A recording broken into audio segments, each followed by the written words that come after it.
Hi, everybody. Thank you so much for letting me be a little bit late. I guess I could say I had to adjust my time. I had a bunch of mosquitoes out here, and I'm not going to let them bite me.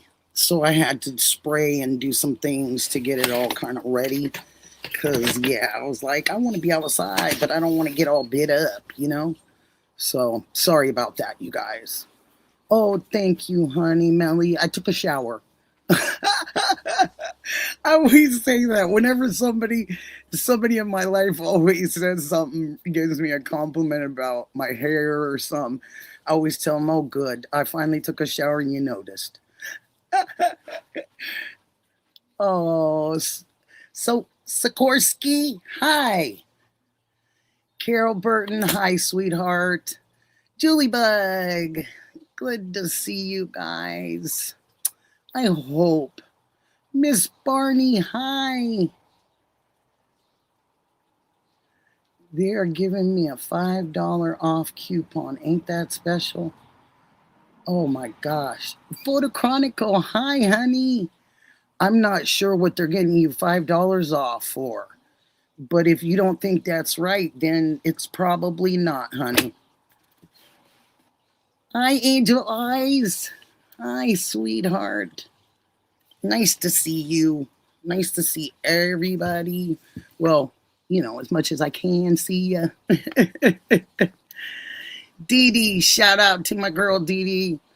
Always got my back, always helping me, even when I'm probably confusing to her. She's still got me. And I would have ditched me a long time ago. Said, this old lady don't know how to do this. She don't know what she doing. But I just wanted to tell her thank you so much, just for your patience and your love, and I really appreciate that.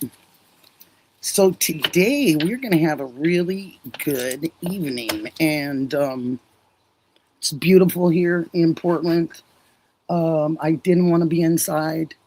I know it's going to get colder later. I didn't really think about that, but I know I could run in and grab something, throw over my shoulders or whatever. But just test, hi, honey. And so, two disclaimers.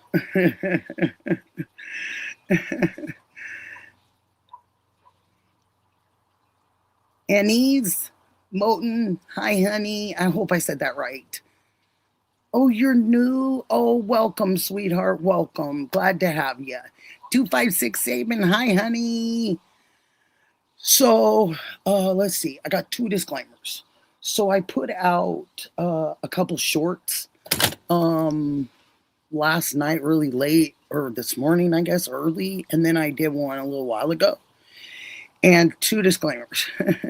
So anyone who's seen those lives, the first one, it is actually a protest, and they were protesting here in Portland yesterday, running amok all over the city, causing a lot of trouble. Both sides, all sides, every side. I was just very surprised and very hurt. Annie, hi, honey. And just like you guys aren't even celebrating probably one of the most historical days, one of the most historical days that you will be on this earth. And you didn't have anything else to do but to go and start arguments and fights with people.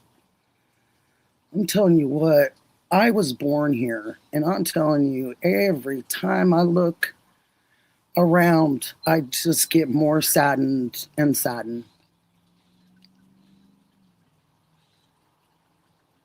Oh, wow. Okay, so Annie's, wow, you will be 4 years in remission on August 30th. I'm going to get a bell. I'm going to get hand claps. I'm going to get all that. I'm going to figure it all out one day, even if I have to go get somebody to stand behind me and just clap. I'm going to do it. I'll give him I'll give him a couple dollars and I'm going to tell him all you have to do is just stand behind me. And every time I say, oh my gosh, that's great, I just want you to clap for the person because they need it. They deserve it. It's warranted. Yeah. And not joking about that, joking about me being so silly today. It's a silly Sunday for Nick. Um, I admire you, and I want to hear those words. Super bad. I can't wait. I hear those words. They're not going to be able to tie me down, hold me down. They're not going to be able to do anything. I'm going to be, I don't know what I'm going to be, but I'm going to be on the first rocket ship doing something correctly. It's something I want to do. Hi, Harold. Nice to see you, hon. But did you have symptoms before you found out about your cancer? Um, it was strange because I am a regular mammogrammer. Hi, Dee.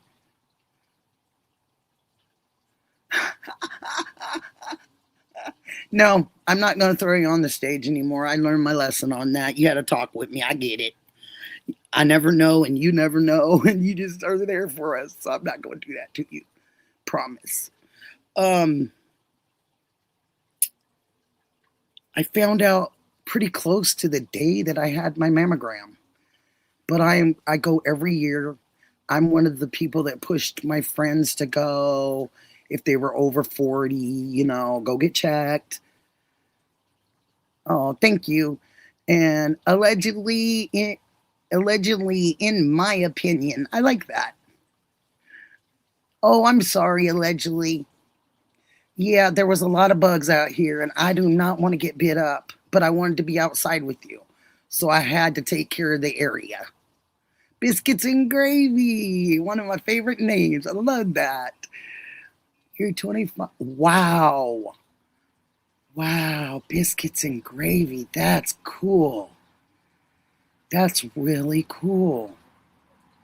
Man, that's awesome.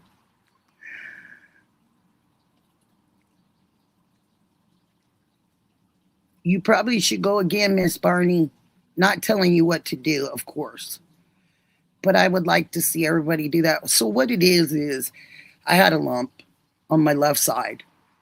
When they went in for found it with my mammogram, and then they sent me right in to have a biopsy, like immediately. So I went in there, Skorsky. Excuse me. I went in there and it's that bug spray. Oh goodness.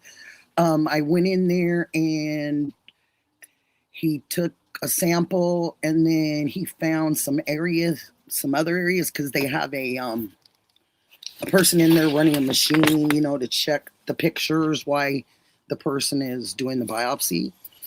And so she kept finding more spots or more cancerous tumors that were forming. So they ended up telling me that I had 4. And they showed me my pictures and all my tests from the year before. So there was a great comparison.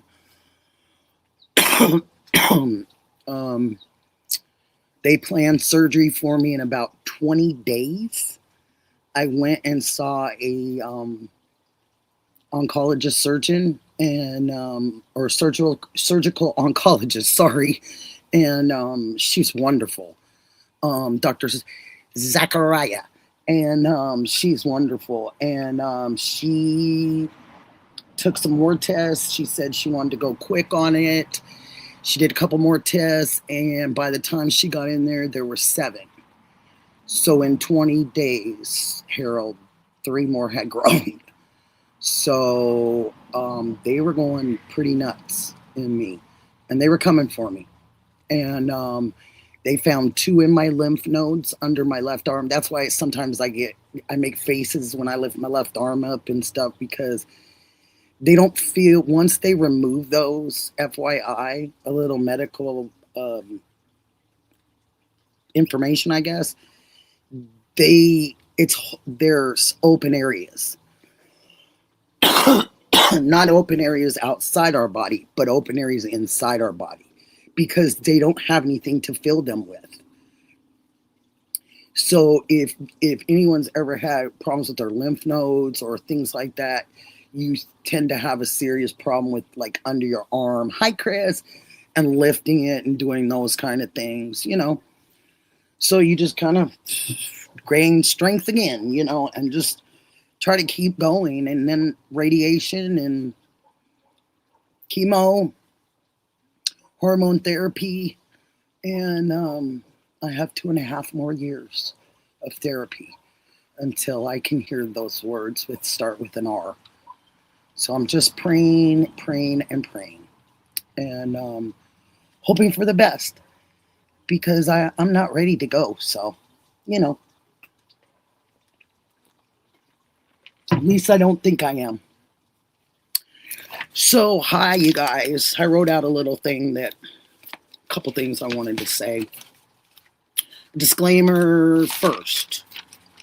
This channel has no facts and is just opinions and ideas, which we are allowed by our First Amendment. Hi, y'all. I hope you all had a blessed Sunday. We're going to get going. There's 2 stories today. And these stories, I think you will find some comparisons into some of what we've been discussing for the last 5, almost 6 now months. It's interesting in this, to say the least, to me, to pick out the coincidences, or if you don't believe in coincidences, similarities. Hi, TS. Nice to see you too, sweetie. And so I think that's going to be interesting to a lot of you. I hope you all did something nice for somebody yesterday or the day before when I talked to you all, and just did something not because they asked, just did it because it was in your heart. You guys all have hearts of gold, and I admire all of you, and all of you to even come in here and want to even hear anything that this old dog has anything to talk about. I appreciate that. The second short that I put out with my picture, it is me. I was 18, almost 19 years old, and I was getting ready to meet I had just met my husband. And I was doing a lot of different things in those days. And so I had those pictures taken. We didn't have any, like, what in the heck were those places called? Where they make you up and fix your makeup and do all that. Came along, like, I think when my daughter was, after she was born or whatever. But yeah, so we have to, if we didn't have a makeup artist or somebody, we had to do our own makeup. So that particular one, I did my own makeup and everything. It's just amazing. But anyway, I got a couple messages from you guys saying, hey, is that you? Yeah, it's me. Shout out. I don't know if she's in here right now, but Dom C, you're awesome. Hey, Blue Cats. Yeah, that's it, Chris. Glamour shots. Thank you.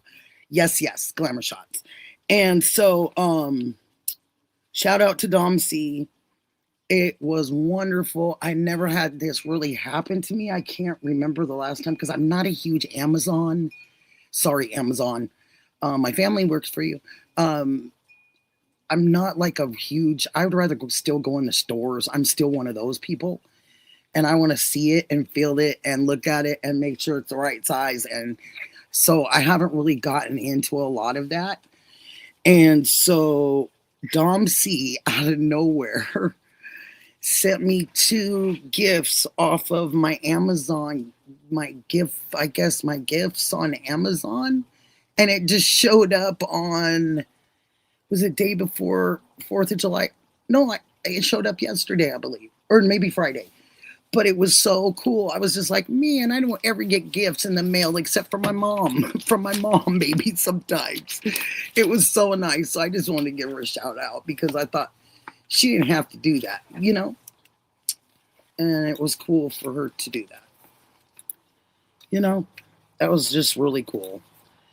And I was talking to my mom, and there was another thing I wanted to bring up, some law stuff, just a little bit. But I was talking to her, and I was telling her about this. And she's 80, going to be 84 this month. And happy early birthday, Mom.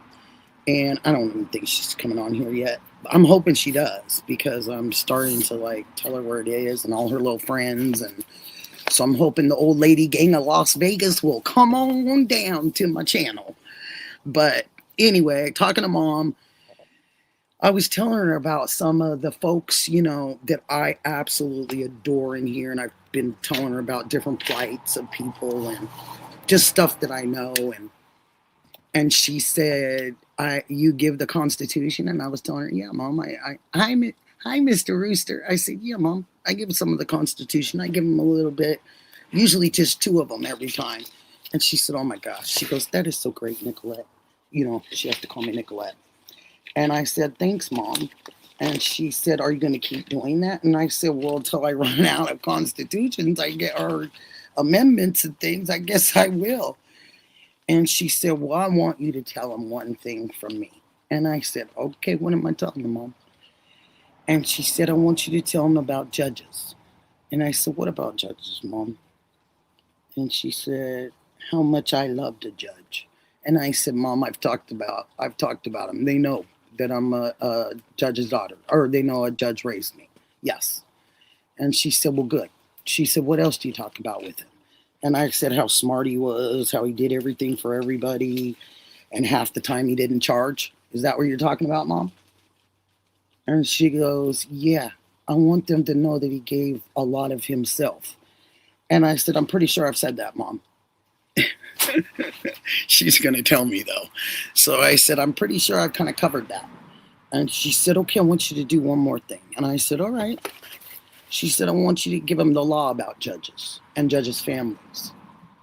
And I said, okay, are you worried about me or something? She said, no, I just think it's you. Since you go over laws and you go over all these things, I just want them to know this, and maybe it's something they don't know. And I said, okay, Mom, what do you want me to tell them? She said, I want you to give them the lowdown, Nick. And I said, okay, Mom. So the lowdown basically is that whether you know this or not, all members of judges' families are protected under a federal and state law, particularly regarding privacy, data protection, protections against threats or violence.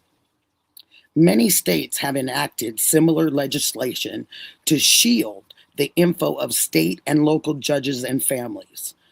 Protection against threats or harassment is under federal state laws, such as a Florida law, HB 67 to be exact. It makes it a crime to harass, intimidate, threaten family members of judges. Now here's the good part. It even protects them when the judge is deceased. The judge doesn't have to live here anymore. Doesn't have to be on the earth with us for him to have that shield of protection over his family. And I want to say thank you, Dad, because I'm under that shield. So it's just thrown out there that I just wanted to let everybody out there in YouTube land know that that was an extra protection under federal and state laws. And I thought that was kind of cool.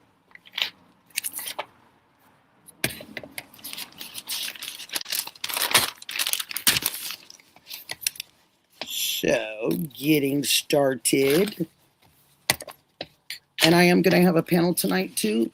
So, whatever you guys have something you want to ask me or talk to me about or anything, please jot it down. So, when we get on panel, you guys will, hi, Gretchen, you guys will be ready to say it.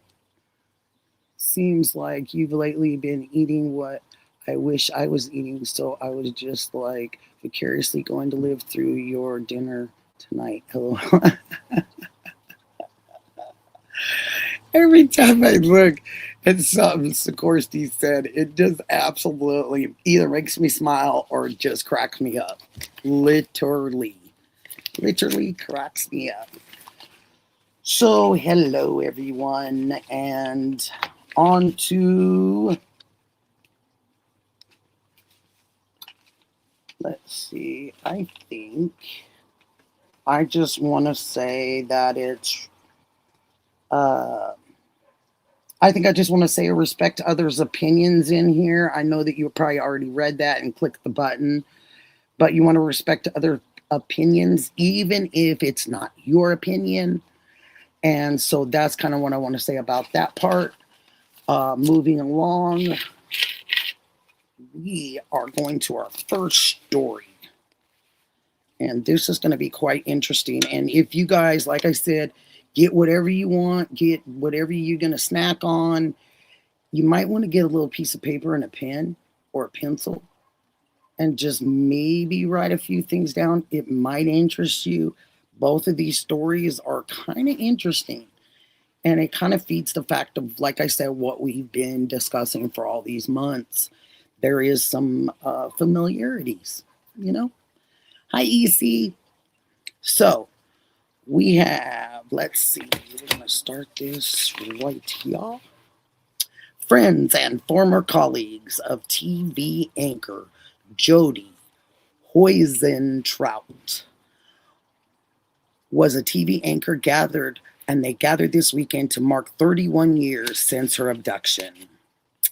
Hoisentraut disappeared June 27th of 1995 while on her way to work at KIMT news station and studios. Her body was never, ever found.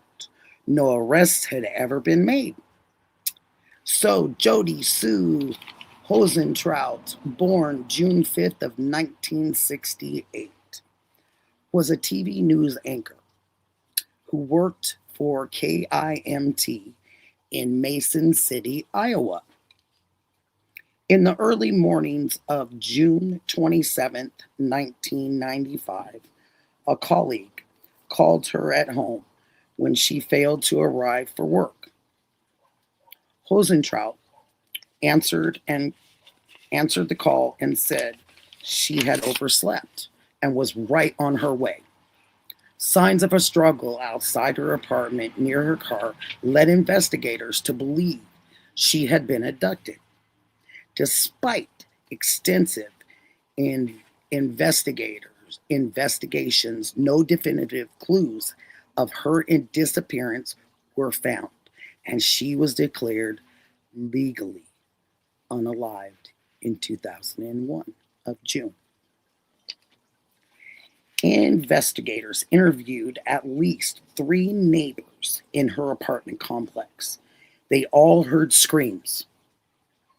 And at that time, she was heading to work. A nearby neighbor had seen a white Ford Econoline idling in their parking lot right after the screams, all about the same time. In September of 95, her family hired private investigators. They appeared on several national TV shows, including America's Most Wanted, Unsolved Mysteries, and kept Jody's name alive. In 1995, the family of Jody even traveled to LA to meet 3 prominent psychics. Their meetings were even televised. Each showed generated leads. None resulted in concrete evidence, nor ID'd any suspects. Even 2020, in 2005, did a 10th anniversary. Mason City Globe received all the material. A wife of a Mason City LE, he took evidence home, and she And she took that evidence and turned it in to this globe and interfered with the investigation. May of 2015, all 100 members of the Iowa House of Representatives signed a letter to declare June 27th, 2015, Jodi Huizentraut Day in honor of her memory and all the victims of unsolved cases. This ultimately declined and was declined by the rest of Congress in their state. In December of 2016, an opinion piece for the Northwest Iowa Review, retiring state rep John Kukaker of Sioux City and Sioux City County described his experience with this case as a member of the Iowa State House Public Safety Committee and suggested that this has to be a cover-up by the Mason County officials. The LE there got a search warrant of a person of interest and wanted GPS data before never charging and never being able to charge. And the LE never revealed why they wanted this warrant for this person. Even Steve Rich, who was and started investigating this case in 2019, offered a personal reward, offering $25,000 of his own money. In September of 2023, he increased the award or reward at $50,000. In December of 2025, it was doubled to $100,000, even for remains or any specific information. He found out that she, Jodi, just started dating a man 10 days prior. Ridge believed this new boyfriend may have created some jealousy and led to Jodi's abduction. In mid-October of 2024, the MCP searched a wooded area site in a rural Winstead, Minnesota, that was scheduled to be a location of an apartment complex after what was reported to have been an anonymous tip. On July 15th of 2025, Hulu released a 3-part documentary series, her latest broadcast, The Abduction of Jodi Huizentraut. While the series dispels rumors and erroneous media reports about this case, it chooses to focus attention on 4 persons of interest, none of whom the MCPD found any evidence against any of these 4. 30 years the police work, even including a serial apist, Tony Jackson, who lived 2 blocks away from KIMT Broadcast Studios. KIMT Broadcast Studios on November 20th of 2025, Mason City Police were again summoned to Winstead, Minnesota to continue the investigation, not to follow up on additional tips, as was a house that was in an area of interest and not available during previous searches was demolished. prompting police to check in the area. Mason City Police investigator Sergeant Terrence Prokoshka released a following statement. On November 20th of 2025, Mason City Police conducted a search of property in Winstead, Minnesota as part of continued investigation into Jody's disappearance. This was not a result of any new tips. Investigation checked an area where a residence had been demolished. A K-9 was used as part of her search and continual search. Nothing of significance was located anywhere near this search area of the demolished house. This is always and will and continues to be an open investigation for MCPD. They have no further comments at this time, and Sergeant Terrence Prochaska, MCPD, says.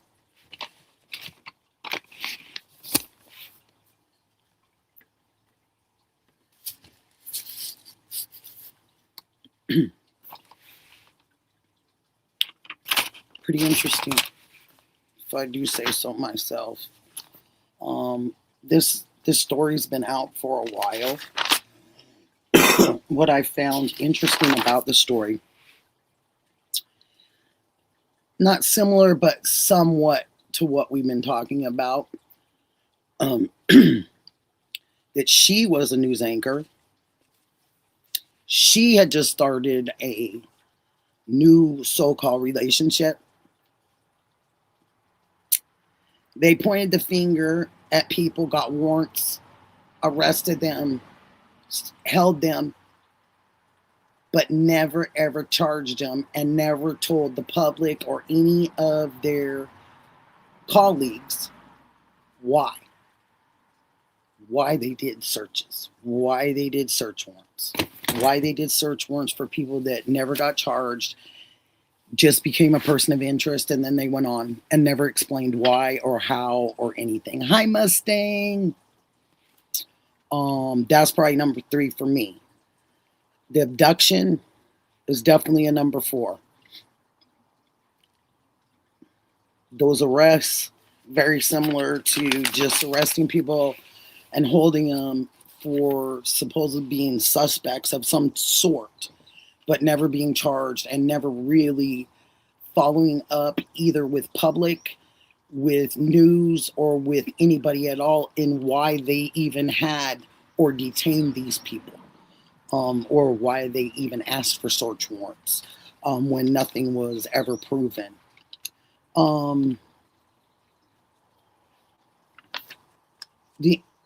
The funny thing is this big Ford, Ecoline, or however you say it, van, makes me kind of think of the old truck over in that neighborhood.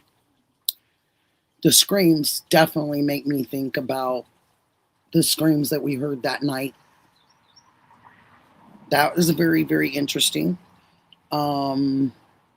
What's really interesting to me is this family took it upon themselves, whether a cover-up or not states the representative, but this family chose to go hire a private investigator, go on every single crime show known to man, had other shows televised, them going and seeing psychics, 3 different ones in LA. They all flew there to talk to them. They went and got dogs. So they had canine dogs searching with the investigators. That's something a little bit different. And it just kind of shows you a difference in, and they never had concrete evidence for anything. But this family didn't give up. This family wasn't going to give up. And the mother stated that. And she said that she had to, and it was required of them in all intents and purposes, to keep Jody's name alive. Coincidental to what, similar of what we've all been doing and what the guys have all been doing out there? Keeping people's names alive matters. And you see how much it matters to the family. To the family. I don't think they cared how long you were out at somebody's neighborhood. I think they just wanted to find her.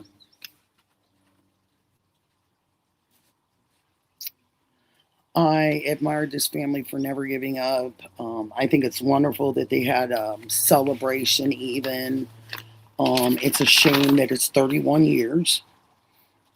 But I'm proud of the family for going in honor of her memory and everything, making sure that anybody and everybody knew that she wasn't around and that somebody needed to help them find her. So I really had to tell this, and I think at the end was so important because of this retired. And I'm going to just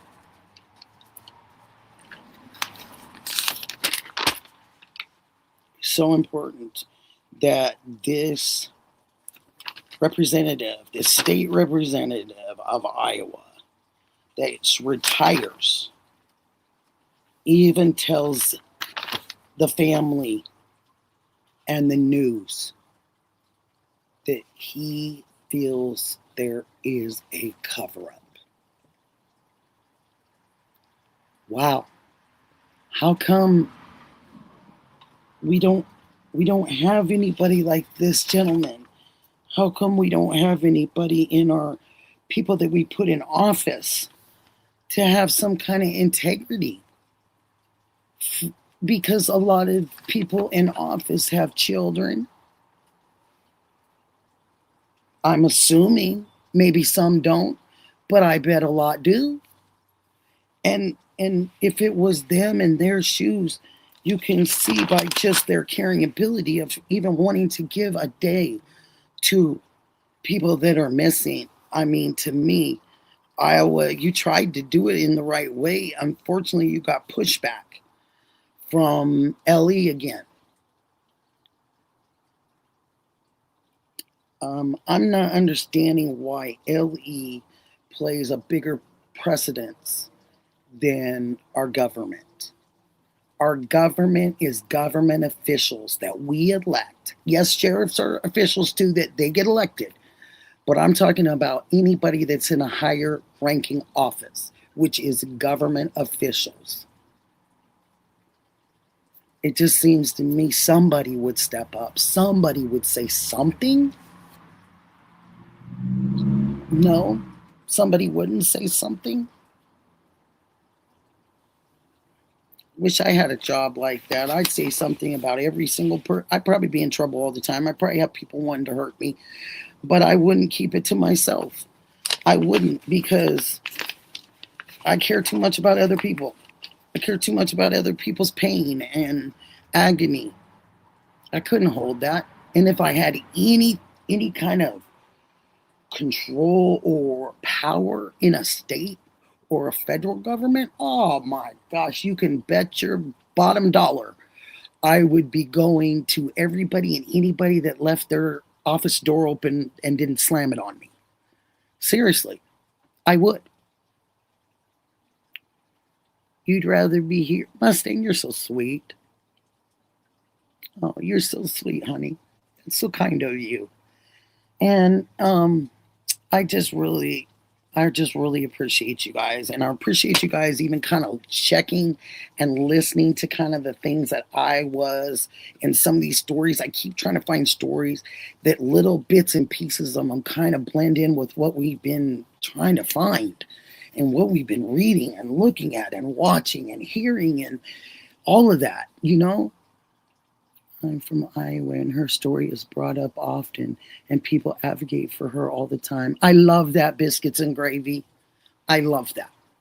And it wasn't that, you know, I could have brought up a lot of other people, but in this situation, I just felt that there was different coincidences, and that's what I look for, different coincidences. And I wanted to say also, before I do the moment of silence and I go on to my next one,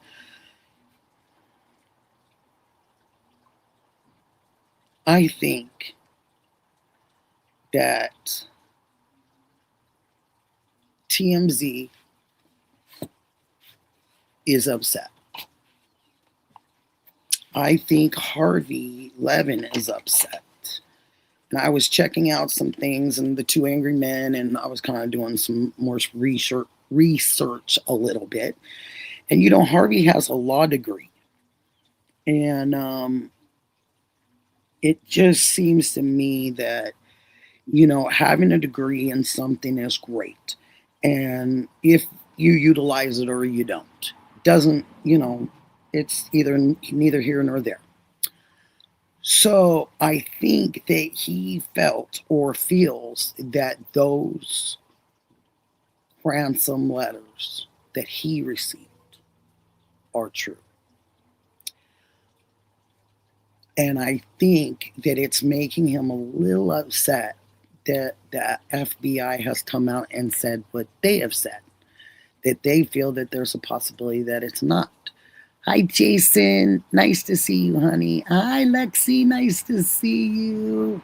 Annie Bruno, always nice to see you. But it's just one of those things that it's like, I think that he's holding on to it because he doesn't want to be wrong. He doesn't want to say that he maybe stated something that could be incorrect. All of us don't want to do that. I don't want to do that. Nobody does. I'm sure of it. Yes, we have our First Amendment right, but we don't want to make false claims on people and stuff like that. So I made sure I did a little bit of looking. And he wasn't happy, and he's not happy. And he is stating that he feels that those ones that came to him are true. And I think possibly to him, they probably are, because of some of the factors of it coming from that same, he said it came from the same IP address. And so I think that consistencies were the same, but maybe not necessarily the person that was behind lying about it. Because I had to go back and think about a couple things that people had asked about. Why didn't they send them to the family? Why did they send them all over the place? Why did they send a few to TMZ? Why did they send a few over? I mean, one over here to this news, one over here to this news in Tucson.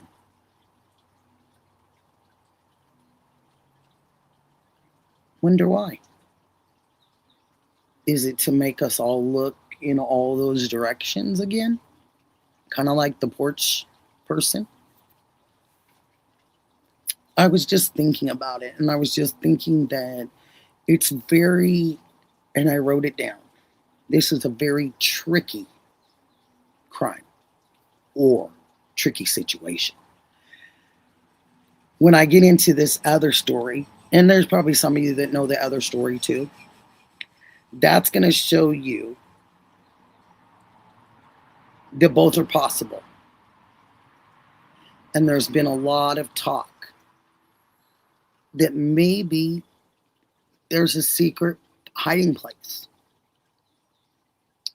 that they knew that something like this was going to happen, and they got ahead of it, and they put her somewhere.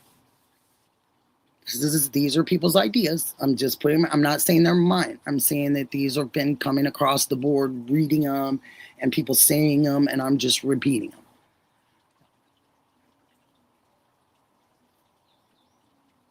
Oh, Lexi, thank you, honey. That is so sweet of you to say that. Liam, hi, honey. Oh, that was very sweet of you. Thank you. I try not to get, on some of my days, I try not to get discouraged. I just keep going, keep pushing. Sent messages all over the place because they didn't trust it. Now, Jason, I was there too, but why wouldn't you just send them straight to NBC? That's what I was wondering. Why wouldn't you get closer or send them to New York, to New York City Police, or to New York City to? I bet you send them to any type of. You send them as a telegram or something like that through the mail. Bet you that'll get to her. I just think that it was just strange that they spread them out a little. But why TMZ? Anybody really knows TMZ and knows Harvey, they know he's an attorney. So that's why I was thinking, why do that? Why not just go straight to the horse? Annie and Tommaso live in Tucson. Why not just directly at their house instead of one station over here and one station over here? Why not just go directly, send them to their house?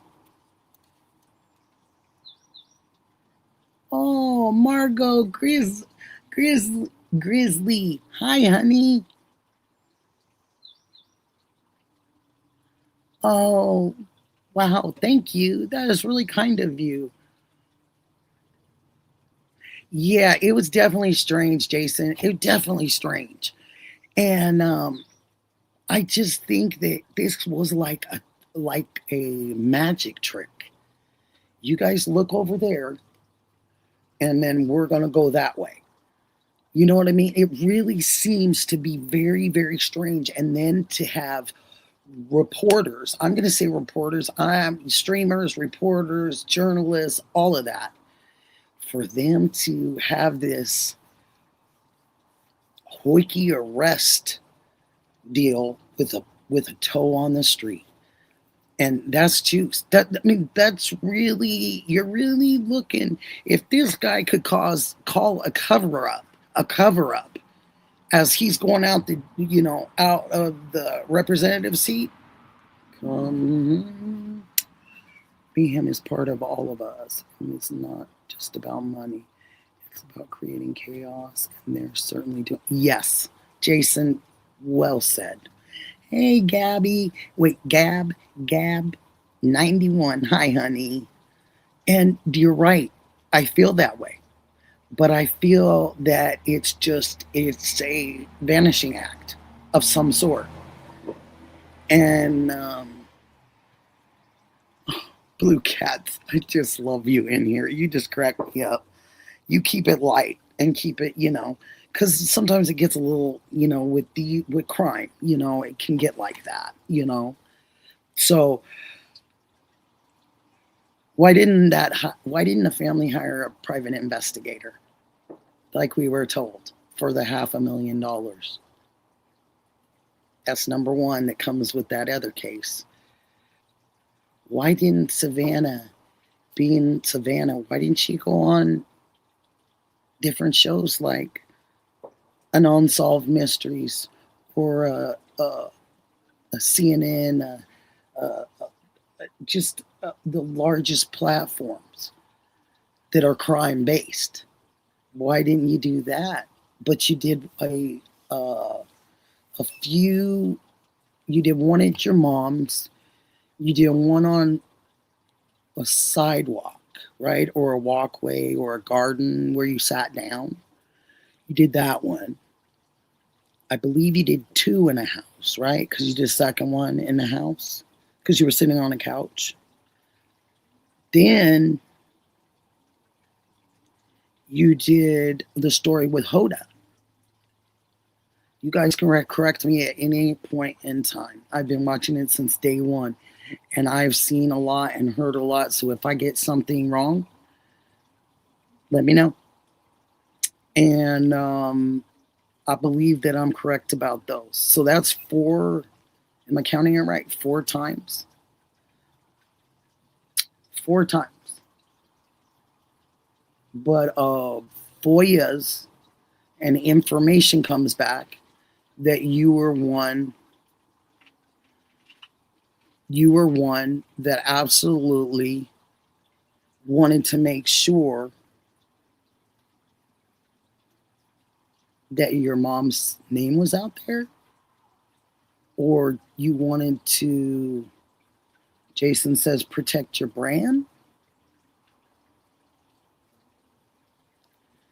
I think it's strange. I don't care if I got 12 brands.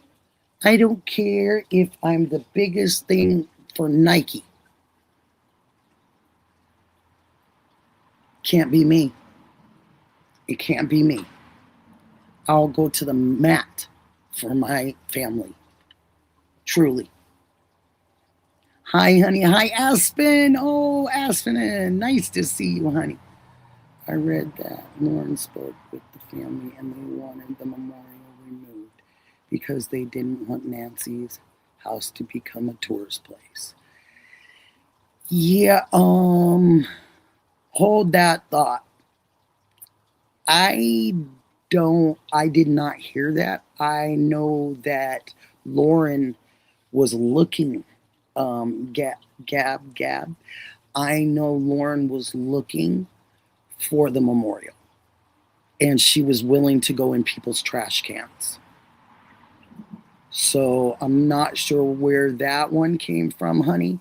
But as far as I know, Lauren was quite upset with her not being told because she could have went over there and made it very nice, removed it all lovely, she could have made it lovely and put it back very nice.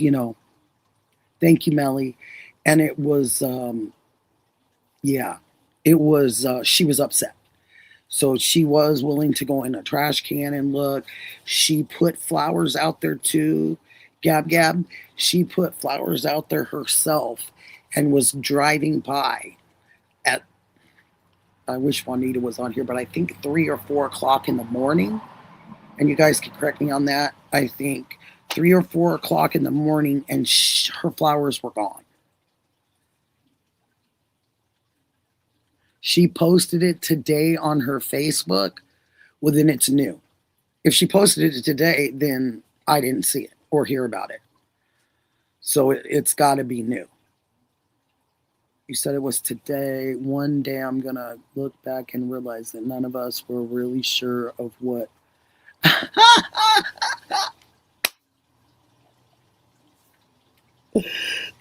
Oh, you guys crack me up. I'm thinking, wait, did I say something incorrect? You're saying it about Blue Cats. You're just killing me. Yeah, I think it must be the banner now, Julie Bug. But thank you, Gab. Thank you for letting us know that because I know there's a bunch of people that'll go check her Facebook. But no, I was not told that. You're laughing. I was not told that, and it must have been she must have recently talked to him because before she was quite upset. And she even did, she came up and got on the guys' lives and was talking about how upset she was. So it came from her mouth. So if it was today, then it was something new. And somebody will talk about it on the panel. Somebody will talk about it on the panel. But I did want to say that about TMZ. The cover up. There's too many people who have said that recently about this. Statements that are similar. People. So we're just going to be okay with a quick, just disappear in the thin air. We're all going to just go on about our business. Never think of Nancy again. Not supposed to. That's strange. Why wouldn't you ever be able to say somebody's name again? Yeah, Julie Bug. I like that it's at the banner now. A back screen. It's, because I don't want those darn mosquitoes. Like I was telling you guys, it's those mosquitoes. Me and mosquitoes used to be friends because, oh, wow, that was bright. Is that too bright for you guys? My goodness gracious sakes, you know what? Wow. Maybe I'll just wait for a little while longer. I'm like, maybe I'll just wait. Because that was pretty bright. I thank you guys. These are, all of these seem to be accomplished women to me. And this is something I wrote down in the corner of my book, that these all seem to be very accomplished women, but with exaggerated reports, because it just seems like continuously something's being changed in something somebody said. So, book's all done. I can't believe all the stories. Wow. It's amazing that I finished that book for us. Like, I didn't even think I've been on that long. It's kind of like, wow. I'm looking for my pen, excuse me. And I would like to do a moment of silence for Jody and her family. They gave it everything they could, and then some, and still do.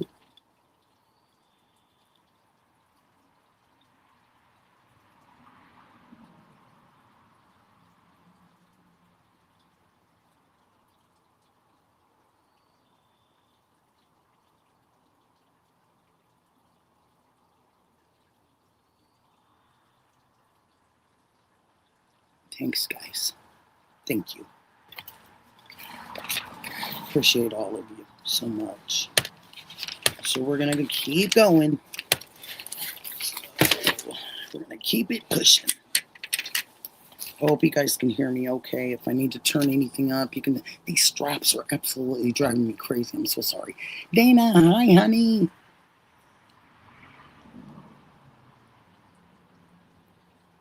Yeah, no kidding, Jason. You got that right. Pamela, hi, honey. Oh, hi, sweetheart. Nice to see you. Dee Dee, nice to see you, honey. Hey, Dee Dee, make sure you put down your channel, honey. And please, anybody, go over and sub to Dee Dee. She does some great late nights. You know, she's a female juice. She's a female de juice.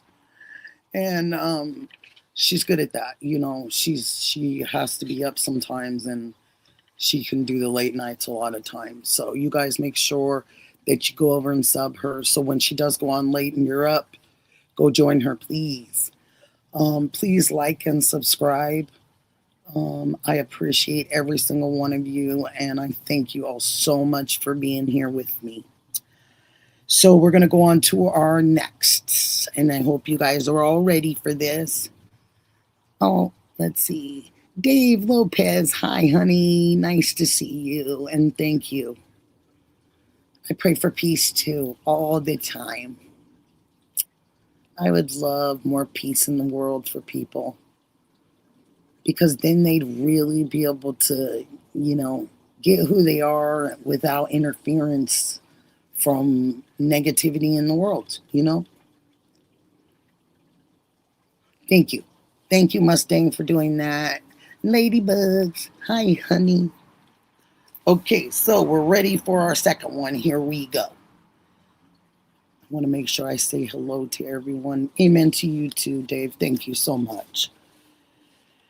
So, The Runaway Bride. I know a lot of you guys think or know that you have seen this movie. Hey, this is supposed to be repel. It's not supposed to be food for them. They're not supposed to be eating my neck. Come on now. The Runaway Bride. It is and concerns Jennifer Carol Wilbanks, born February 28th of 1973, an American woman who ran away from her home in Duluth, Georgia on April 26th of 2005 to avoid her wedding with John Mason, her fiancé. On April 30th, her disappearance sparked nationwide searches, intensive media coverages, including media speculation that Mason had unalived her. On April 29th, Wilbanks called Mason from Albuquerque, New Mexico, and falsely claimed that she had been kidnapped essayed by a Hispanic man and a white woman. Will Banks gained notoriety in the United States and internationally as her story persisted as a major topic of national news coverage for some time after she was found unharmed. Many critics of the mass media attacked the coverage. As a media circus journalist, Howard Kurtz wrote that the runaway bride had become a runaway TV embarrassment, comparing the story to a TV soap opera. Will Banks repeated the false claims that I fell apart under FBI interrogation, resulting in a felony indictment of providing false information to law enforcement, a charge that could have resulted in up to 5 years of imprisonment.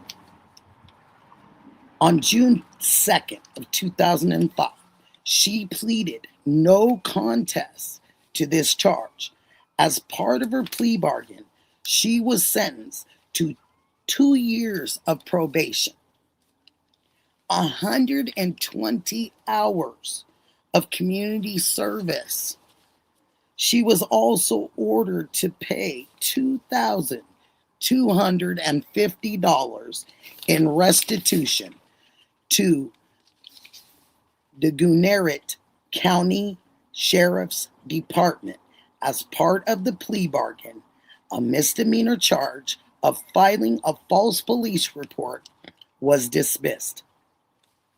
Will Banks' criminal record was expunged after her probation ended. These references are LegalZoom archived, the Associated Press, BBC News, the United Press International.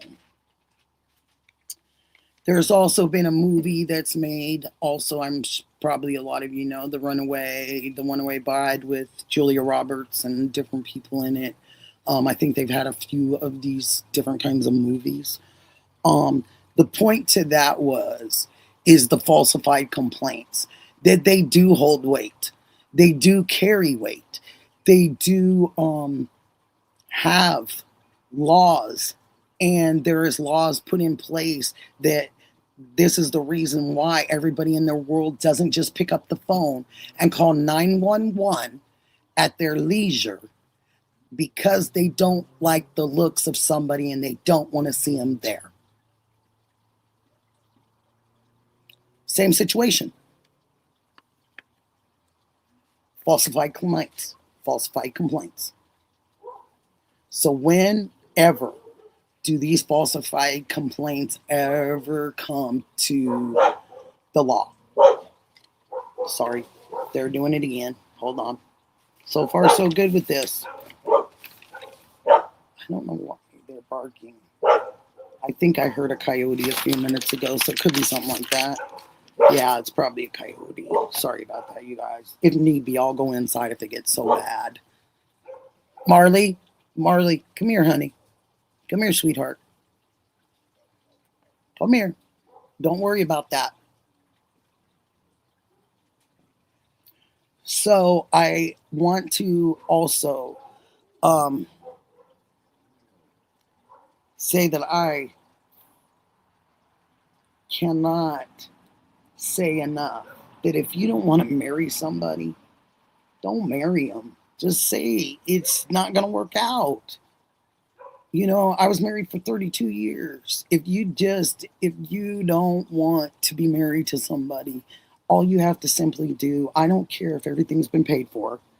I don't care about all of that. If you're not going to be able to be with this person and you found out that there's a reason why you can't be with that person, then for gosh sake, save everybody the trouble. Don't go and make falsified complaints to the sheriff or the police. Why do that? For what reason? Why are you going to do that? Okay, sorry, I tried to mute it. Did I mute for a minute? I was trying to mute it to see if I can mute the dogs because that would be kind of cool if I could mute them for you guys sometimes. And that's just my opinion. You know, it doesn't mean it's factual or anything. It's my opinion that if you don't want to marry somebody, you should just tell them it's just not going to work out, but you need to be honest. And to make falsified, you're wasting so many taxpayers. Look, this girl, from her just making one complaint and court charges, getting everything, and she got things expunged afterwards, which is amazing. But to put the police through all that trouble that this girl was gone, it's crazy to me. You know, because you wasted so much, some of the money, but the taxpayers still have to pay the fees for the police officers. I'm sure that $2,000 wasn't all the fees of everybody hunting and looking for this girl or this lady, excuse me. You know, so I just think that people shouldn't just call the police willy-nilly and just complain. Call the unemergency number. If you feel that you need to talk to somebody that bad at a police department, to call the non-emergency line. Don't put everybody through all the extra money they have to pay out in their taxes. Don't put people through having to worry about somebody that isn't even gone. Don't do that. You know? So that's all, you know, and so I had to kind of work this off of a lot of people were saying that she could be, you know, that the family took her and put her somewhere. So if that was the case, I was thinking, well, my goodness, there's a lot of false complaints. So that's if that was true. So I thought, well, come on, Nick, go find one that's got something with false complaints. So you can see, you know, that it does. You can serve 5 years for a false complaint that can be very serious. This gal, I don't know how she must have had a great attorney because she really got out of it and then got probation and then community service and then was lucky enough to get her attorney or an attorney to expunge her record, which is costs a few bucks. You know, so interesting.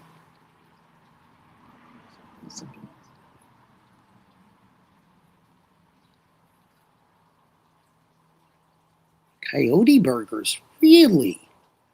Huh. I don't think I've ever heard that before.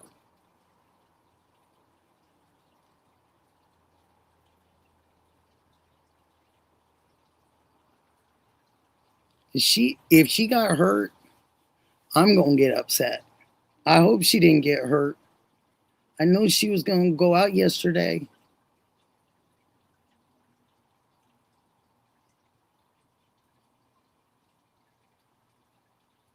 Oh.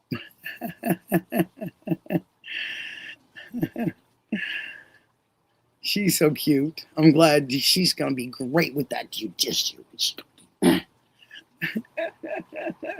Talking about Dee's daughter, she's awesome. She's a little toughie. Thank you, Melly. Thank you. And please do hit the like and the sub button if you will.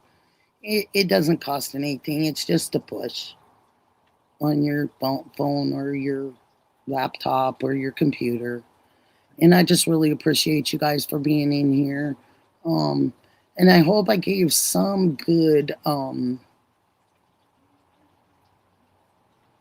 interesting stories that kind of have some similar factors or can have some similar factors to this.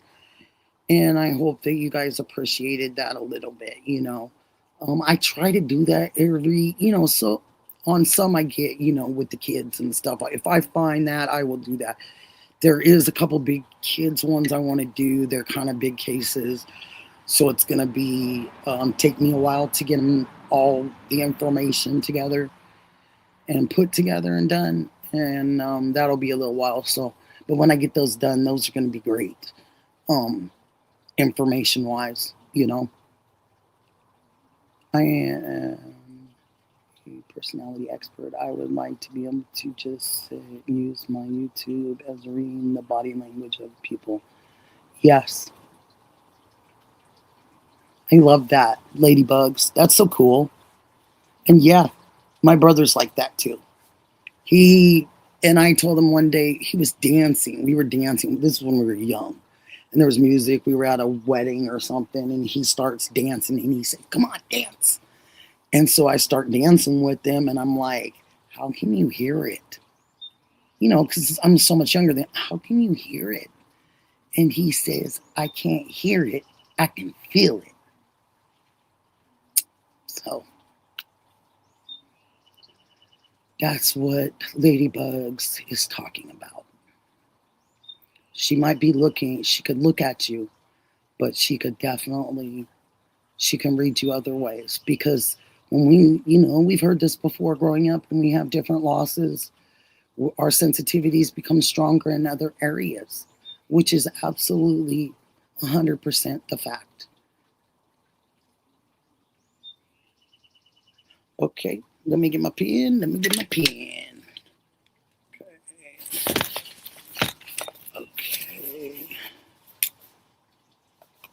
Mark Maston.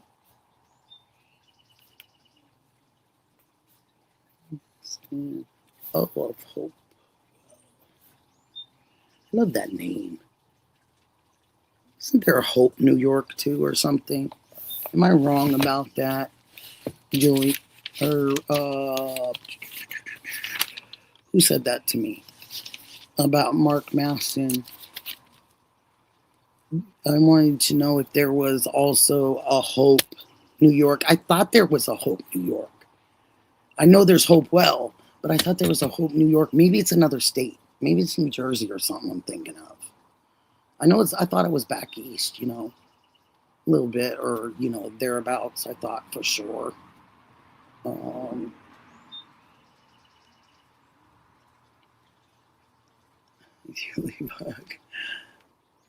I'm going to turn this light on a little bit. Okay, maybe down here.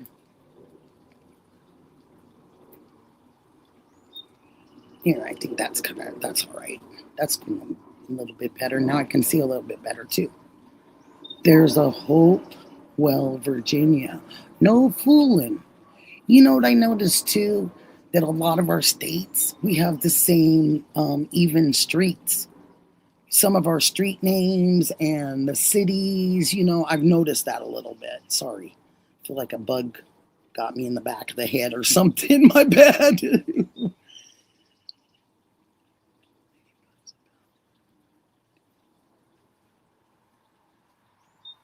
Ooh, that's a great question, Jason. Wonderful. Yeah. Ladybugs, what do you think about nanos? I love that. Great question, Jason. I'd love to know what her opinion is.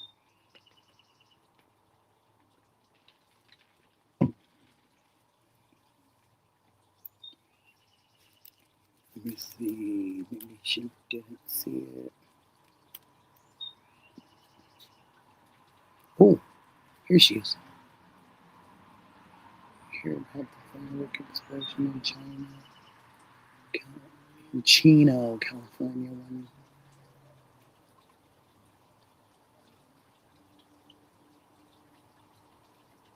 No, I didn't. But I knew that there was, I loved our celebration. I love it. I love it.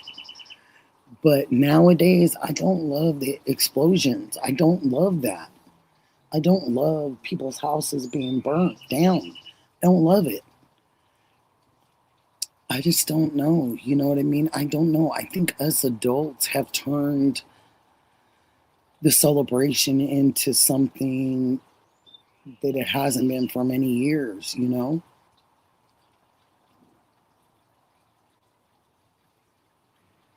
Okay, so this is the way he walks, the way he perceives himself. He's very, very unprofessional. He has no care, no concern, and is absolute disaster for their county. He comes off as a liar. He has no. Thank you, honey. Thank you. It's a shame, huh? Oh, and I didn't do a moment of silence. I'll do a moment of silence for everybody in here and what they have going on, and I'll pray for all of you. But I absolutely cannot pray for somebody that tricked our taxpayers and our law enforcement, and a man that got accused of taking her life and unaliving her at the beginning of it. I can't. I can't. I can't.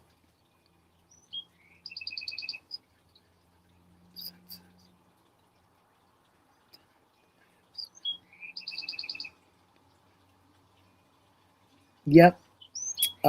Aspen, you are 110% right. Cancer does.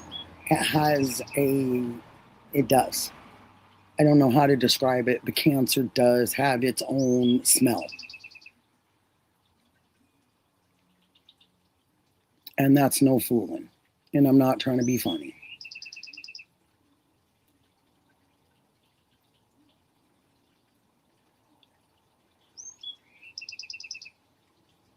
Oh my gosh. You see, that's what they do out here, Mr. Rooster and everybody. The shotguns, just these double barrel shotguns and everything start. And I'm not scared. I don't have a scared. Hi, Chris. I don't have a real scared um uh surface to myself. I guess I don't know if I'm using the right word. I'm not a scaredy. Okay, I'm not a tough butt either. I'm not like the toughest woman out in the world, and I know that. But can I handle myself in certain situations? I think so. I think so. I've been tested a few times, and I think I absolutely can. And I told you guys about running after the guy that was still in my neighbor's car out here with my golf club. Like there's times that just it comes into play, and I don't even think about it. I just think about helping, you know. But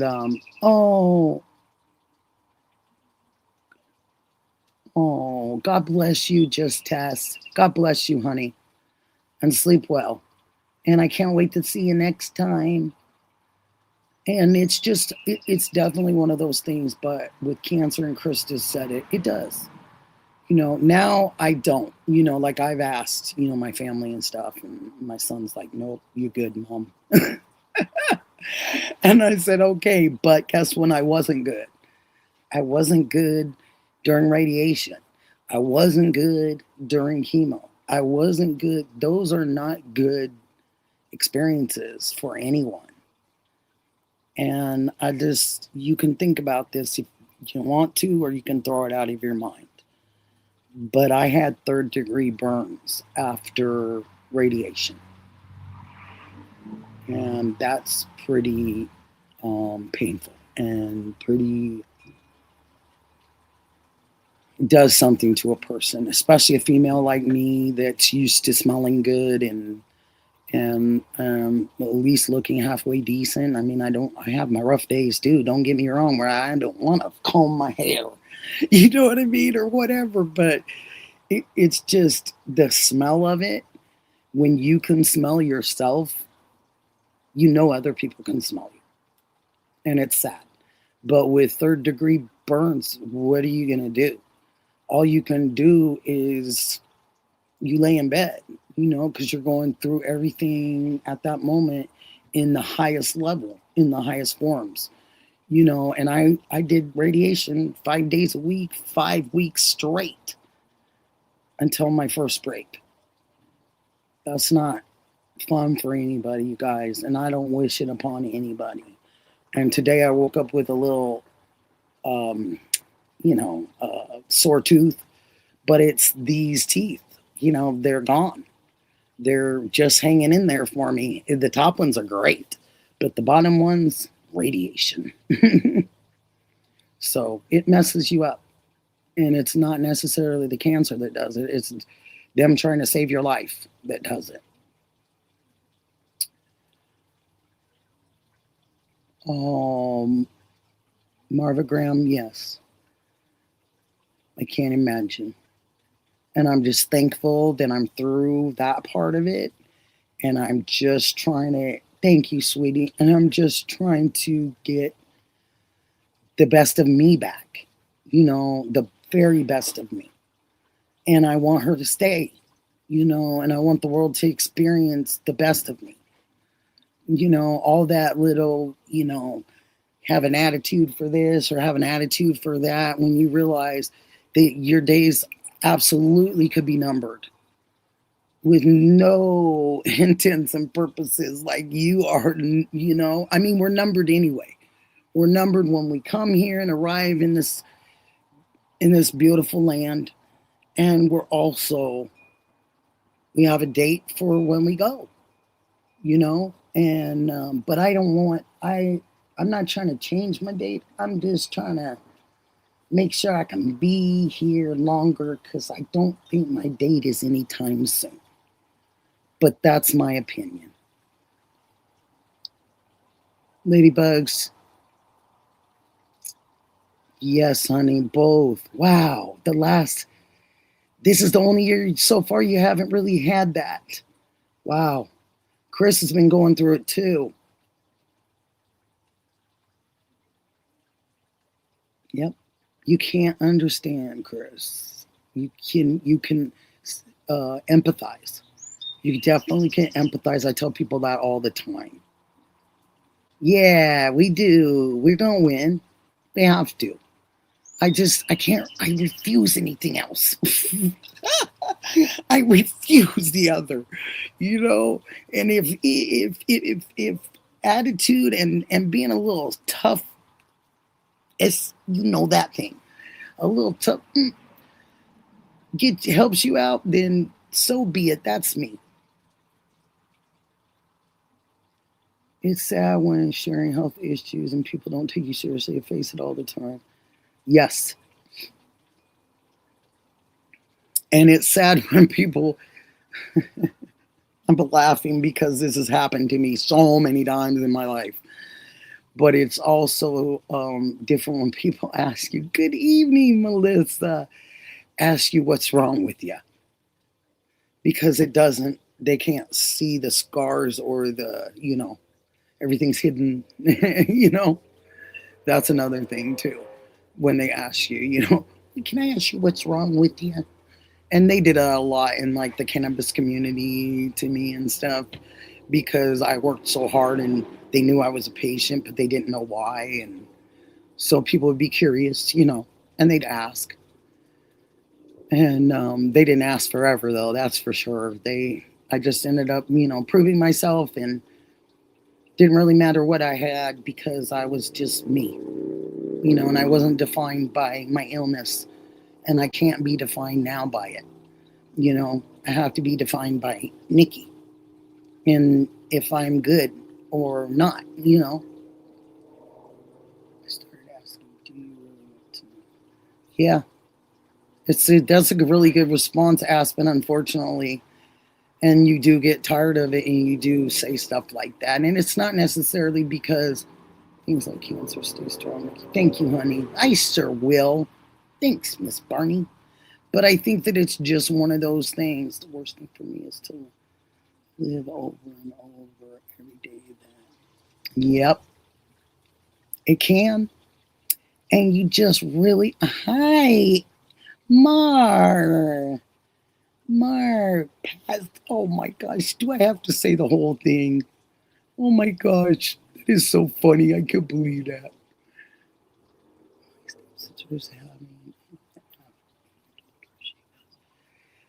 That's a tough one. Cancer's tough all around, period. There's not one better than the other.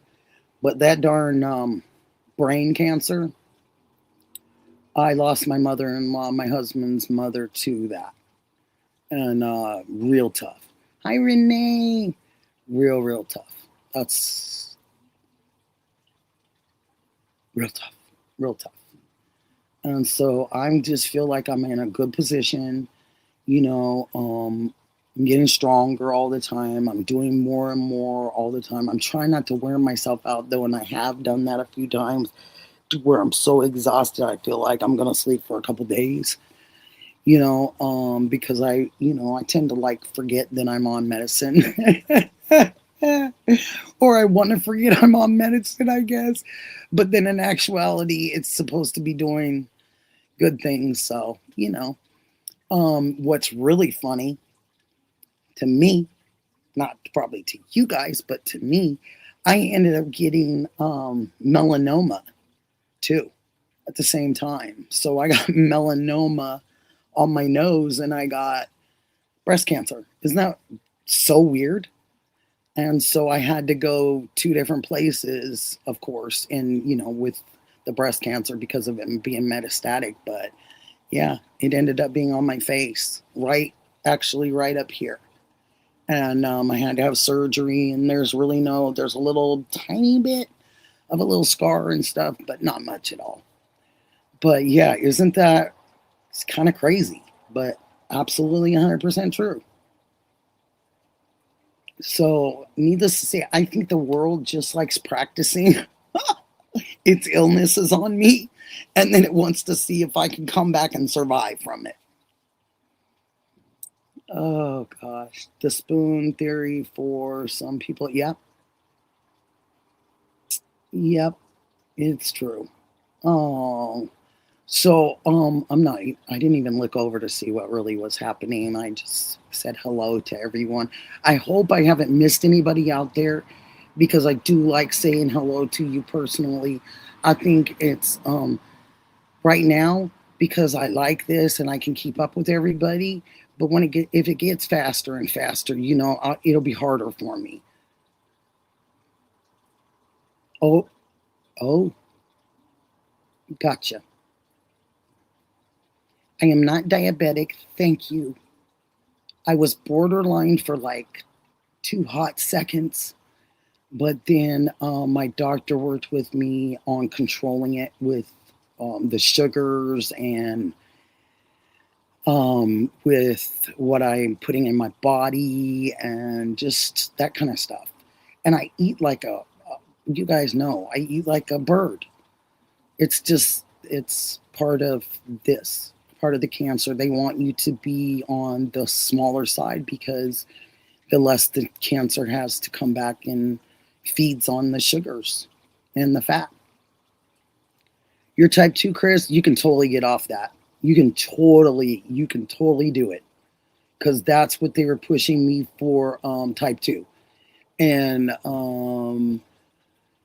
I just told my doctor I'm tired of being sick and I need some comeback. I need to do some things I can do on my own that I don't need medicine. I don't need any more stuff, you know?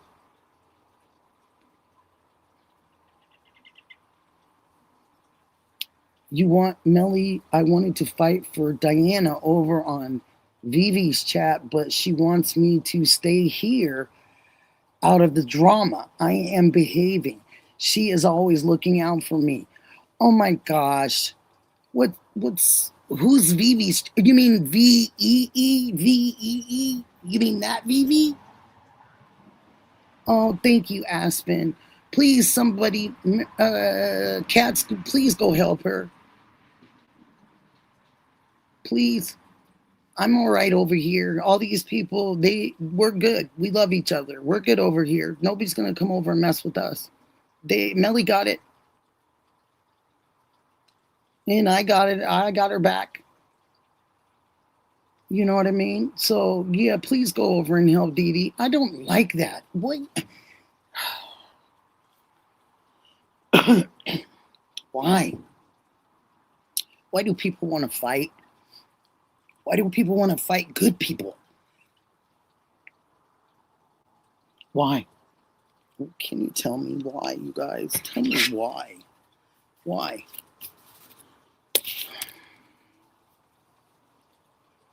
No, we can't, Melly. Marva, we can't. Okay, your husband had skin cancer removed too. Office no 6 times. Oh my gosh, please, Marva, please, please, please, no, please don't come back. Please don't come back. Yes. Okay. Everything's okay? I'm going to trust you. Melissa, hi, honey. Thank you for praying. Thank you for that. So I'm just going to pray really quick I'm just going to do it silently. You guys can do your thing. I'm just going to do it real quick, silently. I just want to just pray over all of us really quick, please.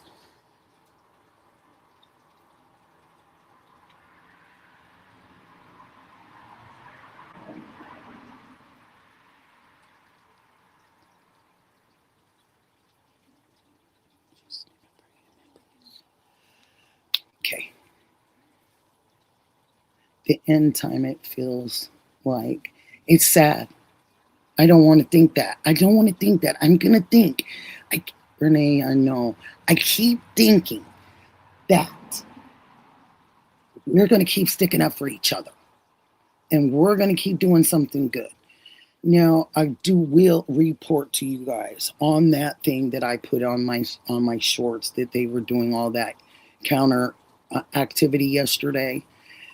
Two of the people, I believe on the Patriot side, their home got broken into that was out there, their window or something, and they sprayed bear mace in their window all over their bed and them while they were sleeping again.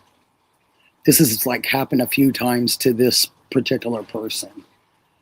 And it's just sad. I don't care what side you're on. I mean, if I don't agree with you, then I just don't vote that way. And I don't tend to agree with the things you say, or I don't agree with the things you say over here, or whatever. It's an individual choice, but they have to always seem like there has to be violence. There always has to be some type of disagreement and drama. And most of us just want to live peacefully, and we're not trying to hurt anybody. We really aren't. Hi, Ghost. We're not trying to hurt anybody. We just want things to be fair for all of us. That's what I think. It's terrible. This was over politics. Yes, those protests down there, honey, the Blue Cats, that's what they're still fighting. They're still, the ICE building and all that, they're still doing that. They're still doing it. And it's just summertime, the warmer it gets, it just seems like and they were downtown. And they were right by the waterfront where all the big fireworks go over the bridges. And tons of kids. You were sleeping. Well, I'm glad you woke up for us. But yeah, tons of kids. So it makes me sad. Kids should not have to see adults acting in some respects the way that they act.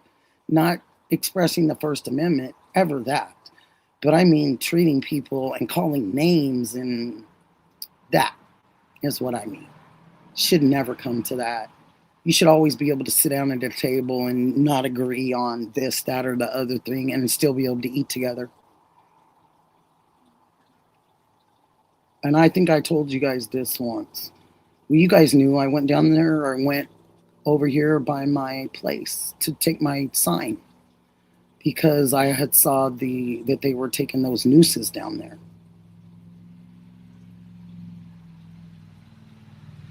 Okay. Thank you, Melissa. And it's just, I had to have them see.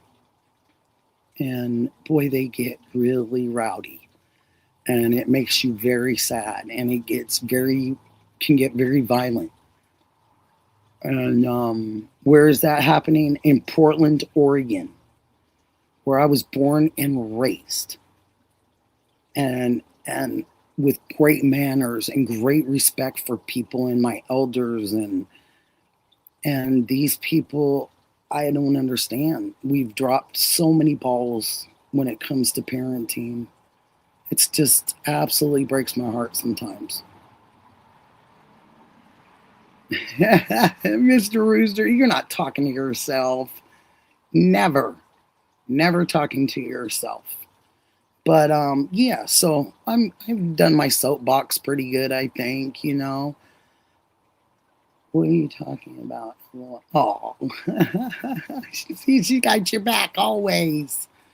But it's just one of those things, you know. So anyway, it's violent. It gets really violent, and I took a chance that day, and it gets violent. And I'll go down there again, or I'll go where if there's trouble, I'll go again because I'm an activist. I'll do that. I won't go by myself. I won't do that again. Wasn't probably very smart the first time, and I had a few lectures about it, and I won't do that again. You know, and I'll make sure that that doesn't happen. But sometimes you just have to kind of get your point across, sometimes just by your own face. And I have such a rainbow coalition of a family that I figured it was just better for this face to look at that face that looks like me. I thought that the point would get made better. So I was saying my whole thing to this is that you should be able to sit down at a table, even with this thinking opposite views, and be able to get along and be able to eat a meal and leave those subjects alone. But we aren't supposed to talk. Oh gosh, it is funny.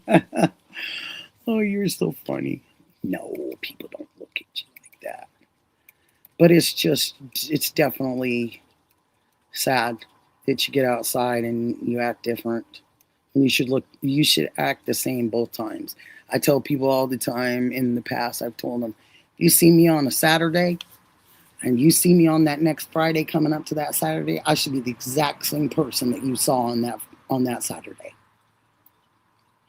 And if I'm not, you might want to check my temperature or check my pulse because it might not be me.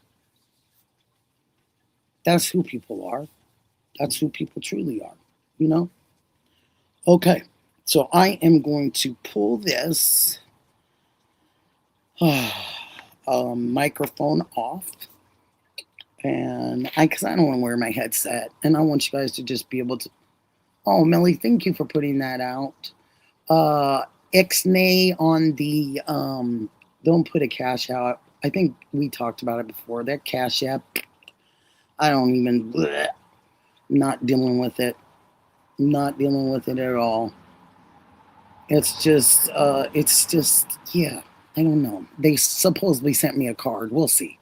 They've just not been, I think I'm too old for them or something. I'm just not getting it, or they're not getting me or something. Discrimination is heartbreaking, and it absolutely is, and that's on every level. Health, the way you look, everything, you know?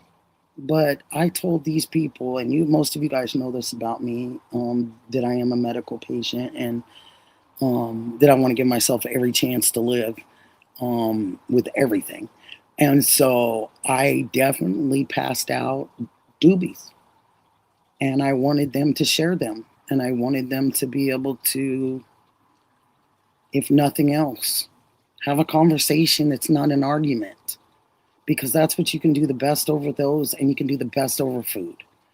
But obviously that didn't work that night because they still were the same people when I saw them on that overpass as the night I went down to the federal building and passed those out myself with two nice gentlemen with me that I was used to. One of them's a best friend of mine, and he's done a lot of security for me personally over the years for festivals and when I've needed it in the past. Not really needed it, but sometimes you can't get out in the crowds that like are 100,000 people. Sometimes it's hard. And if you have to get out there, sometimes you need bigger people to make a way for you. So I had those people with me, and I thought, oh, this was perfect. And I see it didn't really work, but that's all right. You know, sometime, someday, maybe they'll shake hands or give up and go home. You know, I hope, because it seems to have caused a lot of legalities down there too, with quite a few of them. So, which is sad. Okay, okay. Let me just get this going, and I'm gonna go in here, and I'm gonna get doobies. I haven't heard that in a while. Well, I try to be, I say Zaza, I say stuff that, I just try to be respectful because everybody doesn't partake, everybody doesn't believe, and there's, I'm gonna bring it one of these days, but there is a paragraph in Psalms, and it talks about from the earth, and it gives you a real description of what God was okay with, and it's really interesting. And most of you that probably know your Bible so a lot better than me probably even know what I'm talking about.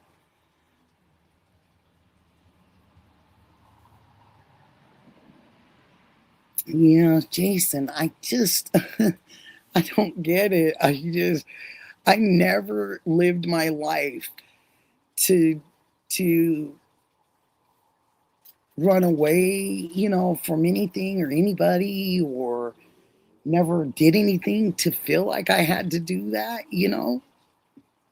I've always been pretty cool to people and nice to people, so I've never had anybody wanting to say bad things about me. But on here, they can't help it because a lot of times it's the only way that I see that they're making their money. And they have to say bad things about others. And that's what sparks their people. Hi, Jenny. Oh, thank you. I hope you guys get to hear the stories and stuff like that. I'm getting ready to open up the panel, and I hope Dee Dee's okay. And I hope somebody can tell me. Yeah, they act that way. They bully and stalk others. Yeah. But I told you guys the other night, you hurt me. I'm not hurt me. You heard me. Excuse me. You heard me. And I told you that was the only time I was ever going to use that disclaimer ever. Ever going to say, this is who I am, and I'm sorry you don't like me, but, April.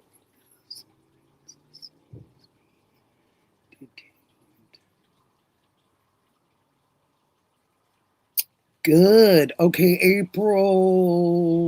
Do you got a last name for me? I can probably go. Let me see if I did this right. Or, hey, I can even do one better. Ghost, you still in here, honey? Can you go and check out who that is and maybe put it on your email and email it back to me, honey, and I can put it up here for everybody? If you don't mind. Because I know you just woke up. When there's more than one person bullying you, it's called mobbing. Yep, Liam, absolutely. They are the worst, honey. You're right, honey. You're right. Oh, you said it very well. Ladybug, I wonder where the information came from. Put what? Okay, Ghost. So I'm going to go ahead and I'm going to open this panel up in a few seconds. I'm probably going to go grab something over my shoulders. But they said in April is live right now. And there is someone detained in the Nancy Guthrie case. But I don't know April. Let's see. Media. Oh, shoot. That April. Okay, so Mr. Rooster knows who the April is, I think. Brian Anton says they are on the scene right now. Not sure, just watching the live. Let me see. Okay, let me see if I can get it up here, you guys. I'm going to do my very best, okay? Okay, I'm going to do my very best, my very best. Come on, Nikki. You can do it. I will go search. Thanks, Jason. Thank you, hon. Thank you. I appreciate you so much. Okay. Yeah. I don't see anything about the case yet. Okay. So there's one. So is it somebody just put this in on us? I'm going to just listen. I am listening to you too, Nikki. No, that's fine, sweetie. That's fine. Okay, I'm not sure what just happened. Oh, what's happening?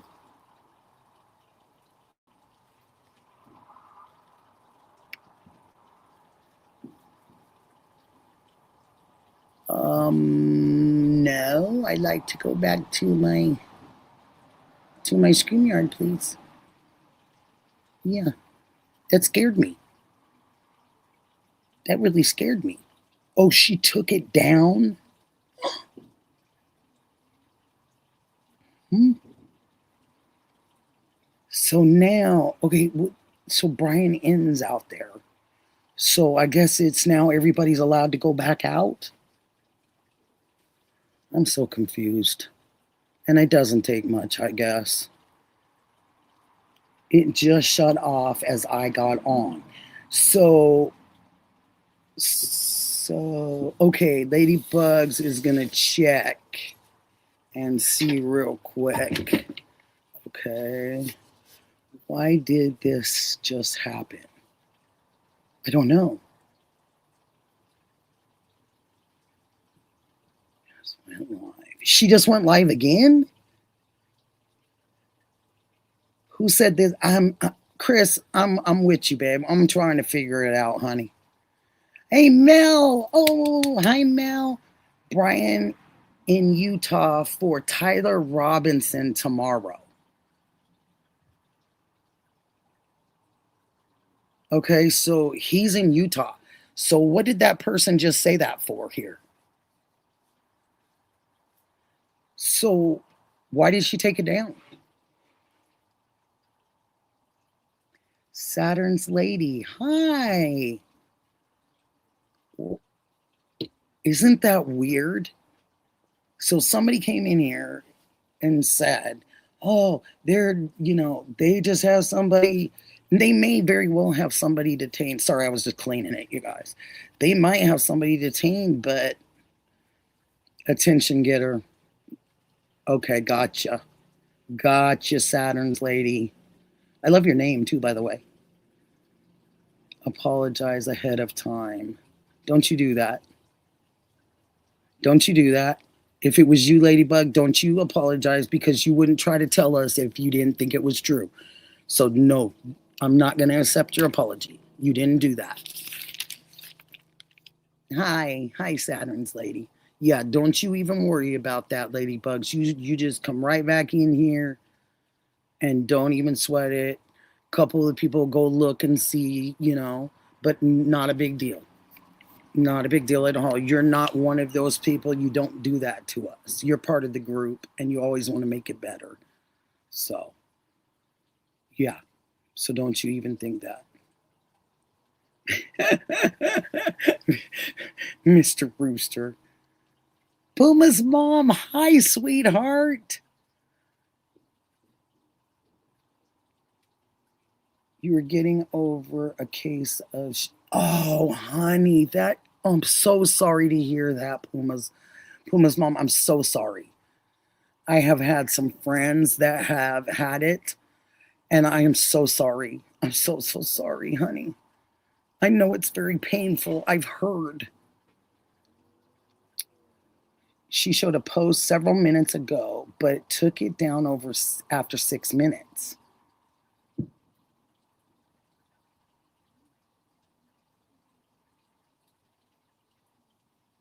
Oh no, I think you are you're good, Ladybugs. Don't you worry about nothing. That's really crazy though. Why did she take it down after 6 minutes? I mean, I do that sometime if I forget a line and you can't edit it and then I start over. But I wonder why she took that down if she reported it, unless she got corrected and it's not facts and she reported it as being facts. That's how you get in trouble with that darn, My gosh. Did you guys have enough last night? My son would laugh at me if you heard me. He'd go, Mom, you were like the biggest party 4th of Julyer, and you had all the fireworks for everybody all the time. I did. So he would laugh at me. I've had shingles 2 times in the yeah. I've heard nothing but that. Very brutal, very painful. It was weird, right? Yeah. Oh, Sikorsky. Ooh, she said it was weird, so she saw it too. Ooh, my goodness. Lysine. I am not surprised about the lysine. You know what's so funny, Liam? My mother has sworn by lysine my entire life, and she's always taken it for canker sores because she loves to drink lemonade.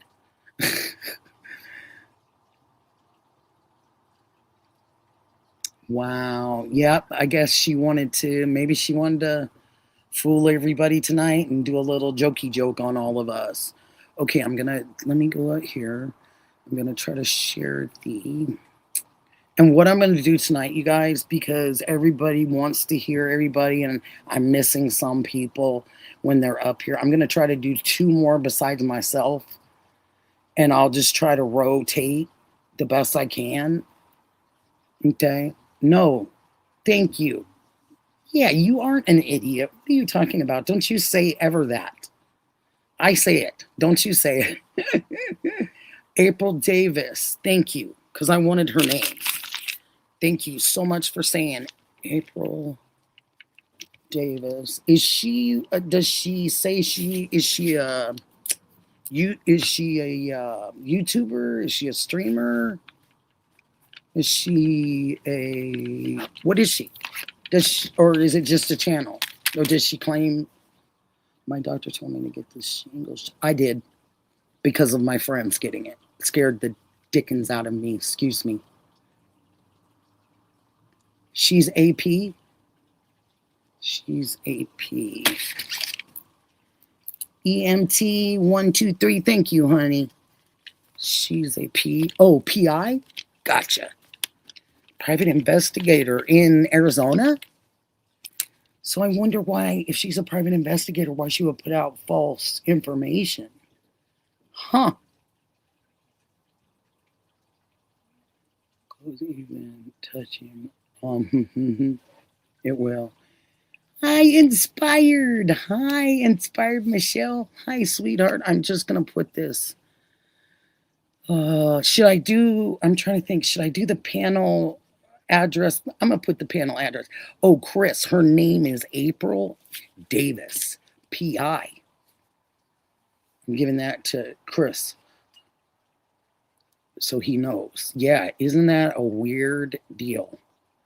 Very, very strange. Okay, copy the link. Okay, I copied.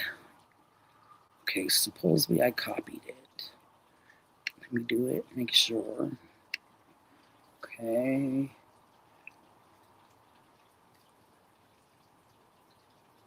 And that Puma's mom, that's good. Just lay on the couch. Just lay right there and don't you worry about nothing. Just take care of you.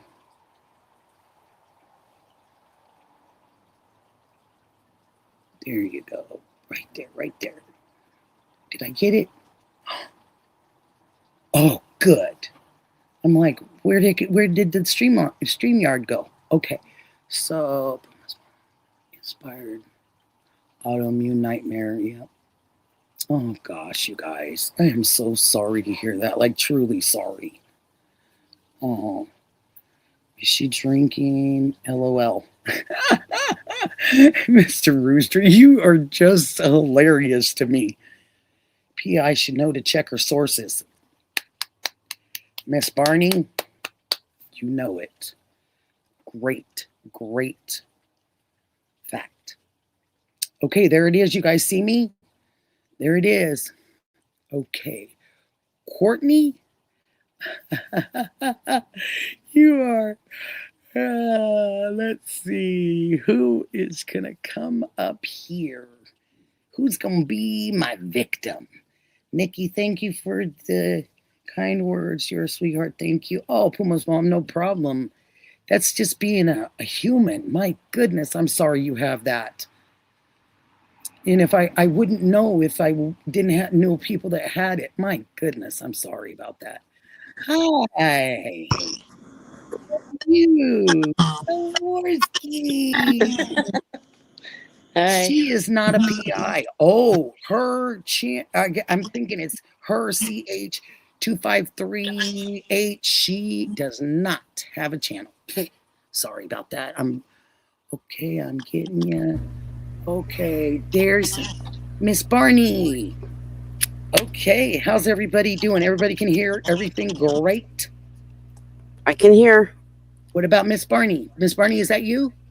Yep, I can hear you. And you say something. Hello, hello. Okay, hi, honey. Okay, so I'm gonna go grab something, throw on my shoulders real quick. Can you guys please chat for a second about Quad Axel Mimi? Hi, honey. Can you hear my you dog guys? barking? Oh, yeah, but it's not. It's nothing. I'm probably gonna turn more lights on behind me if I'm too dark. Am I too dark or am I okay? No, you're fine. Okay, so I don't have to do that, but I'm gonna go grab my robe really quick because it is starting to get chilly. Hi, Skaborski. How are you? Hi, how you doing? Sorry, I had to say it. No, I know. It's just funny. How you doing tonight? Pretty good. I'm happy it's a cooler night tonight. Yeah, it is kind of it's cooler down where I'm at, too. Yeah. Got some rain today, We had massive rain yesterday. I was like, whoa. Yeah, I'm just glad that I'm not having to deal with the crazy, crazy heat. I feel bad for the people that went through that heat wave in Oh, places that normally go through it. The humidity is what kills me. Sure. Rooster. Oh man, I'm so glad you were joking though. Nikki gets a free pass. She's allowed to say Skavorski. Here I come. Woo! That is a little bit better. Okay. Oh, thanks you guys so much. Woo, that feels better. Ghosts. Did you send Ghost on like a wild goose chase or something? No, he had just woke up and I asked him about checking into that April, and then Jason took over and Jason said he was going to go check it out and come back and tell us what was going on. But you know what? It makes me kind of think that so many weird things are kind of happening right now with this kind of weird group on all these different social media situations that very well it could have been somebody else unless you saw the person. Maybe she was hacked. I mean, stranger things have happened in these times. No, I don't know. I was kind of following along with the chat. I think Melly even said that she posted something that said false alarm. Like she realized that maybe it wasn't what she probably didn't mean to put it up when she realized it wasn't supposed. You know what I mean? Then and it was too late because it had already been caught for a second by a couple people. That's what happens sometimes. Is when you put something up, then here's Ghost right here. We're going to add him. We're going to add him too. So it's going to be us, put out, it's me, and 3 others. Yeah. What did you say? Once it's put out, it's there forever. Social media. Hi, Ghost. Thank you for joining us, honey. Thank you. And any of you guys are absolutely welcome to be on here with us, you guys. It doesn't have to just be us. It can always be any of you guys. So don't forget that. I bought some books today from Barnes and Noble, and I'm gonna read them out later on stream, probably tonight, later on tomorrow. What are you reading? Crime books. Excellent. I bought some crime and unsolved deaths, strange, mysterious disappearances. Smart. Have any of you ever heard about the man that had the internal combustion and died? Was that in bed? in Pennsylvania. It was actually a doctor. I heard of stuff like that happening. Yeah, that was back in the 1960s, Yeah. and his body got so hot that he actually burned through the floor in his house. Wow. Yeah. Wow. How does our body heat up to that? Now, I know, I mean, trust me, I've gotten with this fair skin and all that. I mean, I've come so close to heat strokes in my life. But, but how does your body get that hot inside? Something just has to go terribly wrong, I would guess. Very rare. But what's inside of us to give us that kind of heat is what I'm wondering. Love. Love? Okay. Okay, we'll go with it. Okay, to quote the song, what's love got to do with it? I think a whole lot of combustion, no? Oh my I always heard that story as a little girl growing up, and I never believed it until I looked up the old newspaper articles. Southern California. Manual. Southern California.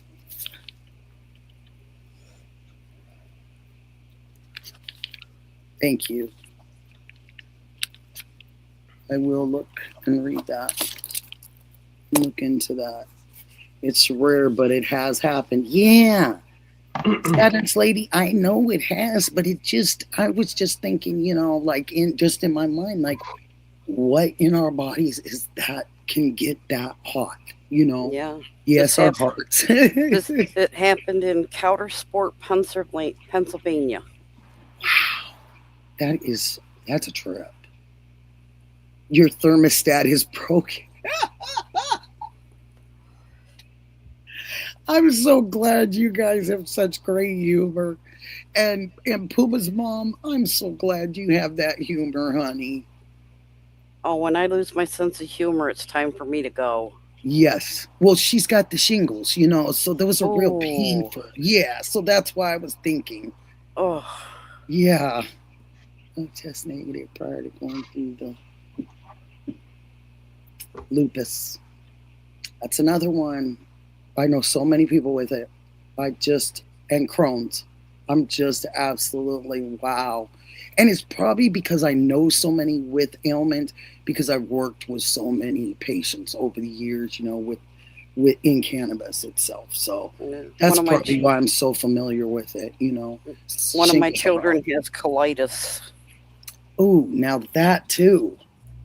Yeah, we almost lost her about 3 times. It's strange because we never heard really about some of this stuff, and not in the olden days. We in the cowboys and all those kind of days, we never heard about. We heard about rheumatoid. Rheumatoid fever or a rheumatic fever?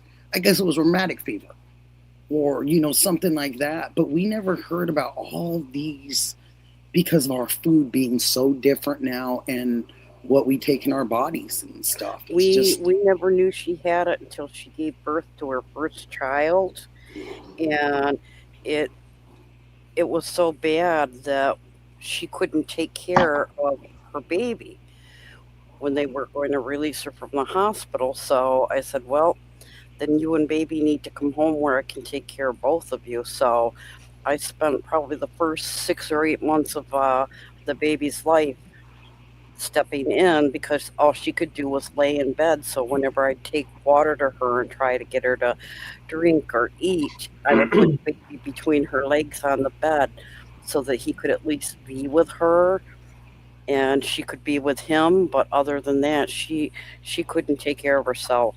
So they could bond. Yes, because I was caring for him 24/7, but it was important that they had their bond. So it is so important. So important. Very important, and I would prop pillows up under her arms and lay him, up close to her so she could snuggle with him. And I would, stick the bottle in his mouth and kind of hold it, like, so that he hopefully thought maybe she was feeding him.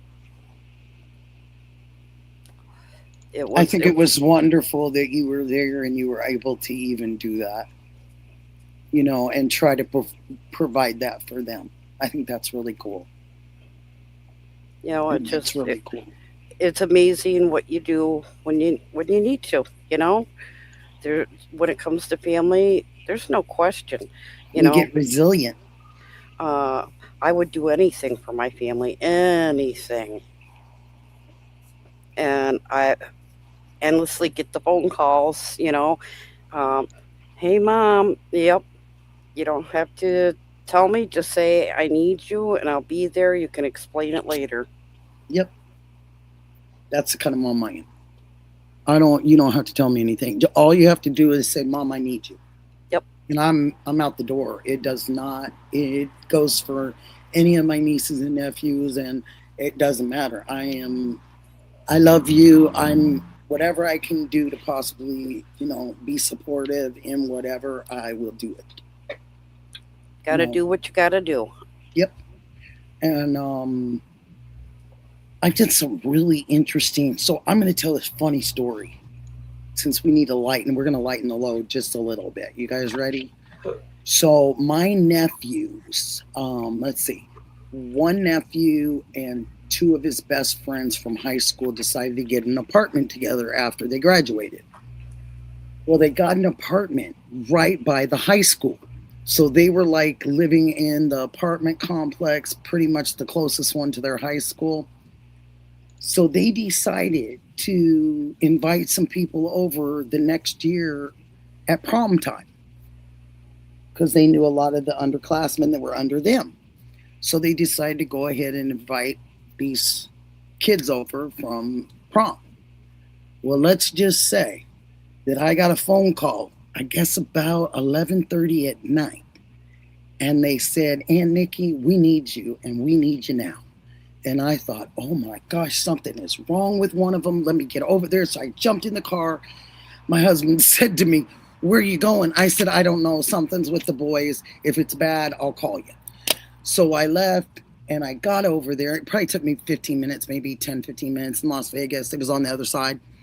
And I got there and I pulled up and I see these huge party buses, and they're lined up all along this complex where you can't almost get in with your car because there's so many party buses out to the street. So I'm looking and I go, oh wow, somebody's having a big party. Went and parked my car, luckily, walked over and realized all these kids were spewing out of my nephew's apartment. Oh goodness. And I'm thinking, and they're jumping over the rails, like his porch, his front porch where it's blocked in. And I'm thinking, wow. Oh, you got it, Puma's mom. You got it, baby. Get some rest, honey. And so I just started walking up and I said, oh my gosh. And I got to the door and you couldn't get in because the bodies were like this, slammed up against each other. Sorry. And I thought, oh, it was terrible. And everybody had pretty dresses on and tuxedos and the whole nine. And I was like, oh. So I said to my nephew, what in the world? And he said, Aunt Nikki, we invited a few people, but it's gotten out of control. I said, you got party buses out in front of your apartment. You don't think it's just been out of control? I said, why'd you wait to call me? So I get in there and I said, okay. He said, Aunt Nikki, I think there's some guys in here that are possibly packing. And I said, packing? What in the world is going on? I said, you mean in this apartment? And he said, I'm just saying, Aunt Nikki, that it could be. So don't do anything like really out there. And I said, don't do anything out there, but you called me. Okay. I said, you want me to call your uncle and get the guys over? And he, oh no, you can handle it, Aunt Nikki. I said, who's the DJ? I need the microphone. Get the microphone. So they go and get the microphone. Here, Aunt Nikki, here's the microphone. What are you going to do, Aunt Nikki? I said, just watch. Just watch. and pay attention. And they said, okay, just don't embarrass us too bad. I said, embarrass you? I said, you're going to be embarrassed. You're going to be embarrassed for a long time. So I got on the mic and I said, hey, I said, this party is over. Get back in the party buses and let's get to moving. And I'm hearing these kids going, oh, shut up, old lady, or whatever they're saying to me, you know, like, be quiet or whatever. And I hear somebody going, and I hear a, and I go, oh, that was a, and I go, what in the world is going on in this apartment? So I got on that. I said, give me that microphone again. And they gave it to me. And I said, you not only have to get out of here, but if you don't, and whoever's got the gat, I said, put the gat back in your tuxedo pocket and get that out of my nephew's apartment right now before I start getting a gat. And they all looked at me and they said, your aunt's got to get, he said, you don't know what my aunt might have. You better get out. And all these kids just started piling out of this place. And I just was like, this is how a party gets out of control so quickly. And I said, how many people did you invite? Oh, about 6 couples. I said, okay, that's not too bad. I said, but you had party buses. They said, I know, Aunt Nikki, but thank God for you. I said, yeah, thank God for me. Now, guess what? I'm in the apartment now. I've got everybody out. Here's the police. They're coming to the apartment door, knocking now because there's been so many complaints. So my nephew shoves me in the bathroom and shuts the door and holds it shut. And I'm thinking, what in the heck is this kid doing? What is wrong with him? And he said, there's police out there, Aunt Nikki. And I said, okay, let me talk to him. And he says, no, Aunt Nikki, you can't go out there. And he's yelling at me through the door. You can't go out there, Aunt Nikki. And I said, why?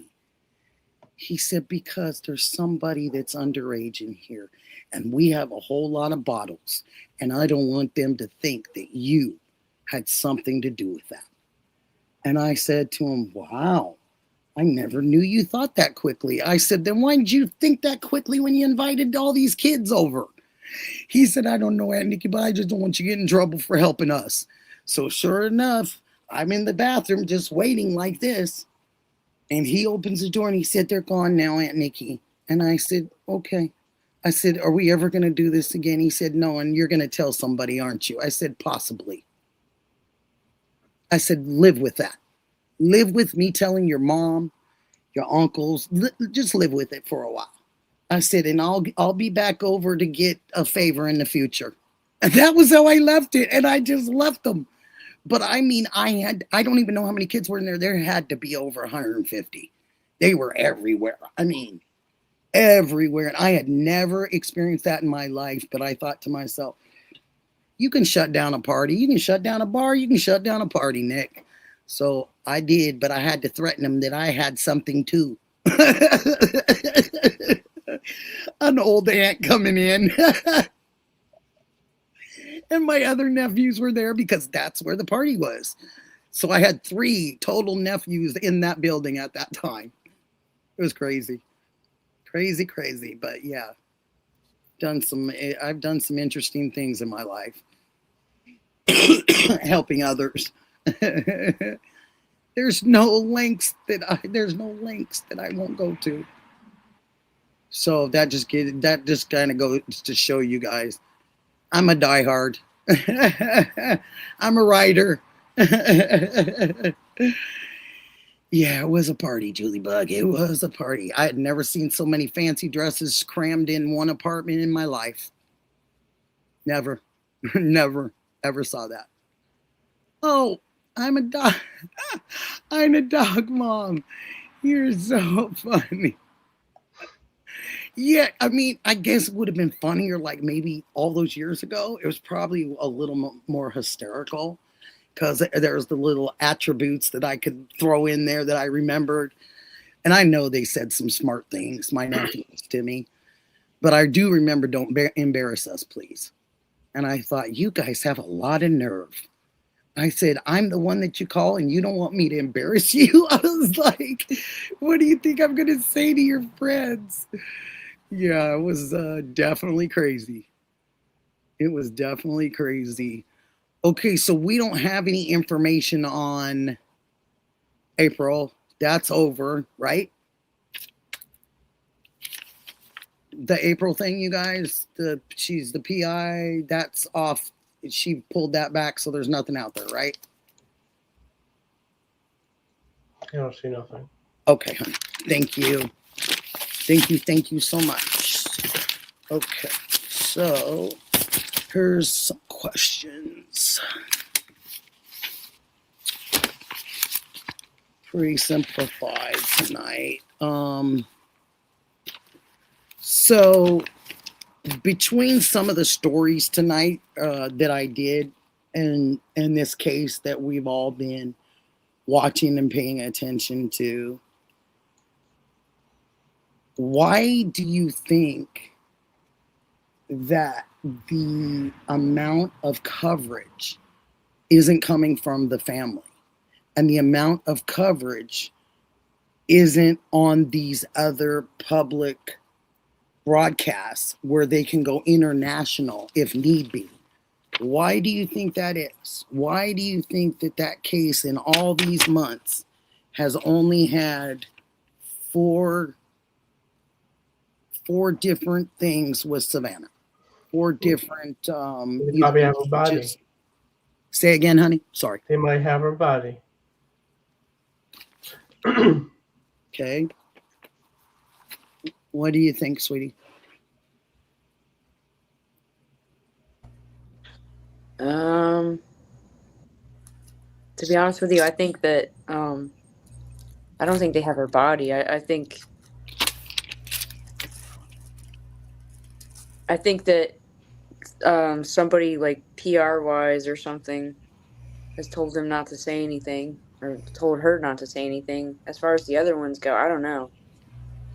It's still strange though to me, regardless, because I'm just saying, like, I don't care how rich I was. If my mom was missing, I would be using every ample opportunity, to be talking about it constantly. And if I couldn't do it on the show that I was getting paid to be on, then I would just go do it on my own time then. You know what I mean? I'd be doing interviews, and I would make my own YouTube channel.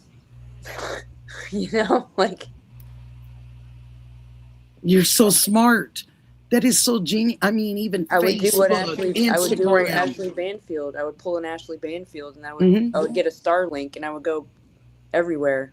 Yep. I would. That's what I want to get one day. I would wear a bulletproof vest, and I would go into places that I probably would, it would be dangerous. I would do anything and everything until I found my mom. Yep. I don't care. No offense to Savannah, but I'm just saying, like, that's just me.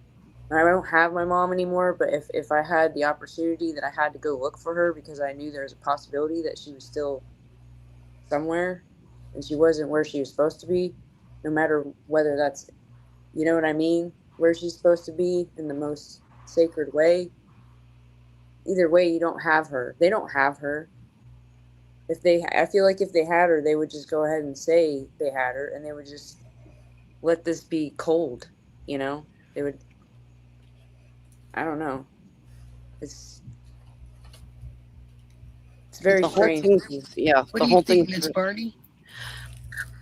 It's very puzzling. Like, if what we've been recently finding out about these ransom notes, that a little more information from each one is coming out now. I don't understand why this information wasn't brought out in the first place, but I've always thought that maybe Nancy knew some information about someone, that somebody, I don't know, maybe somebody famous, popular, rich, she knew something about them that they didn't want anybody else to find out. Now, exactly how Nancy disappeared is still a huge question mark. But it might also explain if Nancy knew something about somebody. Um, What could she know at 84, though, honey? What could she know that would, after so many years of being retired and so many years of living on her own and taking care of her own home and being able to do that for so long, at well, 84, what would change that and change the dynamics of her now being in danger for her life? maybe she knew about some embezzlement, something that really was going to, whoever may have done or something wrong may not have wanted that information to get out in public, and maybe they were afraid she was going to go public with whatever information she may have known. um, and that may also explain a little more of the silence about the case, because maybe the case involves somebody of some notoriety. So let me spitball this off of what you're saying, and you guys can tell me if I'm off base. It's just something off of what you guys say. So you thought maybe possibly she could have found an embezzlement or something like that. Could she have Possibly. learned? Could she have learned? Possibly, yes. Could she have possibly learned about some gambling issues? It's a possibility, and I've only come recently to, and I don't like to say this, think law enforcement was involved in her disappearance. Now, Um, if what is being reported is true, that somebody put in a ransom note, they knew where her watch was and that a floodlight was broken and blah blah blah. Who else would know that other than officers at the scene? hmm, who else? Officers at the scene. I'm just I'm sorry, but People at the scene. I really just think that this is gonna be one day it's gonna come out, it's gonna get solved, everything's gonna come out, but it's gonna be one of those things where this is my opinion, purely my opinion, not a fact. No, It's just gonna be something stupid like a debt between someone in the family involved with Nancy, and Nancy being taken out of the equation was the way to get rid of that debt. And then they covered it up with this freaking kidnapping bullcrap, because to be honest with you, none of us really know exactly when she went missing anyway. We're supposed to believe this like timeline that they gave us, and that they created. yeah, and that's my opinion. And if I hope It's a I'm good wrong. one. I hope I'm wrong, but statistically, every single time something like this kind of whatever happens with family and stuff like that, it's usually the last person that was around her, you know, and it's all just too many things are just too coincidental, and with everybody constantly looking at the perp guy and going, that just looks like the guy looks stupid, I mean, who would dress like that or look like that? Like, just it just is what it is, in my opinion, at this point. And nobody wants to say it because people are too scared to say it because they're worried about getting in trouble or offending somebody or whatever. But what if that's really all it is? What if we're all just sitting here trying to figure out this big conspiracy about it, and it's really not a conspiracy at all? It's just something happened with the family, and they're trying to cover it up to make it look like she got kidnapped. And In my opinion, and it's within the family, honey. yeah, it might, and it could not even be who we think it is, but maybe they're involved. You know what I mean? Maybe it's somebody else, but I love they it. got I'm help. just writing it down. I mean, that's just what I think. I think I can say off stream what I really want to say, but I'm not going to say it verbatim on stream because this is your stream. You know what I mean? But No I problem. still think that, in my opinion, it's something having to do with an internal like dispute, a debt. Maybe they owed something, and then there was a disagreement, or let's even go as far as say there was a disagreement that night at the whatever at the other house, and that could explain why there was so much luminol activity going on in the garage, and like another thing is we don't even know where they are at this point. They haven't made any appearances. None of the other families made appearances either. The only reason we even know Savannah is making any whatever is because she's on national television. The whole thing is like, hey, stop talking about it. Why? It's not on the national media anymore. It's not. The only time you even hear about it recently is when they were talking about the ransom notes being real or not real, or real or not real.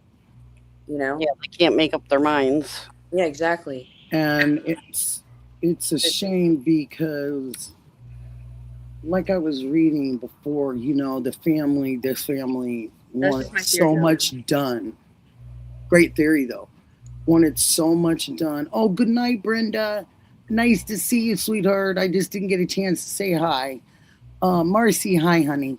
I just think that there is a chance that it could have been internal, just like you're saying. And also, Golden Lion has said some things about possibly, after that helicopter, could she have been one that they took in that helicopter that day?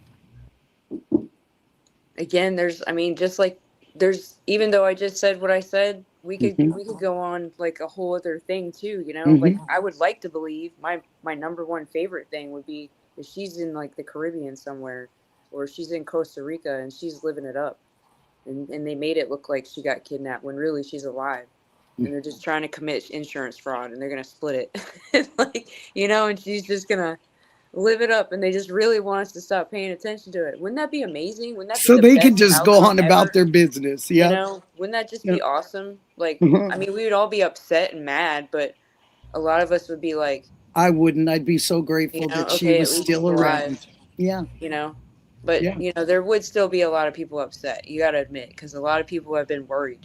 You know what I mean? Well, So something along the line of this has happened before, and I wish I could remember the name of the town where this happened, and it occurred, I want to say, back in the 1960s, where unwanted children were placed in a home, and this guy started this home for children. Everybody thought, oh, he's doing great things for these kids. And in the middle of the night, one night, all of these kids disappeared. And the owner made it look like there had been a gas leak in the building. And he said all the children had to be evacuated, but they weren't being taken care of in good homes. He sold the kids. And one of the kids was pregnant. One of the girls was pregnant and had just given birth to her baby. And they thought everything was all covered up. This poor baby never knew her real mother or anything. She had been adopted and taken care of by a really good family. But when she started to ask questions about her mother, the adoptive parents thought her mother had passed away. So that's what she was told. And she went digging for information and found out that her mother was one of these kids that had been evacuated. And she did manage to track down her mother. She went through the horrible story, and as she was finding out the truth, her life had been threatened. But when she found her mother, the guy that originally started the home had placed her mother in a mental institution where they kept her very heavily drugged and told her that her baby had died. They had her tucked away, heavily drugged, and this was for like 20 some odd years, 30 some odd years. by keeping her so heavily drugged, she was quiet. She couldn't tell the truth. Did they ever locate the baby? Yes, that baby is the woman that grew up and started digging for the truth, and that's how she found her mother in the institution, heavily drugged. I will have to look that up and see if I can find it again. It's amazing what people go through. It's amazing what us other humans that have these mindsets take these people through. You know, it's just Yeah, it's a true so. story. I totally believe it. There's no doubt about that. I believe that. But here they had taken her away and just kept her heavily drugged all those years, so she couldn't tell the story of what really happened to her and all the other kids. Wow. So, is Nancy heavily drugged somewhere? That's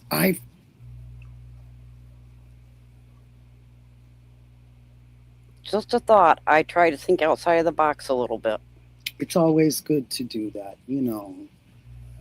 It's always good to do that. For so many reasons.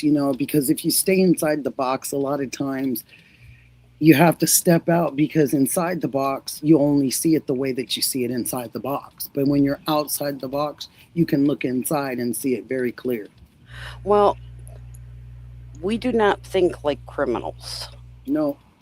Therefore, we don't understand their reasoning or their thoughts until after the fact. And still, we don't always understand it. It still doesn't always make sense to us. It's really true. But we don't think like criminals to put ourselves in those positions. Yeah. Now, I worked with special needs kids, and we had some pretty violent ones. And one day I asked the student, "Why did you do that?" And he looked at me and he said, "Because I can." No special reason, but because I can. Yeah. And I couldn't understand that for a while. But now once I got it, I was like, oh, their mind works totally different. We understand there are consequences and things like that. But to them, a negative reaction is attention. Yeah. Yeah. And definitely their mind works differently. It just seems to be, and this is just going off of things I've been taught when I was younger, that they're wired different. I always used to remember that my father used to say that all the time, that sometimes people are just wired different, and what they've been accustomed to as kids and what they've been through can change the dynamics of their life later on as adults. Oh, absolutely. Absolutely. He used to say that all the time, that you never judge a book by its cover, of course, and that you never know where someone's come from until you either walked in their shoes or you don't want to smell or be in their shoes. I used to carry a heavy load in my heart every day for these kids. I can imagine. Ghost, yeah. What do you like to say, Ghost? So, what would you like to say about this? What, honey? Well, I don't know. It just I don't think she's drugged. Do you think that there's a possibility that she could be somewhere else, or do you think that's not in the ballpark? Well, I'm not saying that's what I believe. It's just, a thought. No, that's what I mean. It's not. it seems like, people keep saying, well, conspiracy theories. Well, conspiracy theories are by people that are conspirators or look in different realms. We stick to the story and a lot of the things that we've already known that the rest of the world knows. So we work off of those things. It's not that we go out and grab a moon or grab a star and bring it back and go, here you go. Here's the star I found. And you're going, wait a minute, where'd that come from? It's that we're working amongst and in the same practical space. Even though we might see outside the box, we're working in the same practical space of of information that we've already been given. Even if it's false, even if they're lies, those are still things that we've been given. So in order to come up with a theory or something that could have happened to this person, you have to come from somewhere. And it's not reaching out of the sky. I think we're coming from somewhere the first time that it was told that she was missing. And the second time when the family were all sitting there, the three of them, and they were expressing to the world what they were feeling at that moment. I don't know how I would have reacted, so I cannot judge their behavior, Mhm. in those videos and things like that.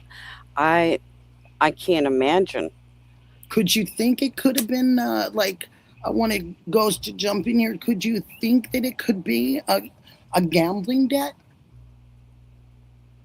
I don't think so. Okay.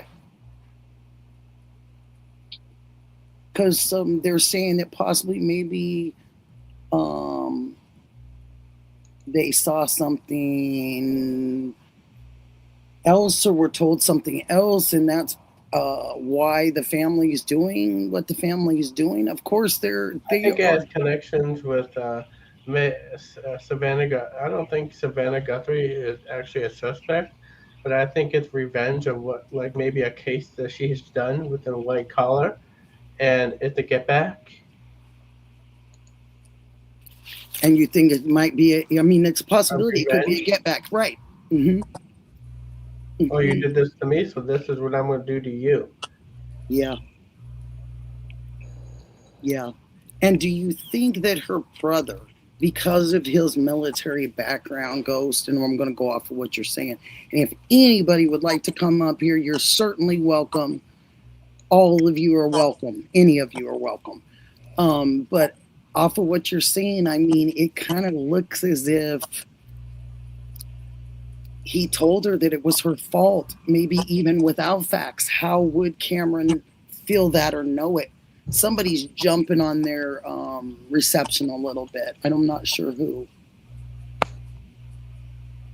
Just FYI, you guys. But yeah, do you think that that's like? Do you think it's normal for a brother to just come up? I mean, we've had a lot of different, well-known people in our family, and I just can't imagine somebody just coming up to one of them and saying, well, it's your fault that they're gone, or it's your fault that this is happening, or it's your fault. I don't see, I I'm could never sure see that. I'm sure it was always a concern within the family that with I think when Savannah you're well being, known, it is. yes, so and Cameron being the eldest male, um and being in the line of work that he is, I'm sure this was always a very realistic fear of his. And maybe out of his fear, it just came out of his mouth. So I'm going to play devil's advocate tonight, as much as I don't want to, because I don't like the devil. But could there have been a possibility of her brother pointing the finger at her and not even having the facts at that time? And if you're that upset with your sister and you think that something like this could have possibly happened, then why didn't you have full security for your mother? Well, maybe the mother didn't want it. Doesn't matter. Doesn't matter. My mother could tell me she doesn't want something, but if it's for her better good and the better good of the family, if you're that concerned about security measures and security things and things coming back and falling on the family, then you would also, as a military man, have the know-how and the knowledge to tell your siblings, if it is you and it is on you, then I expect you to go ahead and fully get security around mom's house. I'll take care of security for my house. What I mean is the security cameras in the house. In the house. What about outside? What about outside when it wasn't necessarily that Nest camera wasn't hooked up? The Nest camera wasn't hooked up. But they said that she had camera service because she wanted to see the javelinas and the nature. Well, if it wasn't hooked up, then it wouldn't have been able to take the pictures of the perp. Now, you don't have to have a subscription for those cameras to work. You do if you're in a job that is very nationally known syndicate, and your family has been worried about your mother for some time. No, but what I'm saying, you would have already had that done. Sorry. I have had many security cameras. I've never had a subscription, but it always worked. It always took pictures and videos. So you don't have to have an active subscription. But over a certain amount of times, those do disappear because you don't have a subscription. So they wouldn't go to the cloud. The cloud would be able to get something like it did here, but it wouldn't be able to obtain if something really important happened to you and there was different factors of it happening. You wouldn't be able to get all those pictures. No, not necessarily, because those images and videos would go right directly to my phone. Mm-hmm. And from my phone, those pictures and videos would be saved to the cloud. Because so why in the fact, if that's the truth of the matter, and now mind you, I have one of those cameras. So I'm not talking out my, I understand. But what I'm asking is, if there was a camera inside, like has been told, then there's several pictures. There should be. Yes. And that's a very good question, because this is how I caught somebody trying to get into my house. Mm-hmm. I wasn't even home. The notification came to my phone. I looked at it, and from my phone, it automatically went to the cloud from my phone. Okay. So but the question still states, or the question still is. The images were saved on my phone as well. Why do we have an image? Look, just hear me out. Yep. And I am playing that advocate. Okay, that's good. Why do we have images of a porch man supposedly on January 11th? I'm just going over what we've been told, that we have a porch man on January 11th just standing there. Now, some people say that wasn't January 11th, that was that day or the day before. That still picture of that person with no backpack is standing there. Okay? We get that. We get the one where he comes back, or it's that next day, and now he's getting the brush and he's putting it on the camera when ultimately he was taking the camera anyway. We get that. But we get nothing from inside. Nothing. Yeah. Anybody ever thought about this? These are things that I've absolutely written down and gone over a million times in my head. That why do you only get these? So you give us the curiosity, okay? You give us the curiosity that there's a man on that porch. And you give us the curiosity that a man could have been there a But few look at days what. prior But or look the at what. day before. Look at what Chris just said. He said, "Where to go? Just to make the cover up look good." I'm not disagreeing. I'm only merely asking questions because Right. these are questions. Chris, you're absolutely right, honey. These are questions I've asked myself since all the confusion. Yeah. And Why? I think that's what Nanos wants is confusion. Absolutely. But now that we are all aware, the public is very, and you know this, and he knows this, because that's why he's been doing a lot of backpedaling and trying to be nice and do this stuff. And we know that's not who we've been seeing for the last 5.5, almost 6 months now, or 6 months, excuse me, just passed. Or no, 5 months, excuse me, working on 6. Yeah, I don't understand that part of it, because you're only going to give this. Now you're going to give an image of a man with a blue jacket, a blue cargo pants, and a backpack on his back, and a backpack in his hand. And you're going to be able to film him at someone else's house and hold the backpack over the wall, bring the backpack back over, and he never releases the backpack out of his hand, and he walks away with the backpack on his back and in his hand. Now, at the same time, you want to give us a different picture of a gentleman on a patio, a front patio of someone's, with the archways, and the house is made out of a white stucco, and the camera can get him at night with a white sheet on and him looking like this at the camera. They give us that. So now we've got the guy with the backpack, with the double backpacks, one on and one holding. Then we've got this guy that wants to get his eyes as close as possible to these other people's camera. They bring it to our attention. They talk about it. They show it to us. And that's it. Nothing is ever said. Nothing. Think about it. Nothing is ever said about that guy after the fact, unless it's talked about by one of the social media platforms or channels. Not talked about that. Hi, sweetheart. Not talked about that. Not really talked about the backpack, the guy with the 2 backpacks. That also only gets talked about a hair, and then it just gets pushed to the side like that didn't have anything to do with it. Well, but you brought it to our attention and you showed it to us.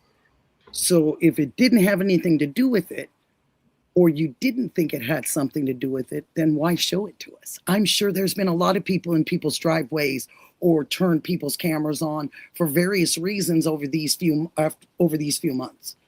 So why pick those? Because we thought that guy with 2 backpacks would have something to do with it? Because the guy on the porch looked down like this at the camera real close and his eyes looked very familiar to the other ones with the mask on his head? Then don't talk about it. Then it just goes away. Then we are all stuck with it. We're stuck with it on our information, on the things that we've written down.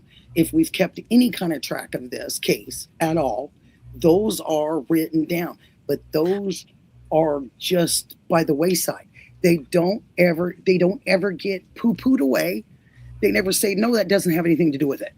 You guys, we put it out there, but those people don't have anything to do with it. Nothing. Not one talk about them. I mean, nothing. Just puts it out there to show us. Who first brought that to our attention? I believe it was the news. And I believe that mainstream? I believe that it was a shared thing off of and I want to be real careful, but I think it was shared off of possibly a can you do that one more time, Copeland, please? Because I can't see you unless there you are too. So I'm gonna put Copeland up with us, okay? So we are gonna share a stage. Here's Copeland with us. Hello. Hi, sweet bug. How you doing? So basically, we're talking about these really different things that they want us to check out, but they don't want to talk about it afterwards, and they don't want to poo-poo it away, and they don't want to say it's not, that didn't have anything to do with it. We don't even know why you guys saw that, why we even put it out. They didn't do any of that. They just let it sit there like it's sitting in our brain or sitting in our information that we've written down, like I said, or taken notes. So now what are you to do with that? So now you got, hey, so oh gosh, Justine, where are you? Okay, so there's Justine. Okay, so it's all of us. So basically, you're showing us these pictures, just like these 4 instances of Miss Guthrie talking about Savannah, showing and reaching, and with the last one being the Hoda. Why show us this stuff really if it doesn't matter? When we look at other situations and other crimes, you guys, they don't do this. They don't show us little, even in like a John Bonet case or that, they didn't give us these little, here you go, take a look at that. Don't those eyes kind of look like that person? Or take a look at that. Doesn't that person, he's got 2 backpacks. Aren't you guys looking for a backpack? You see what I mean? Like it playing with the public, basically. And making us really subconsciously keep this in our brains if we haven't ever gotten to get it out. They want us chasing our own tail. That's what they want. And I think that this is a problem for me. And it's a problem for me because I don't understand the family. Because as much as I want to believe in everything that they're going through, and I want to have so much respect for that, and really, but they don't make sense. Because why is your older brother going to tell you that you did this?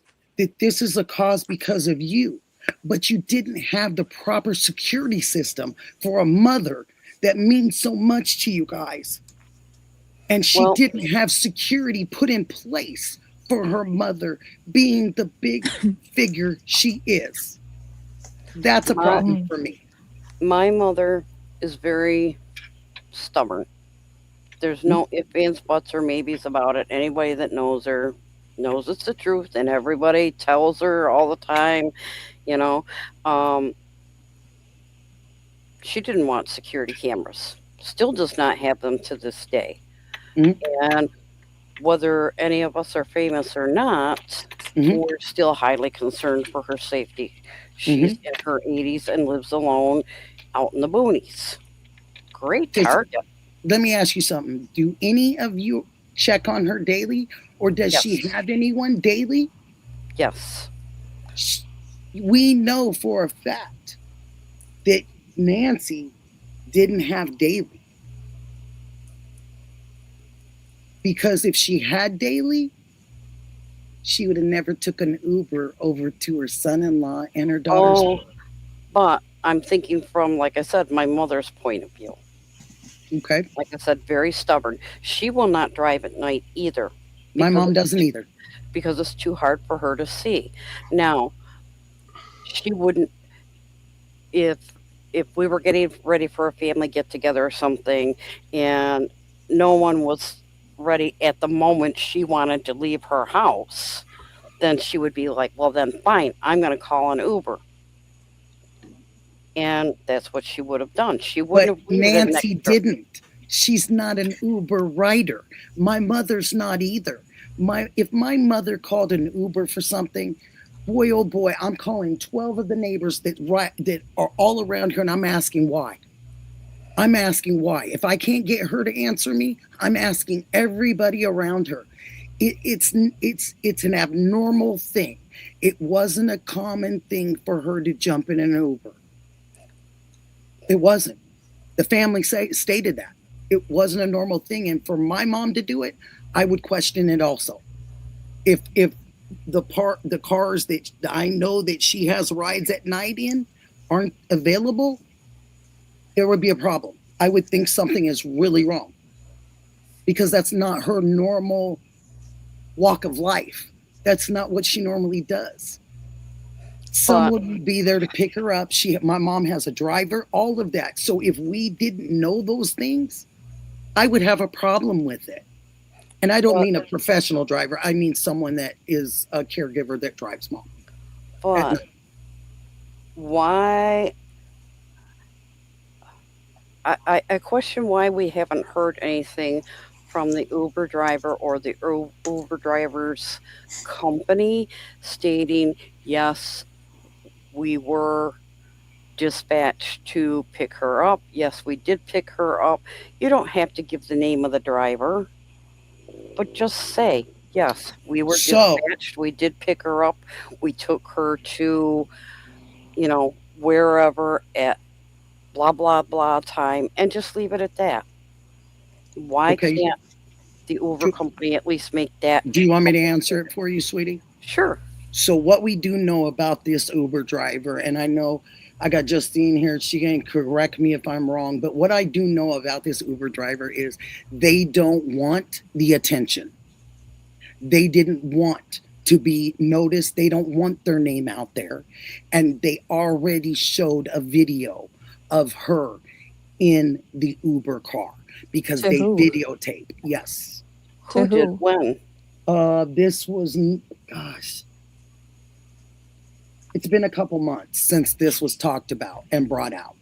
Who did they show it to? An Uber today, the Uber driver that called in to, was it Ted? Called in, I think it was Ted or 857. It was one of them. And she said it was 857. And she said that she was the Uber driver that came out and just parked and talked to 857 and JLR. And he said, yeah. And he said, when you said Uber driver, I thought, whoa. And she said, no, I do know the Uber driver that you're speaking of. And that person does not want her name or anything out there. That's why it's not been said. She said it right. She said it today on his show. And she said, I work for them too. And I do know this to be fact. And I had heard that before. So it wasn't something that I hadn't heard. I didn't hear that.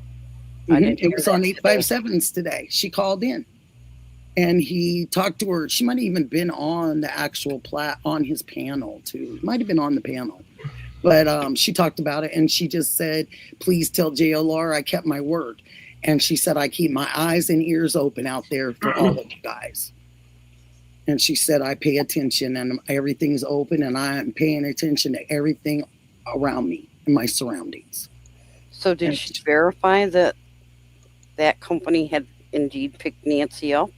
That she did not verify it. It was verified a couple months ago. I cannot tell you for a fact who verified it, which news media it was that verified it. All she did today was solidify something I had already heard a couple months ago. And she was just saying to 857, tell JLR that I kept my word and that she was keeping her eyes open out there. And if she saw or heard anything, that she would let them know.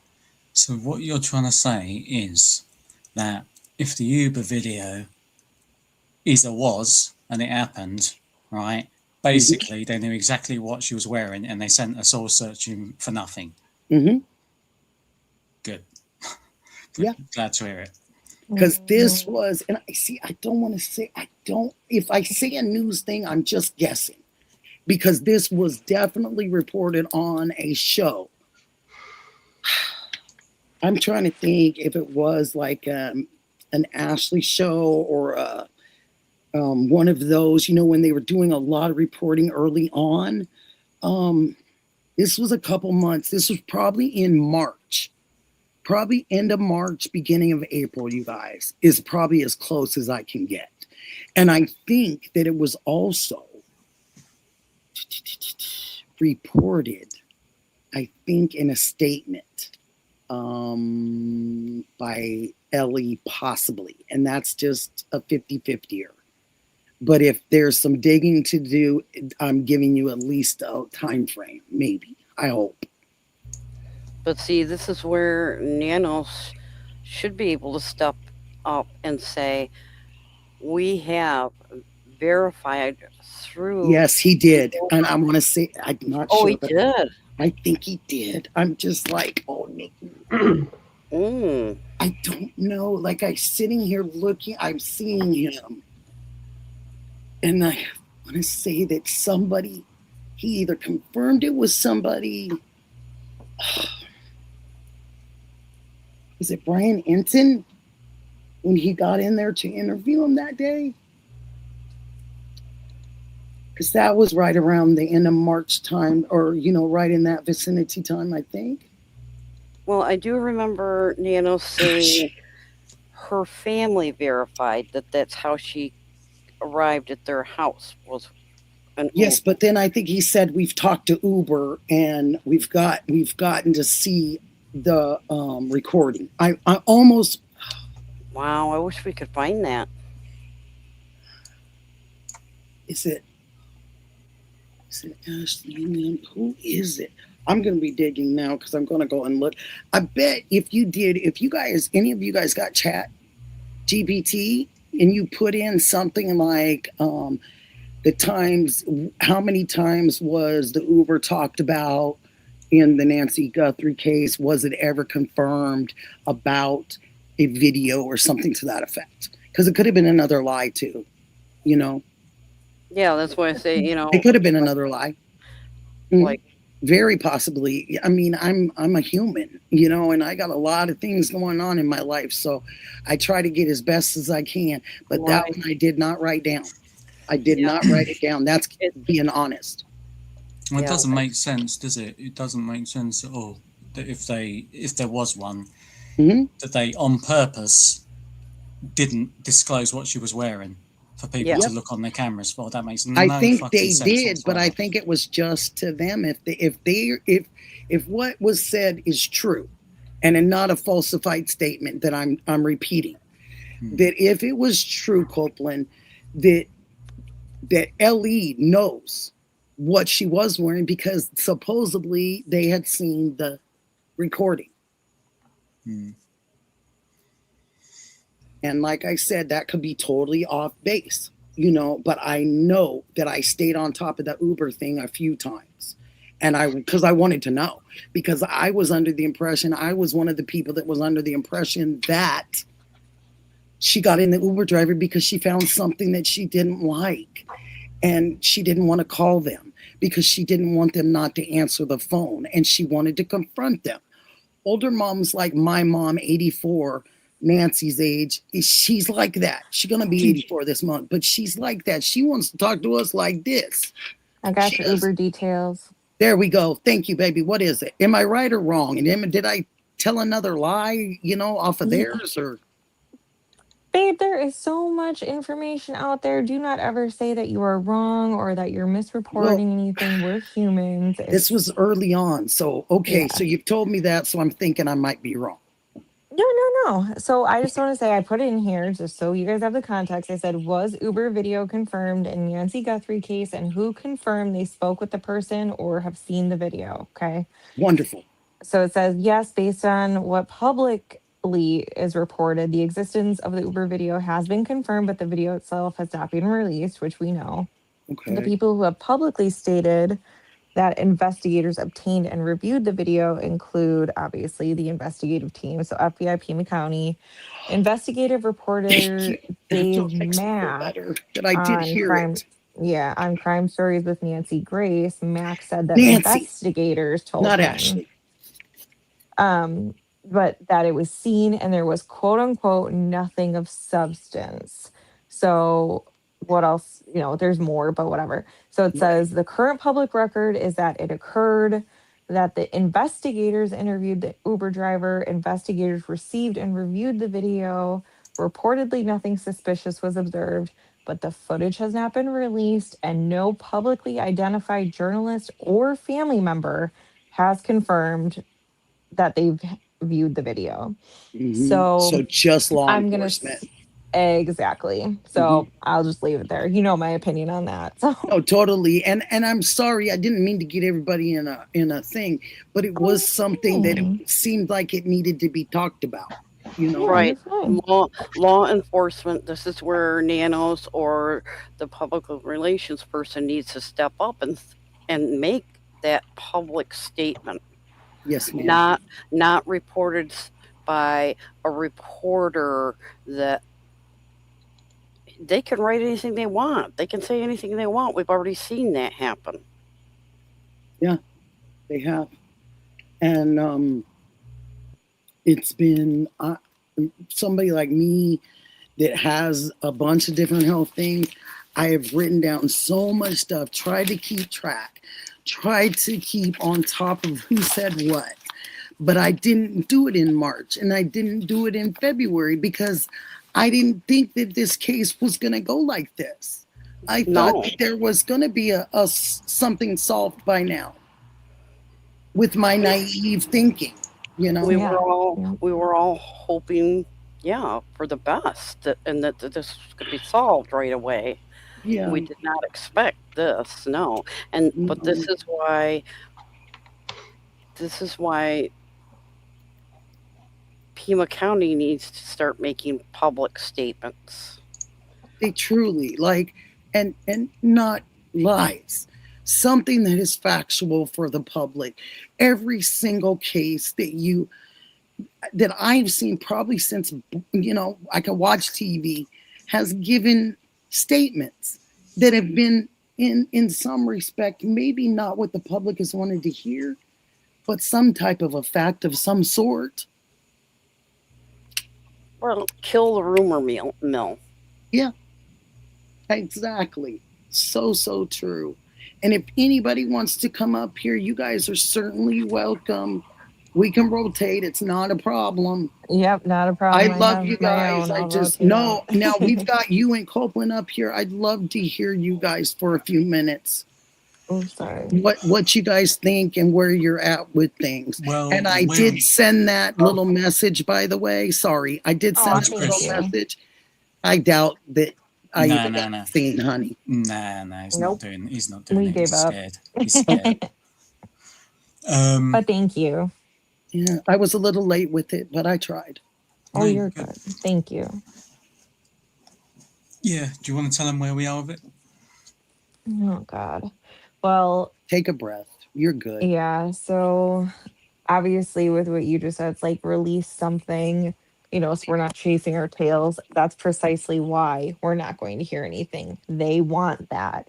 The more we chase our tails, go down the same rabbit holes, they're already scrubbing old records. They're already getting rid of old articles from the internet. They're taking things off. And that's because we're going back to the beginning, right? We're trying to go back to basics. Right. So we can't publicly pull those up anymore unless people have screenshots to say this is inconsistent, this is inconsistent. Right. And it's for a reason. They want us to continue to be misled because it goes so much further, so much bigger, so much deeper than anybody even realized. And it all started with what, Ashley? It started with what? So what did it start with? A phone call. It started with a phone call. Oh, yes, that was right. Yes, I'll leave it there. Call. But I don't think we'll ever find out the truth.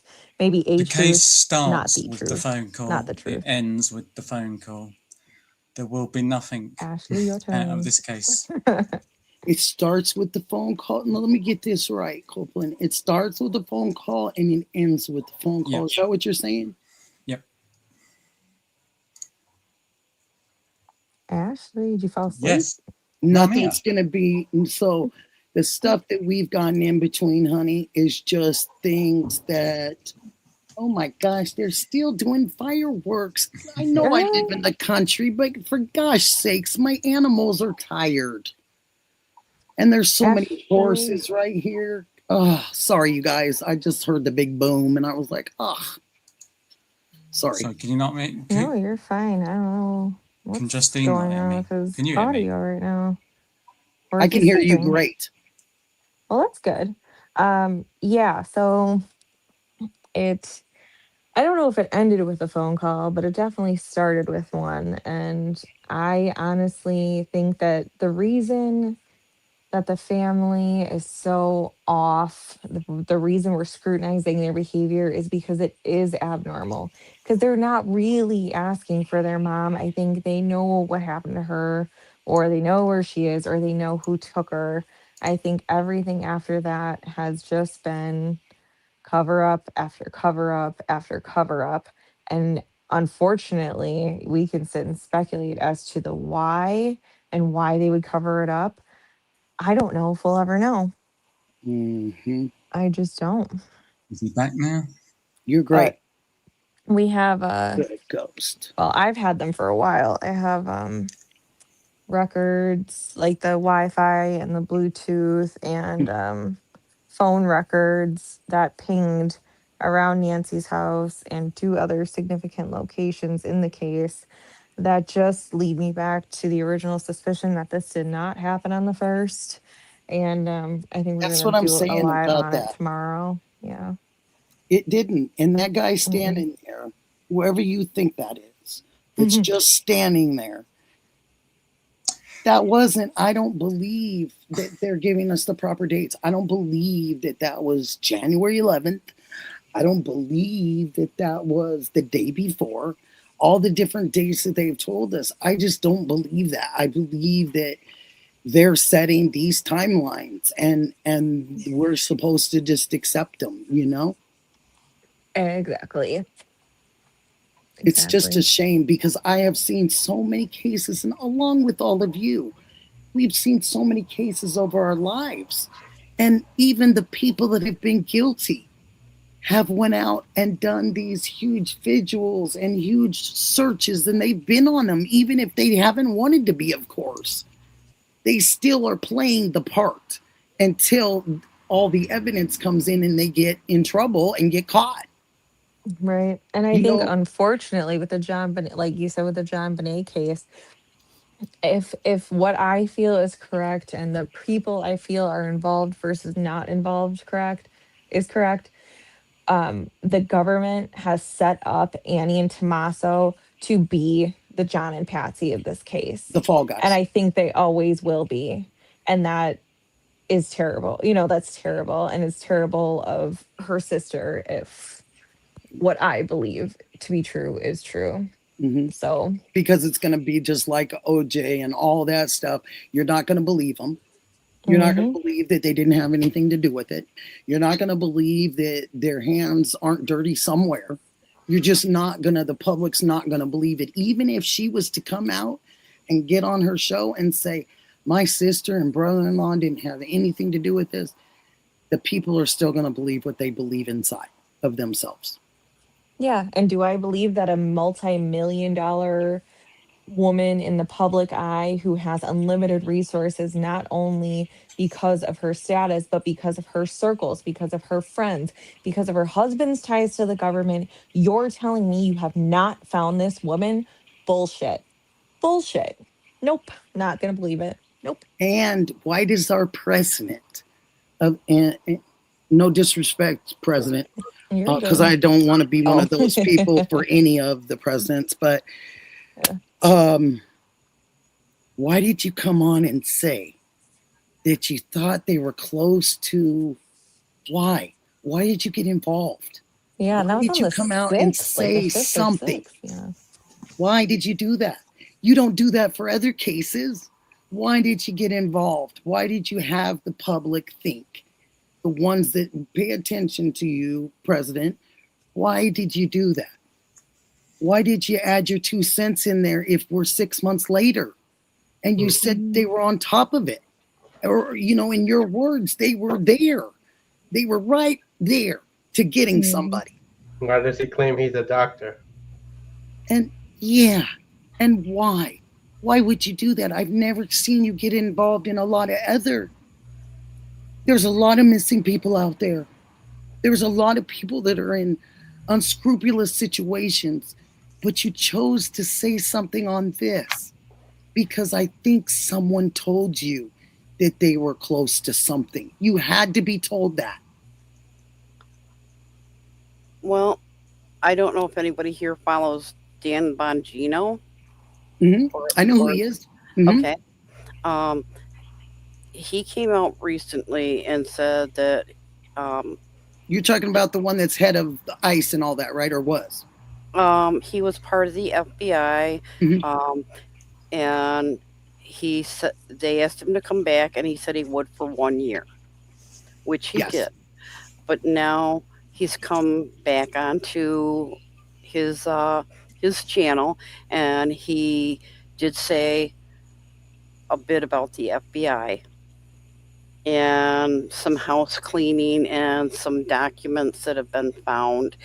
And he said he's very scared for the United States citizens. Me too. I'm scared for all of us. And I think Bongino's a very intelligent man, and I think he's very brave. So can we totally trust the FBI? Oh. That makes me question things. The problem is the lies. If they were honest to the public and the things that they did give us was information for the public, but unfortunately, as I've learned as of late, they put stories out twice because they want one of the stories is to go to the people that have done it. They want them to believe it. So they'll relax and they'll do these things and they'll make a mistake. That's why they put out all these different scenarios. I got that part. But my problem still remains is I'm still going backwards because I am still stuck. And I'm sorry for anybody that doesn't want me to be stuck, but I'm still stuck in this area of the alarm system. And I'm going to stay stuck here for a while because these folks came out and said that they have access to her telephone, but they didn't have access to her cameras. If she didn't have cameras that were hooked up to a system and you have her phone, you're not only have access to her cameras, my friends, but you have access to her pacemaker also. Don't fool yourselves on that, please, because that is factual. And for me having a camera and not having a security code on it, my son can pick up my phone at any time and look. You feel me? So for you guys to come out and say you had her phone, but you could do this, but you couldn't do that, that's not true. That's another lie. It's not true. It's pretty sorry, but it's embarrassing, not really, true. to not have a subscription. It's really embarrassing. Mm-hmm. But it's not true. And if you don't have a code to it and someone grabs your phone, anybody can look at your camera. I'm sorry. All they got to do is go, camera. Which one?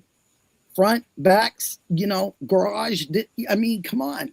It's not a rocket scientist as far as that goes. You don't have to be one. And I just thought, why are you lying to us again?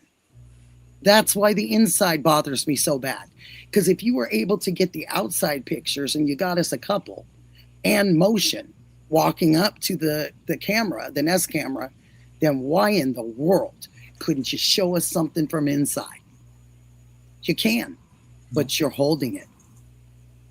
You're holding it. Oh, Justine will be back. She thinks... No problem, honey. But, I mean, you can tell me, Coblin, what you think. Ghost, tell me. Please, please, please. So, Sikorsky, you can tell me, too, what you think. Do we know there was cameras inside? Yes, honey. Who verified that? Nanos. Everybody. FBI, You can hear you now. Can hear you now, Justine. Yeah. Oh, good. I can hear you too. And I'm sorry if I talked over anyone before. I apparently couldn't hear some people. You didn't do anything wrong, honey. And I'm trying to be real cautious and careful of it. I'm trying to make sure I'm giving everybody their chance without trying to interrupt them. I'm trying to be really, considerate on that, conscious of it. But it really bothers me. It really, really bothers me. The stupidity bothers me because here I am with a TBI, cancer, and everything else, and I can see clearly. Why can't other people see this? You know what I mean? I'm not saying you guys at all. I'm not saying you guys. I'm saying why can't you see it and you say that's not right? What you're telling us is a farce. It's a lie. It's not the truth. Like I don't understand that. You know, Well, because I if you're gonna think, go ahead, yeah. sorry. So, No, no, please say no. it. I wanted you to talk. I I think in my theory, and I probably won't stay on here long because it's super late. And I Mhm. love you, and you're doing great with your channel. And I Thank know, like, you. you're like me, where you feel bad, you like, but you're doing great. You know, do you? You Thank have you. beautiful soul. Your light Thank shines you. so bright. We're So trying. what I will say is, I agree with you, but I think that people need to have that sense of safety. They need to feel that their government and their FBI and every, buddy that they are told to trust has their best interest at heart. And it's hard for them to open up their eyes and see that we are being lied to constantly. Even if it's not in this case, we are going to continue to be lied to. If it's not this, it's something else. And everybody needs to open up their eyes to that, right? Like, I just try to walk the straight and narrow because I don't ever want to be under the fire of that. Um, but it happens, and it happens all the time. But people don't want to believe that. And I understand. I really do. It's sad and scary. It's just the world we live in. So And did you guys get to hear the first story by chance? Justine, did you get to hear the first one I told tonight? Or you didn't? I did not. No. I'm sorry. No, don't be sorry. But it basically was talking about the woman that was the reporter in Iowa that got taken right out Oh, of the Jody parking lot. Husenschreudt. Yes. Yeah, yeah, yeah. So I did that one, and the way her family kept her name out there and alive, and her friends still do it to today. They just celebrated the 31st year. You know what I mean? Mhm. And they tried to have some type of a celebration of life for her. And I thought to myself, how can these people do it, but these people can't? Keep her name alive. And they get upset when there's streamers that want to keep her name every day, saying her name. What is wrong with that? Oh, they probably think they're interfering in some way. I don't think, not by what the stories that I read. I read some of these families do justice for their family member and try to do everything they can do. They even Oh hired yeah. private eyes. Mhm. They had canine dogs. They had Mhm. everything that we've asked in this case, why it hasn't happened. Why do you think they only bought one card and made sure it was filmed? Yeah. They know where she is. Yeah. Mhm. They do. Yeah. They haven't been back since, have they? They haven't bought any flowers by, haven't put any ribbons up, not even got any ribbons at Annie and Tomatoes. They don't give a flying F. And if That anyone is the here from fact. Tucson is listening, go. I can find the cemetery where her husband is buried. Somebody just go and look and see if that dirt is disturbed. See if there is grass growing back there. I Yeah. told Tucson 857 to go do it. Just go look. My See if mother the has ground's disturbed. dual plots. Yes. Hmm. It's very possible. It's very possible. Very, very, very possible. I was kind of wondering where the cemetery where her husband was there in Tucson. I was just Can it curious more than can, anything. can it be pulled up on Google Earth? I don't know how often those images like generate, like how often they're captured. I don't Yeah. know if it would have Normally, been Google done. will have a date of Mm-hmm. when that video was captured. Mm-hmm. I know because of my situation, Google Earth had a picture that was of me and my children pulling into my driveway. And I had to contact Google and ask them to remove those photos off of their site or whatever they call it for safety concerns. And Ash, are you at your computer? Yeah. so, I yeah, just WhatsApped you the thing if you can Google Earth it. Sorry, go I feel ahead. like the Google Earth stuff doesn't get updated like you would think, though, as often as No, it does. not He doesn't. no. Sometimes the pictures could be a couple years old, but you Yeah. never know. Is there a chance there could be a recent one? We don't know until somebody looks. Nanette, I got you, honey. I read that. Yep, it's true. I know that. She said they had dual niches. She's very true. That they they have dual burial sites, and you can fit more than one person. And my mom, unfortunately, she is one of those ones likes to talk about it and tell me everything and keep me up to date. And I'm like, Mom, I don't even want to think about that. Do we know for sure that they have dual plots? I would assume they do. Oh. I don't know, but I would assume. I mean, they were married they had 3 kids. They had been married for. Yeah, and usually you buy them together. Then, like, even if they didn't have them pre-bought, usually you would purchase the other one right next to it together. But I cannot confirm. I don't know. But do we know? You're absolutely right, because we've given a one to a family member before. You're absolutely right. They have to be purchased first. Mm-hmm. But if we don't know what Nancy's wishes were upon her death, maybe she wanted to be cremated.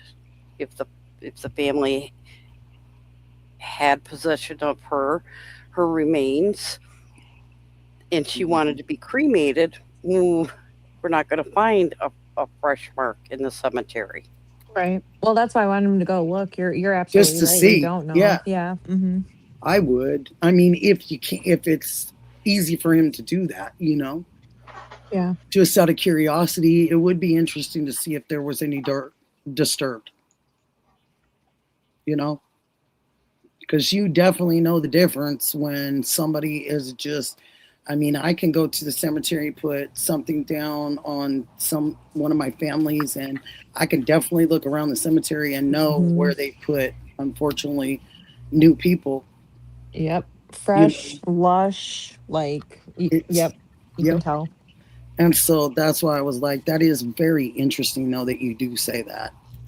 And it does bring a point, like, would they have done that? Would the people have done that? When they said that she was buried in nature, would they have done that? Because cemeteries are generally in nature. I mean, there's a few that are in town, but they're generally in nature, too. Well, I don't think they would have taken her to the cemetery and buried her next to her husband. I mean, that would have been nice. It would have saved them some burial costs. They said they dug it, days early or something, or somebody had said that it had been dug. Hi, Bruce. Hi, Bruce. I'm not sure. That one is a confusing one to me with the cemetery and with all that, because it's anything is possible right now. Uh-huh. Anything. With nature, somebody could have just taken her ashes out on a trail. Yep. Yeah, I don't know, because I'm going to tell you, and like, I'm not trying. It sounds like I'm trying to argue. I'm really not. But bodies, they have to be burned at such a high temperature, like insanely hot. So it's very, very, very difficult for anyone, even if you're using like an agent or anything like that, to get them hot enough to get them down to the ashen level that they are when someone's actually cremated. Yep. So it's not impossible, but from what I understand, I've never tried it. It's difficult. Yeah. Yeah. Mm-hmm. Yeah. That would be. But who knows what resources they have? We don't know. It's true. Maybe that's somebody that's involved. It's from a cemetery area. Say that one more time, Bruce. I'll turn you up a little bit. So usually the funeral homes they'll have a place, and it's where they put burn for ashes and stuff. I don't know if anybody's ever seen them, but but they have to be super hot. It's usually outside the morgue, and it's usually this other area where they only do that. Yeah, right. Yep. Yeah. Special place. My husband wanted to be cremated, so I don't know why that creeps me out, but It does me too, a little bit, you know. And it's just one of those things that it's hard to talk about, but it is what we know to be facts, you know. And they do have those flames up awful high because of that. And Justine is right, because they have to make sure it gets down to just Bash. And it's hard to say, but it's true. It's a big machine that they put them in, and it only takes, you know, only takes a little while. It doesn't take that long, but I mean, it, you know, but again, look, your body, when you die, like, look, we see animals and stuff, you know, look, the animals die and stuff. We see what happened. Then they turn into, you know, skeleton. That's what we do. So, like, I get it. I remember thinking how, like, who in their right mind wants to get ashes? Like, that's a person, even though they're dead. That's a person. Like, you know, I always thought that, but you know, the older I get, it's just like, well, it's somebody's wish, then right? Then we should do what they say, if that's their wish. I looked it up. It's 1400 to 1800 degrees. Some get up to 2000. For an average sized person, it's 1.5 to 2 hours, and for a larger person, it can be like 3 to 4 hours. Yeah, that's man. That's a lot of temperature there. Pretty hot. And the person has to man it the whole time. Why it's happening? Not pretty. Because they have to take so many tests, and they have to pass these state tests in order to be able to run the cremation facilities. World they have them checked on and everything all the time. But there's a lot of crooked ones out there, unfortunately. Yes, ma'am. Horror stories, but few and far between. Yep, there can be, and this is that Justine? We talked a lot. Huh? Sorry. Is that Justine? Is that Justine that's right next to you? It is, yeah. honey. Oh, okay. I'm sorry. You're fine. Can no you more hear? Apologizing. Can you hear okay?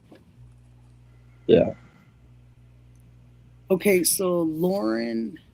Okay, so I have one more thing on this. Has discussed cremation on her channel. Oh, okay. Thank you, Oh, Nanette. Lauren the Mortician. I love her. Yeah. Oh, I love her. She's from Minnesota. So cute. Oh. So the last thing I'll say on it is that if they did find her, they knew where she was. If she was not, I don't know, that's whole scorched earth, walking on scorched earth thing is weird to me.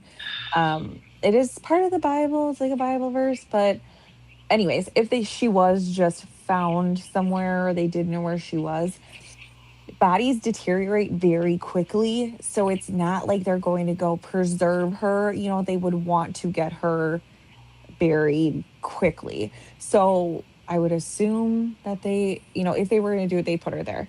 If not, I mean, I don't know. But that's my final thought on that. And thanks for the morbid conversation. It's sorry, you kind of guys. one of my favorite things to talk about. I mean, it's just when we do this crime stuff, I've had to tell myself that I can be, you know, exactly who I am. I still love God. I still do all those things. I just have to be honest, you know, and I have to be honest with what goes on in life. You know, I can't sugarcoat, you know, cover myself up and you do those kind of things, you know.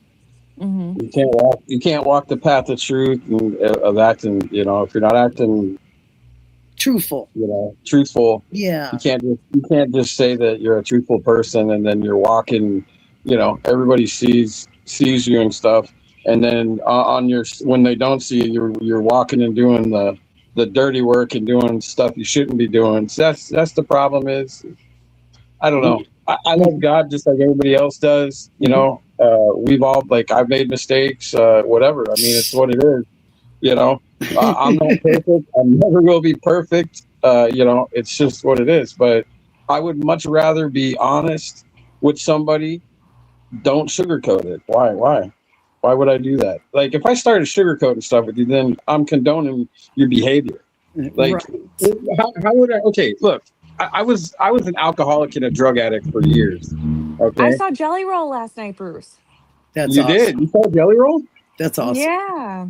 No shit, huh? Oh my God. So sorry to mean to interrupt, but yeah. No, was he great? No. Was he cool? Oh God, phenomenal. And Justine, you got to put a coin in the squirrel jar. I know, but I had to say it because he's my little recovery buddy. I'll have 2 years in October. Oh, But wow. yeah, Good so for it was just, it you. was, Oh my thank gosh, you. that is wonderful. Yeah, very good. That's great, Wonderful. Stephanie. Oh, God love you. That is Oh, thank wonderful. you. Wonderful. But yeah, he Good was for so you. phenomenal. I have some videos or whatever I can email you guys. I wanted to post them, but of course I don't want to copyright all the nonsense and I know. whatever. But he had such great speeches and just so heartfelt about breaking generational curses. And it was Yeah. beautiful. Okay, sorry, Bruce. Go on with the chlorophyll. I mean, all I was saying is like if somebody's like sugarcoating things, saying, well, it's okay. You can have a couple more beers. It's okay. You can shoot a little more dope if you want to. Like, I mean, you can't do that. You just have to say, listen, man. Like, this is what I say. See, I've had people just literally just throw the fucking wrench at me. Excuse my language, but look, I understand what it's like to be there. I've hit rock bottom. Like, do I think this guy that does he deserve to get his thing? I've always said that. Like, I don't know what the guy's record is, but I hope that he cleans up. I hope that he stops doing this stupid behavior. I hope he never pulls this crap again with anybody. You know. Look, I mean, people are complaining because a judge is like, this guy was using drugs while he's on bond. Like, that's a violation, obviously. But look, if the guy can get his head clean, I'm not over here saying like, hey, you did a good thing. No, you did a terrible freaking thing. But I still want the person that's a drug addict. I don't want to see him die. And if he's just some shitbag, okay. But I still would like the guy to get himself cleaned up. I don't know the guy. I don't want to know the guy, and I definitely don't want to go hang out with the guy. But I would love to see this guy basically come out and change. You know what I mean? Because that's what in my heart, that's what I believe. I changed. Justine's changed. I'm going on 24 years in January 15th. Oh, So congratulations. I know what it's like. It sucks, but that is wonderful. You know what I mean? But I just think that we've got to be forward with each other and straight. Yeah. Even if we don't like it, right? Even if we don't like it. All I can tell you is that I don't have that, and I'm not going to claim that, but I will tell you this, that I have been that friend or that writer that my girlfriends have called and said they need to go look for their kids. And if I come by, can you go with me? And they went to these different places and encampments, and been searching for them on the streets and stuff. And I have been there with them for that. And I, as a mom and a grandma, can't even fathom the pain. Oh, God bless you for doing that for them. Well, it's just, I just want to be, I try to be a good, decent friend, and if it's that important and you called me at that time of night, you bet I'll get in the car with you, because I don't want you going by yourself, but it's so crucial that you look, and I understand that, so that's all I can do is just be a supportive person, and my husband ended up being their mentor. And he got appointed by the courts and ended up being the mentor of this person. And it was wonderful. And we went to a lot of different meetings. And I learned a lot at those meetings just about sociability and people in the social realm of our public and how easy it is to have something and partake in something that you don't know anything about. And it only takes one time. Well, I told Sikorsky in the chat, I don't drink or nothing. I don't do nothing anymore. But I had no choice but to stop because I was already destroying myself health wise. And I still deal with that today because of that. Mm-hmm. Just because you stop doesn't mean that your health problems are gonna go away because you caused the problem. You know what I'm saying? Mm-hmm. You just have to. Bruce, like, I gotta commend you, man, because there's still so many people that wouldn't even be able to do that. You know what I mean? Like, even still, there's people that are like so grappled by it. you know, or Yeah. they just don't have the willpower, you know, and you chose Right. to, regardless of nothing, man. That's hats off to you, man. That's freaking Yep. amazing. Yep. Willpower alone does It- not Look, help we us. all can get bad news, health wise, whatever kind of. We could all get bad news of something, right? Yeah. Yep. Well, I'll tell you, my It, body has forgiven me a lot quicker than my brain that's has right. forgiven me. And that is a Yeah, Mm. process. But my liver enzymes were all sorts of halfway to hell. And it took about 2 months and everything got back on track. But I was in line for fatty liver disease and it would have just gotten worse. So, but it's never too late. It's never too late to reach out to someone. So, anybody, I that's don't care if right. you like me, if you don't like me, if you need help, send me an email. I'll get your number. You can always call me because that first step is always the hardest, but you can always turn your life around. Yeah. Mm. I'll get off my soapbox now. No, you're just fine. I'm just reading what Patrick Green weird. What's weird, honey? That we go off on these and like to talk about other things sometimes. I'm weird. That's fine. It's called being a human. You know, sometimes we get so overwhelmed with a lot of crime stuff and bad things, especially when you're a positive person or you like to do other things, that you don't want to get stuck in that realm. So it's kind of nice to just kind of go off, and if somebody has something they'd like to say. I love this to be that kind of space for people. I love people to be able to express themselves, and I am absolutely proud of everybody and anybody that comes over here and does that. And I think that you all are very special for that, period. And I am in better company for it. And I thank you all for taking the right steps for your own selves. Yeah. Thank you, Nikki. Yeah, thanks, I Nikki. mean that. I really mean that from everywhere. I really mean that. I think it's phenomenal that you can pull yourself up, because some of these things are not so easy to get away from. And Well, I mean, look sometimes at it's the you. people you surround yourself with too, you know? Yeah, I mean, you've been to hell and back, and look at you. You're not sitting here, you tell your story with strength, not with pity. You tell your No, story on your feet, and I you're can telling never everybody be, I what never yeah, want to be pitied exactly. ever, because Yep, that's not how I live my life.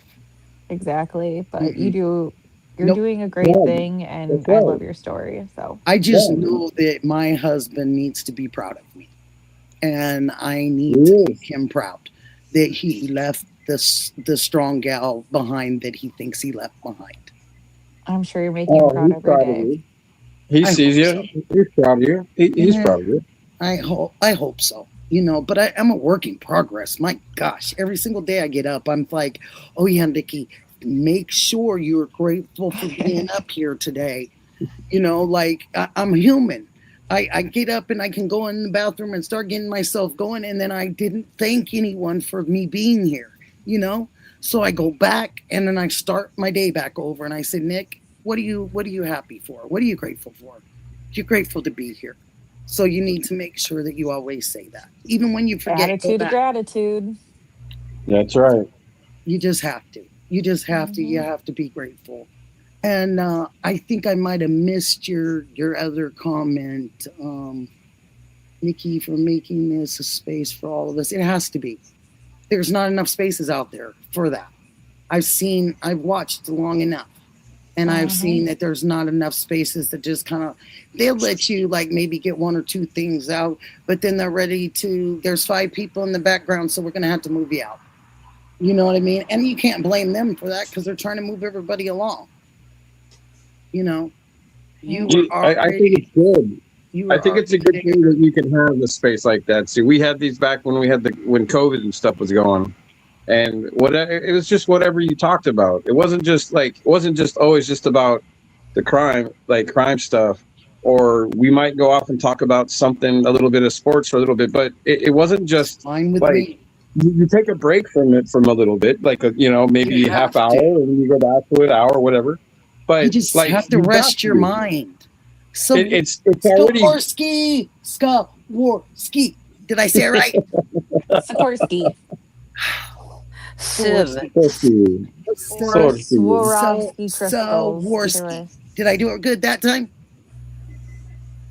I did. Sikorsky, goddamn. Well, it's Darn, the sorry. tongue twisting and sorry. I'm going to get it though. I am. And I'm going to say it so fluently and everybody's going to say, what? How did she do that? She was saying Sikorsky back there. I'm going to get it though. Don't you worry. And I know your real one too. So don't you worry. I got you. Auntie Nikki's on your butt. I want to know this about you. Sikorsky. I love her. I want to know this. How's the moving going? It's going, I mean, okay. I haven't really done a whole lot because my place is super small. Okay. But like, I have pretty much started throwing things away, that I don't really need. And Good. Not things that I can donate, you know what I mean? Because I've got things I can donate. But just like junk stuff, like papers and stuff I don't really need that's taking up space, Do you have somewhere? Like, what do you mean? We'll just keep putting them up there for everybody to see. Yeah. So basically, you're a little small there. Have you started packing any boxes, or do you have to kind of shove them to the corner? Oh no! Like that's what I'm saying. I've got like literally these like long rectangular Rubbermaid containers. Mm-hmm. A lot of my personal belongings that are really important, like my sentimental stuff, is in those things. And then I've got my clothes and my TV and my computer, and that's it. My friends come in, like, I'm not even bringing my bed or anything. I'm just, everything's already there. Like, she's already got me a whole setup, my best friend. Yeah, and I think it's wonderful. She's driving down with a rental car on, like, the 23rd and bringing her 2 daughters with her. And then we're going to kind of, like, say goodbye to my friends down here and then drive back up and back to Virginia. That's it, That's wonderful, and I just want you to have a wonderful life in Virginia, honey. That's what you deserve. It's about time. Yeah. It's been 22 years in the making. Patrick Green, what would you like us to talk about, my darling, since you want us to talk about this some other time? What would you like to talk about? If you put out a subject, I bet we could go there. I would love to see what you'd like to talk about. You want to talk about drowning food? Or Nancy? We can talk that all night long. Right, yeah. We're trying to take a break from 5-some months of Nancy and talk about what everyone else is doing for 5 seconds. Yeah. It bothers you that so much. I would love to hear what you want to talk about. We all see the stuff that goes on, what's going on, like, it's sad. This is what her channel is. She talks about anything and even.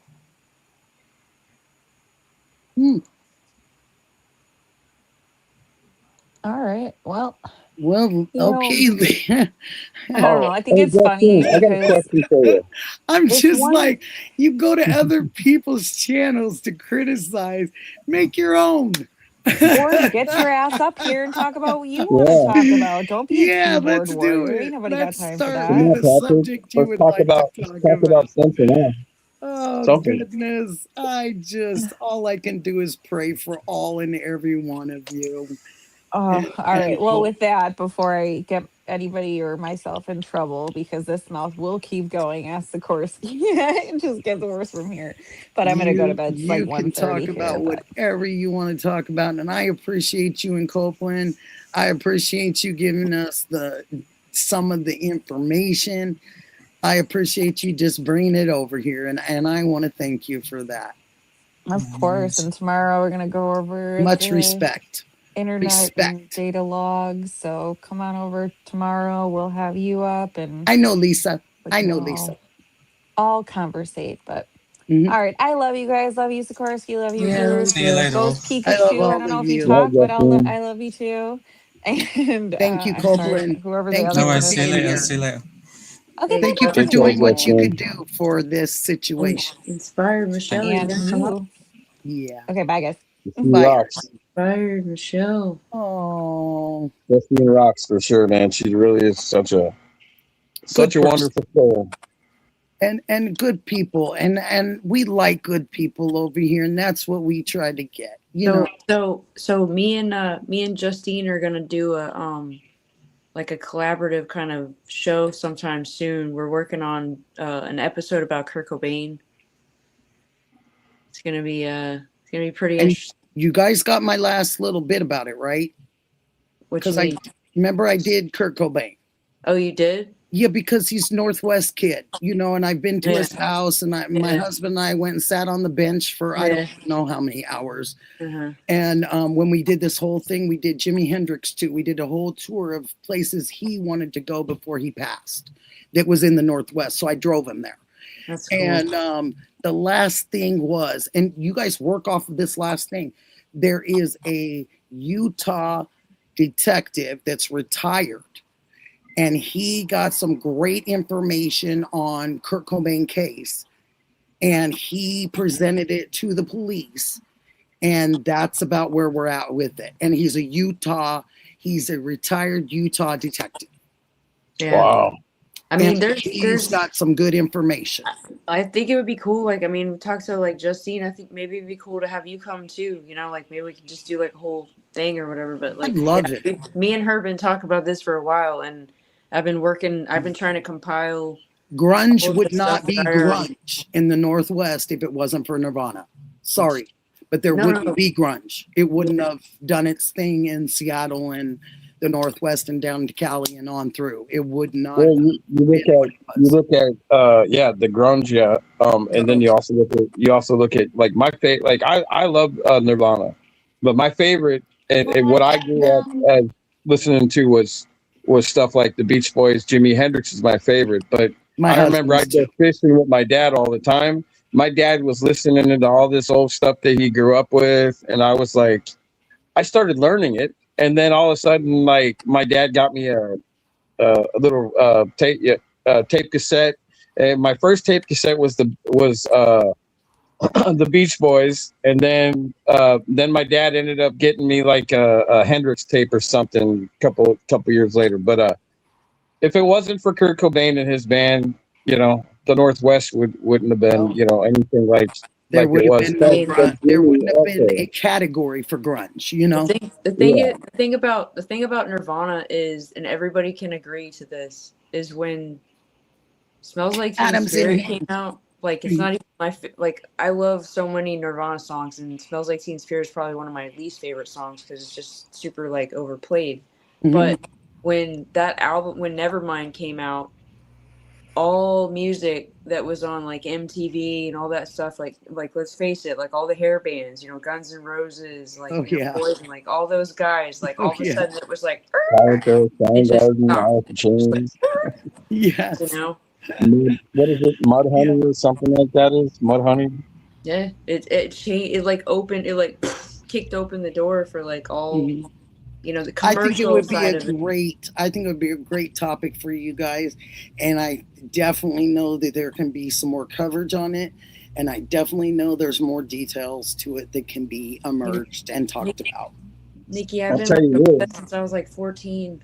And I'm 45. It's going to be fun to watch you guys. I'll tell you that. It's going to be a lot of fun to watch you guys. Oh, trust me. It'll be fun to have people come up too and like want to give their 2 cents. But I'm going to have a really hard time that night with hopefully that she'll have good mods in the chat because you'll have good mods. We'll have a bunch of people around. Don't you worry. Adam, thank you, honey, for coming over. Like maybe Melly can come or something. Melly's been on fire tonight. She's been great, and I want to thank all the mods, please, in the chat. You guys have been just great. Yeah, that's been wonderful. I'm not sure what's going on over in the chat, but it looks like maybe it's been a little interesting. You don't even have to worry about it because Melly's been that fast. And people want to come and they want to hear crime, and they want to hear crime and crime. And we have been crime, and we just are taking a little break sometimes and going off on the little, What's wrong? What's wrong? Do you expect people to, like, every time Nikki or somebody comes on to hear 24/7 of Look. What's that There, saying? There's can not you much guys everybody out there. can you guys read that quote? There's a What quote does I it say? like. When you also to blame, who is really the blame for what you decide? Oh, honey, there's never any blame. See, what you don't understand, you haven't been here long enough, Richard Green or Patrick Green. Nikki takes responsibility for her actions all the time. And I've always been good at that my entire life. My mother raised me to be that way. Yeah. So I'm sorry that you particularly like this quote. I'm glad that you like that quote, but you're taking us off of our game right now. We're talking about this, honey. So what were you saying again about your Nirvana and your Kurt Cobain, honey, that you guys are going to do? And I think it's wonderful. I think it's absolutely, I think it's a must needed. Just something that I've been very passionate about since I was like 14 years old. You know, I mean, I was 14 when Kurt passed away. You know, I'm gonna say that because that's, you know, that just leaves it there. And everybody else can tune in. You know, put their opinions. It'll be wonderful. It'll be wonderful. I may be dating myself a little bit, but my first music idol was Alice Cooper, and I was 7 years old. Alice Cooper.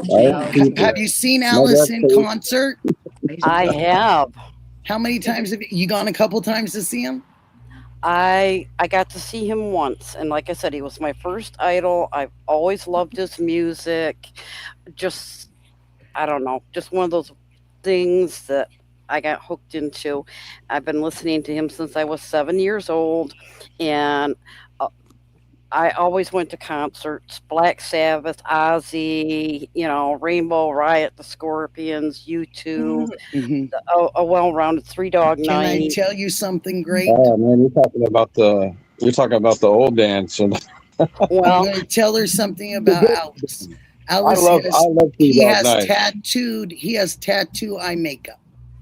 I used to serve him in Vegas, and him and his daughter sometimes would come out with him on the golf courses and stuff.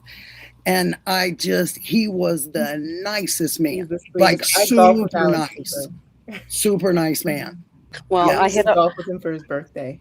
Of all the countless concerts I've ever been to, and I'd always told my kids I want to see Alice Cooper, and lo and behold, for my 40th birthday, my kids bought me tickets to see Alice Cooper. That's so cool. Oh, nice. And so I wasn't sure what kind of crowd to expect. And my daughter wanted to go with me. And it was kind of in a rough area. And I was like, yeah, you know, I think maybe Dad should go with me. You know, just, you know, I wasn't comfortable taking a younger one with me. So we went, and it was the loudest concert I've ever been to in my life. And Alice Cooper is not just a concert. He is a performer, an entertainer. And did he sing Schools Out? Oh, he sang everything. And yeah. And so they did not announce who the opening band was going to be. And so we're sitting there, the opening band's going, and I'm like, wow, I know all these songs. Why do I know all of these songs? And we got ready to leave at the end of the concert, and they had Wednesday 13 t-shirts and things for sale. And I went, oh my gosh, that was Wednesday 13, my daughter's favorite band. I regretted not taking her. Sorry. Wow. Yeah. So I got home and I had to tell her I just saw your favorite band, and she's like, "What?" I said, "Yeah, they opened for Alice Cooper." What? But unfortunately, Wednesday 13 was booed off the stage. Hi, we investigate. Hi, sweetheart. Hi. Ghost, did you want to come back up here, honey? We can rotate. Nikki, did you see what Annette said? What did you Yeah, say, my we can darling? rotate. I can jump out for the. I can jump out for a while. What did you say? I was saying, did you see what Nanette was talking about in the chat? What? She said she didn't No. want to Mm-mm. date her. She didn't want to date herself, but I was at the Beatles concert in San Diego in 1965. What? Ah. Nanette in the chat. See, That was It's a that's freaking epic awesome. cool show. stuff. It's Okay. awesome. That is really cool stuff. I see. I Well, love when we get to 1955. have conversations, our personal conversations. She also said she And spent an hour babbling with John so Legend. I can tell you. Sorry, Sikorsky. No, go ahead. No, baby, you go talk. No, I I was was just just gonna say reading her before she jumps comment. off. Crazy. I Before she- can't see everything that comes up in the chat. I only see bits and pieces for some reason. You know I what's used to funny? golf with Alice Cooper whenever he comes to Canada or the Okanagan, because I was on tour with them in 2008 and 9, 10. oh wow, Yeah, Alice he's one of the nicest people you'll ever meet. very nice, Yeah, very one of the very nicest nice people you man. ever met. Like Yes, Yeah, what a he's a scratch what a golfer, right? pleasure. Yes, I very. He's a I love complete scratch golfer. Like he I know. has I know. like I almost, was gonna and be a that's when he golf used to pro. drink like That's bottles why of I know whiskey. him. So yep, I would I love know this. I would love Yep. to meet him and get his autograph. Oh, He I have is always he is a phenomenal golfer. I can definitely Yeah. definitely say that. Well, I he's I Hey, I seen right? the Grateful Dead. I got to see the Grateful Dead Mhm. in what was it, '94 and at Hayden Meadows in Oregon. Remember What? Hayden Meadows? Wait a Yeah, I minute. seen. I I live. seen. Hayden Meadows is right over there. You know the racetrack's still there, my darling. Yeah, But it's yeah, something else now. yeah, They have a lot of yeah. other things going on over there because they couldn't. I don't know. I remember if I could tell you correctly. Gosh, Nikki, if I could tell you correctly, they couldn't either get the money that they thought it was worth, or that it Right. had too much, going. It had too much. I don't know if they couldn't have something out there because I remember at one time they were going to build something really big and beautiful on it. And they were putting it into the city, and it was talked about and everything, and that got like X-made. And so the next thing they did is they put I think you can bet on the horses and stuff in there anyway, but I think it's all visual on the screens, Yeah. Yeah. Yeah. But I think it's just the visual on the screens. But man, I used to love it out there. I'd love to go see the dogs. I'd love to see the greyhounds race. It's a lot of fun out there. It really is. It's really really beautiful out there. And I got to see the Hart sisters for free at the Pioneer Courthouse Square when they You got to see Ann and Nancy Wilson. They're from where I'm from. That is on my bucket list right there. They're from where I live right now. They actually went to That's where you school. are. They went to school in Seattle, and they went to school with my science teacher, and he knew them very, very, very well. And he would bring letters and projects that they had done in high school together and stuff. It was the coolest thing. It was so cool. But they are definite on that bucket list of mine. And I live in the Northwest, and you'd think I'd be able to see them, and it's tough. It's not as easy as people think. They don't just go and play down at the little bars, Well, they're not. I don't know if they're doing it, but they do that. I don't know if they're still doing it in Portland, but they do those during the summertime. They do the free concert from I think it's like 12 o'clock or something like that.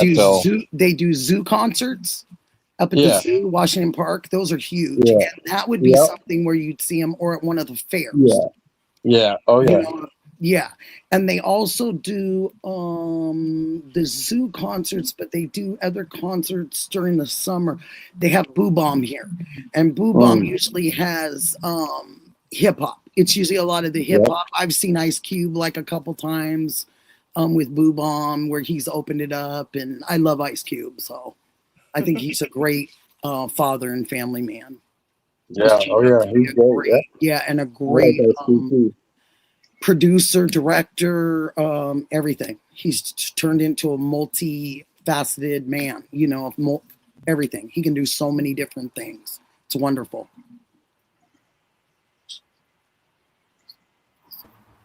Nikki. Amazing. Hi, yes. Guess what? What Hi. do you mean? You guys missed Mike in a Speedo. Who in No! Mike in a Speedo. No, did that happen? Mike. Are you on Patriot Pride? Adam was just in here, or he's working on some stuff, but he still watches. What? Who's Mike? We Mike missed it? is Patriot Pride. He's the gentleman that sits next to Adam. It's Adam's best friend. No, but we missed it. We missed it. Where was the announcement? Hey, Adam, I know you're out there. How come you didn't lead with that? Where You waited was for all that? of us to be sitting here talking to tell us now? He's supposed to be doing his da-dun-da-dun. I You've been heard sitting there this this for whole so time, like, trying not long to say that this nothing. was going to happen with Miss my God. Patricia. I was Miss sitting there Patricia dying. at Patriot Pride. Yes. Oh my gosh. He was hot tonight. Thanks, we investigate. I knew it. That's Mike's a kick there, and he is a retired, a police officer. I hope he manscaped. Oh yeah, he did. I am so tickled that you. No offense, Mike. I love you if you're watching. But No, he truly did. Maybe he shaved the Dang. American flag in his chest or something. Oh my gosh, I can't believe this. Well, I didn't want to interrupt everybody. No, it wasn't. It was just we No, missed perfect it. timing, It was though. a missed it Perfect kind of timing. thing. So I only got to watch the first 30 minutes or something. He didn't come on in 30. Yeah, you know what would be great is if there was like a true crime YouTube network and everybody had a time slot. You know what I mean? And y'all were all a part of the same I network. know. That would be so cool. Do you know how many people have said, I have my TV on, I have my phone right here, Me and I have too. my laptop right here, and But I'll be honest with you, I've got you on my phone, I've got you on my TV, and I've got your chat on my laptop.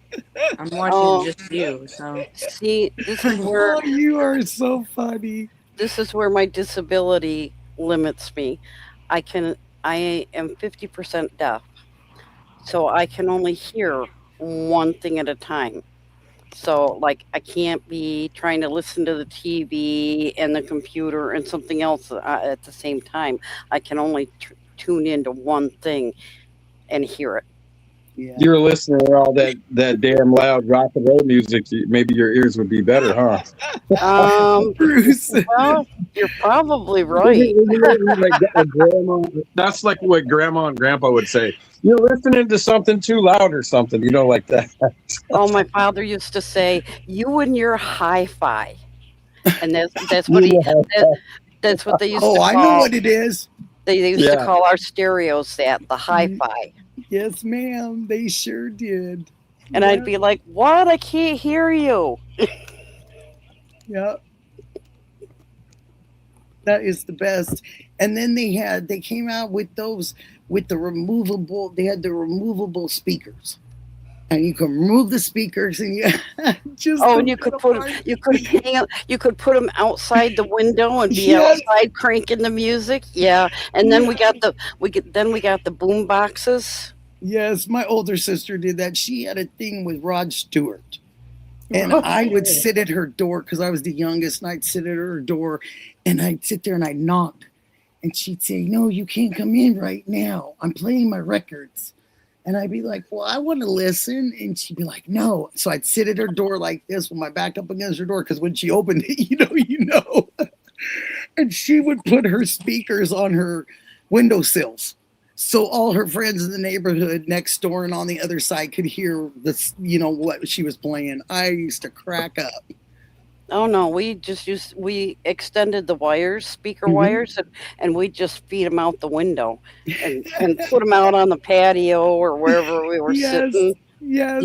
Do you guys remember when you used to like put a tape in the tape player and keep it on pause? Yes, ma'am. So that way you can undo the record, so that when the song came on the radio station, you could like You have to like record it real quick, and then you pause it again, so that it'd be like a Oh, yeah. Hey, I was part of the dance crew that was supposed to get the music ready for the dance. I know how to do that.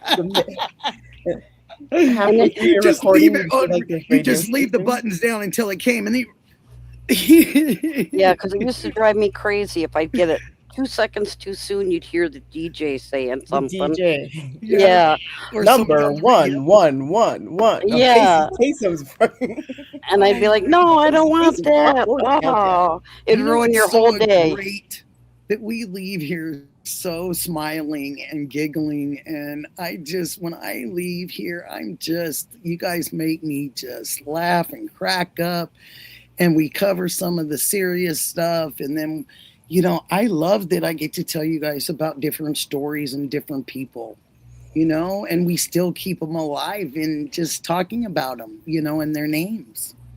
I love it. Did anybody watch Sweet Dude Shibby earlier today, where I forget who was with him, but they were rewinding. He had Michelle.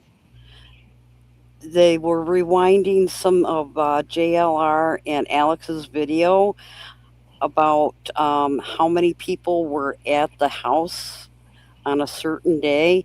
They noticed extra feet in the video. Huh. So there that was Mark. Mark the Shark caught that. And it was the foot going by the long window with the blinds. But and there was more to it. This is when the FBI and Tommaso went to the house. And so Shibby had slowed down the video. I don't think they were inside. This was when they had left, or they had not arrived yet. It was before or after the fact, and it was a shoe, the tennis shoes, or right. A tennis shoe. I understand that, but they also were watching the video of when the FBI person came to meet Tommaso at the house. I remember that. And they are not the same thing. Right, and that's what I'm trying to get to, is what they were looking at today, just beyond the shoe in the window. They discovered that there were at least 3 people at the house. It wasn't just the FBI agent and Tommaso, that there was a 3rd person at the house that day. So if they're saying that there was a 3rd person, then who was the 3rd person? Or they're just saying there was a 3rd person, so we all think there's a 3rd person? Or No. This is actual video from JLR and Alex. They're sharing Mark's video. That's Mark the Shark did that original video, because I even said that to JLR, and he corrected me one day. And he said that's Mark the Shark's video that we've taken from. So Mark stayed in one of those gazebos or something like that. One of those. I think at the time, it was before he went over. Melly was there today, I think. Were you there today, Melly? I won't be able to see her response. I'll tell you. She's saying casita. Right. Oh, casita. So he said he said he was freaked out, kind of. But was Melly with us today during Shibby's show? I think so. Didn't you just say Melly knows because she was there? She heard it. Didn't you just say that? I'm asking if Melly was. Yes, I was there, Melly says. Okay. That's what I said. Melly, can you help me with what I'm trying to point out here? Yes, I was there during the live. Okay. So Melly, Shibby zoomed in and slowed down the video the day that JLR happened to follow Tommaso to Nancy's.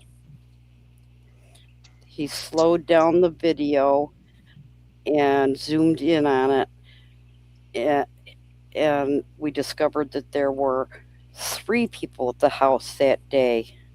not 2. Am I correct? Who discovered it? Shibby? Shibby and Chris and Michelle.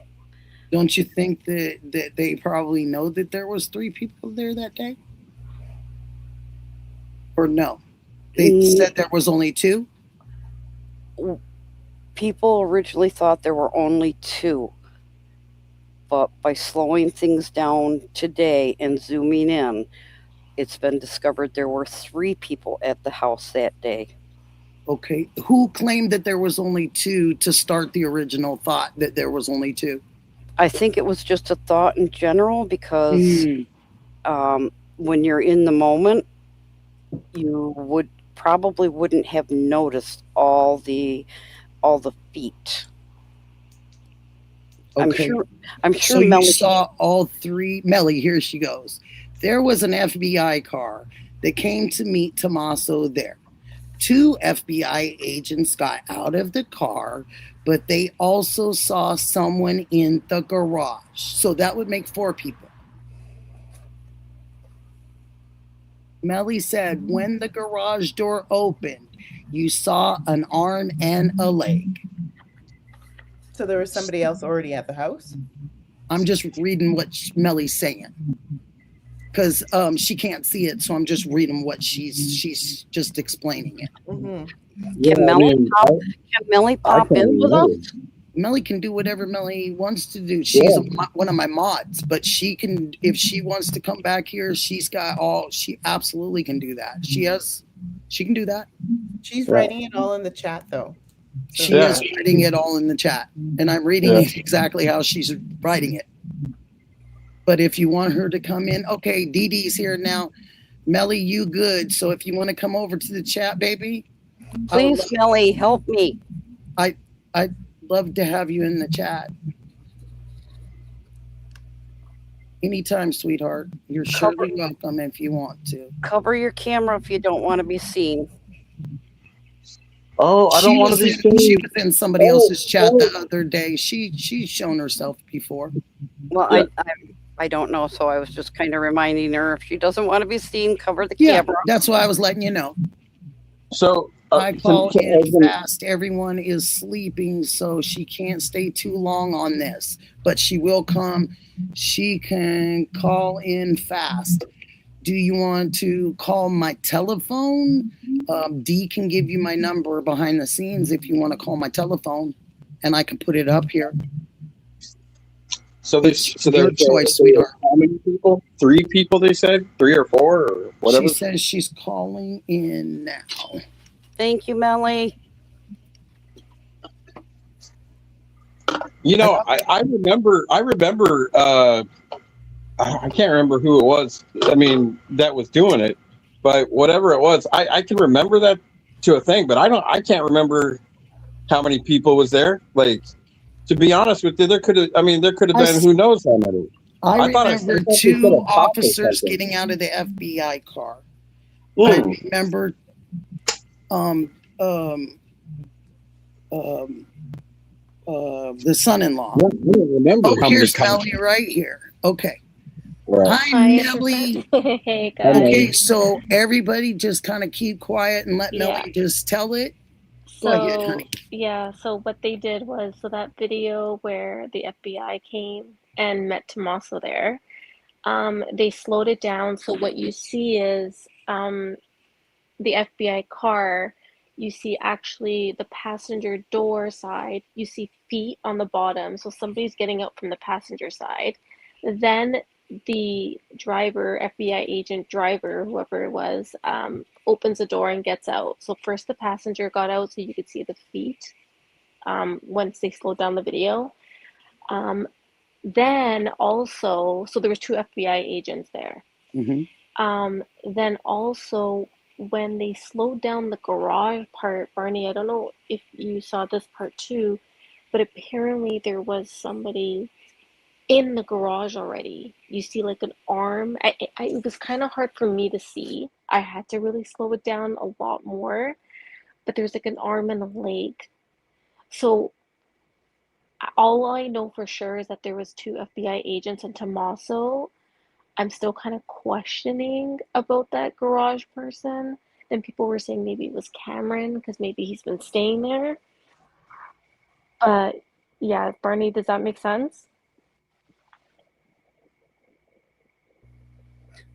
It makes sense, but we never saw who the passenger was. No, we didn't see who the passenger was. That's right. So Because we never saw a body. We only saw feet. saw the feet. Yeah, And- exactly. And the question was, two people got in the FBI agent's car and left, and the garage, you can see somebody in the garage, the door closes. Yeah. And we were questioning whether there was enough time for Tommaso to leave the garage, go through the house, and come out the back, or what the timing was there. So was there somebody there besides Tommaso, was the question. Yeah, exactly. Nikki, I have the clip. I can email it to you. Because I did it for well, Shabby had already got it by the time I sent it to him. But yeah, I can send it to you, Nikki, and I'll email it to you. I can hear Nikki for some reason. Nikki, I think you're muted. Oh, don't you guys hear her? No. Okay. Mm. Uh-oh. I muted myself because I wanted to make sure I didn't interrupt, and I let you do what you needed to do, honey. Oh, good. Hi, Okay, sweetheart. So I can email it to you. I'll email you the clip, okay? No, that is You can absolutely watch it. fantastic, and you are Yeah. such a doll. And Oh, no thank problem. you for everything. Yeah. Next time I'll come up on panel, like No on problem, camera and everything. sweetie. Just everybody's sleeping right now. It's 3 a.m. here, so. I get it. Can Yeah. I ask one thing real quick before you Yeah. go? So when this was all transpiring and you guys were watching this, was this probably in March, April time, honey? It was April 6th. Thank you. Yeah. I believe that you were right about what you were saying. I think that her son was staying in the casino because her car was being borrowed then too. That's right. Yeah. Yeah. Yeah, it was April 6th or was it April 13th? Right That now, sounds I'm about confused. right, honey. No, April 6th was the video with the FBI. And then April 13th, I think, was Mark the Shark when he caught that foot. Yeah, that's what it was. Thank you, honey. Thank you so No much. problem. I appreciate you. Yeah. Barney, are you all good? Thank you so much. I just couldn't explain it. That's okay. All good. All right, guys. I'm gonna get back to work in the chat. Love you all. You're wonderful, and I'm lucky to have you. Oh. Thank you, Melly. Too. Thank you, Melly. Love you. No problem. Love you Lucky too. to have Bye. you. Thank you. So what are the chances, do you think, that maybe Cameron's like planning some big like G.I. Joe kind of, like he's like had enough and he's just gonna go searching out for his mom? What are the chances that he's just going like full military freaking I'm gonna go find my mother? I think is that gonna happen? Do I have to wait for the movie for that? I think he would have already. Oh, he's probably already in it. He's probably like Snake Eyes somewhere. Well, they said that he's in Virginia, where he lives. That was reported recently in the last, I believe, week. Because who said that? Sikorsky, you look so much like the Fear and Loathing Las Vegas guy. I'm dying Barney right now. I'm just dying over this with Barney. Who said that? What'd they say? How'd they say it? And who did it? And I'm like, oh, hold on. I'm like a dog with a bone. I understand that, but sometimes when I'm explaining things to you and I'm reading stuff, I'm telling you what the person's saying. I'm not embellishing by any means. No, but when you say they, hold on one second. Can I finish real quick? Sure. So when I say they, I could be meaning news. I could be meaning nanos. I could be meaning pretty much anybody at that time, because I said early on that those are some of the ones that we already know existed, and those were mentioned in the news in April and March, Barney. So if you were around the case in April and March, you would have definitely heard it from the news because it was reported several times. But My So if question you is, could go look it up on Google, on GPT chat, any questions you have about this case and you're that curious and you want to know where it comes from, but you can Google it. sometimes I'm not asking just for me. I'm asking for other people that may not be aware of statements that are being made. Who said that? Who said something? Many news outlets and many reporters in end of March, beginning of April. So this is not something that Nanos has stated. It possibly could have come from that, also that podium. I'm not sure, because he didn't say a lot of different things. As you know, he said a lot of the same things, maybe in just different ways. But this was reported early on, and I even said to you that Mark the Shark took that picture underneath that. I when it comes to these major newses and they're reporting things over and over and over again, it just looks repetitious to me. So I don't specifically will jot down who it is if it's several. Yeah, I don't either. That's why sometimes I have to ask, like, okay, does anybody know who stated that? Who said that? And I think probably a good source would be to go back and look at something, if you can even look up anything in the news that's been explained. I would go back and even look at Mark the Shark at the beginning of April. He did a lot of investigating in those days, because he also went to TNA's house and he got told by T to leave. And I remember that. Okay, it's around that time. It's before that. Because Mark left and went home. Yeah. Are we talking about like that one also clip that I don't know if you haven't seen it, Barney, but I've seen it, where he's walking out kind of, like almost like in a hurry, and he looks annoyed and his pockets are all full. Yes, that was what. Yes, that's what Shibby went over today. Shibby, Chris, and Michelle. That's what they were analyzing today. And his pockets are thick. I mean, but he could carry a lot of stuff in his pockets that don't. Yeah, all of I did notice that. Yeah, like my ex-husband's pockets were always full because he had like 3 sets of keys and a pack of cigarettes, and but yeah, so that's just what they were really focusing on today, was that day. And the FBI lady had been there, and so unless you really slowed down that whole chunk of time, you really didn't notice that there was somebody standing in that garage. JLR reported it early on.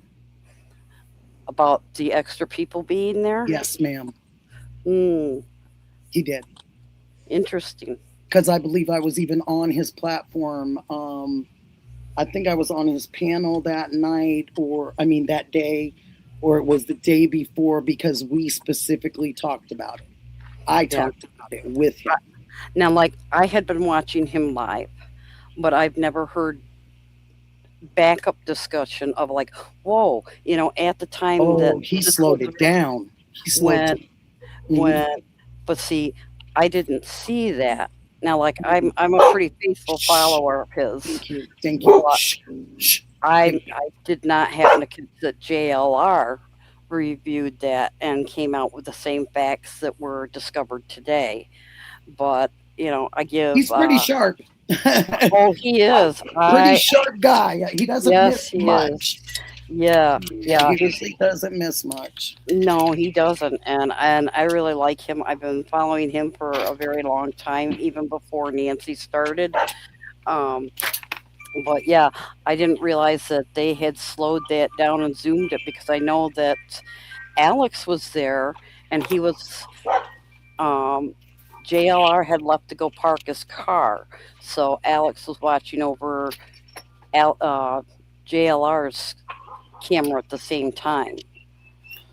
Yes. Yeah, I think Nikki, I'm gonna jump down. I'm gonna jump down, Nikki. Are you sure, Thanks honey? for letting me come on. Yeah. Do you have anything you'd like to say, honey, before you go? No, I don't. I just wanted to come up and chat with you guys for a little bit. Not much going I'm on. glad you did. And no, there's not, honey. Bruce, you know, it always creeps me out, that doll in the background of you.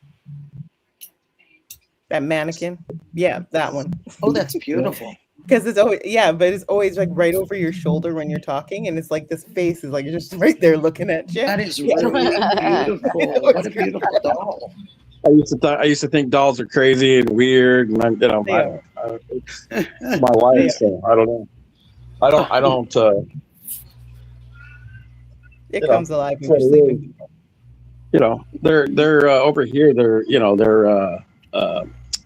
what is it? They're Catholic over here. Majority of these people are Catholic. I mean, they got everything. They got the Muslim culture people too here. So, but mostly all of the Philippines is Catholic. Yeah, they're very religious there. I grew up in Filipinos. Yes, my pancit, my mahal-kita. Thank you very much, Bruce. You're wonderful. And I love that when you pop in here, honey. I think it's wonderful. And it's nice to say hello to you. Bye, Bruce. Bye, Hey, Bruce. can I ask you, can I ask you one thing, Bruce? Can I ask you what happened with Dad? What happened with Dad and what happened with you, honey? Did Dad go and talk to them? My dad called gave my dad the number. So I was on what do you call it? So I was on Facebook Messenger with them, and then he used the phone at home with the cable. And tell everybody who he called. So he called up the HOA, and so he talked to. So I thought it was he talked to a lady up there that's like on the voice thing, and at the time he had talked to this lady, and on top of that, Sue Ellen at the time was up there. My dad told her,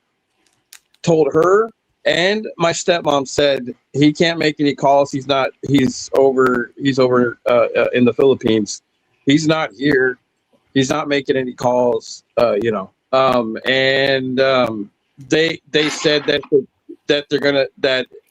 they'll have to figure out things, but they didn't say who they would call the police. But look, I mean, I didn't do anything.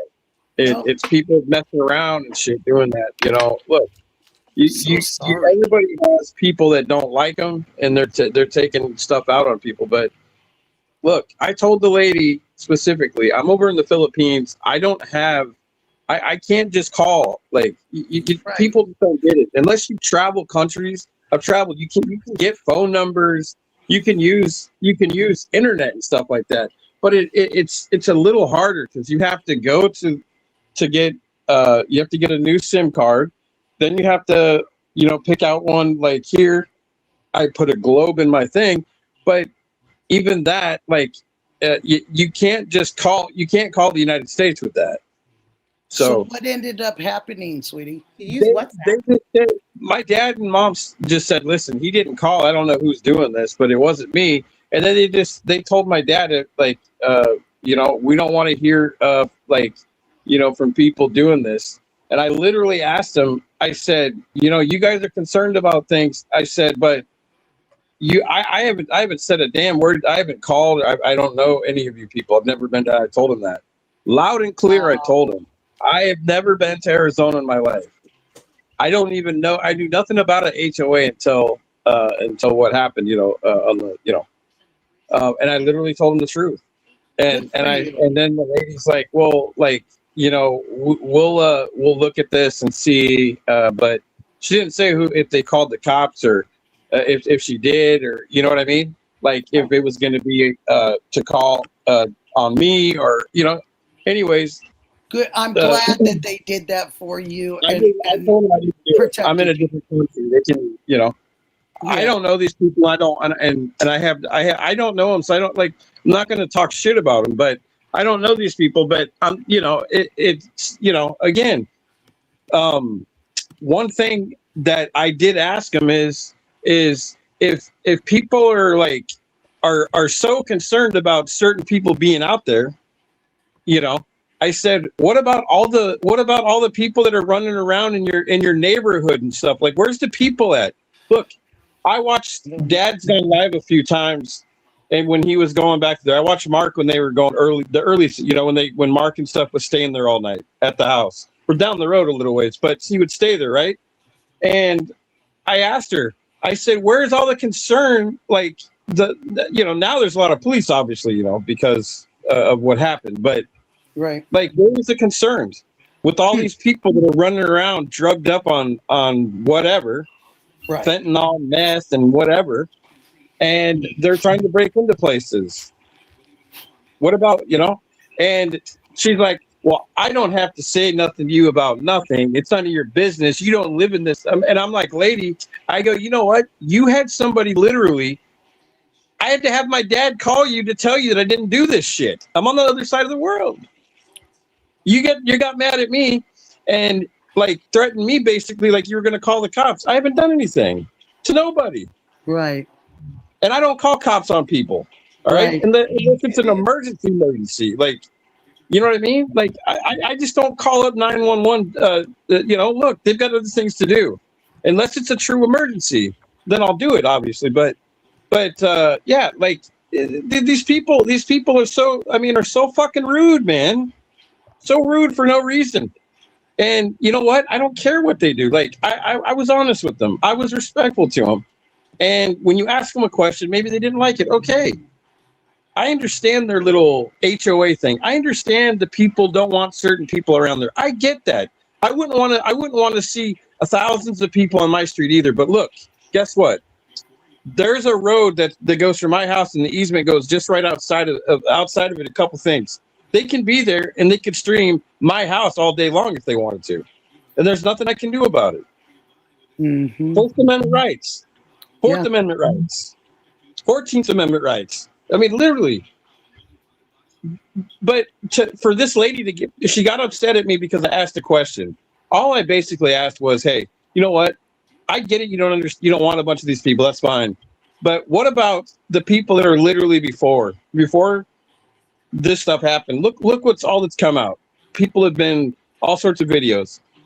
One guy was shown in a camera. If you guys remember, I don't know if it was a Spanish guy, a black guy. I can't remember. But he literally looked up at the camera with his face. He didn't have a mask on or nothing. And then you had the one guy with the double backpacks trying to get into somebody. Yeah, those are the ones that confused me. Yeah, me too. I don't know who. Like I said, I don't know a lot. I kind of come in late. But what I do know is somebody said that guy. Now you want to hear a laugh? Somebody said that guy was working supposedly. But what the hell was he working on? Breaking into somebody's house? I don't know. I don't know what that gentleman was doing. Yeah, well, he wasn't up to no good in the middle of the night. Look, we all know anything at 2-3 o'clock in the morning, if you're out and about doing something, unless you're coming back from work or something, I can understand that.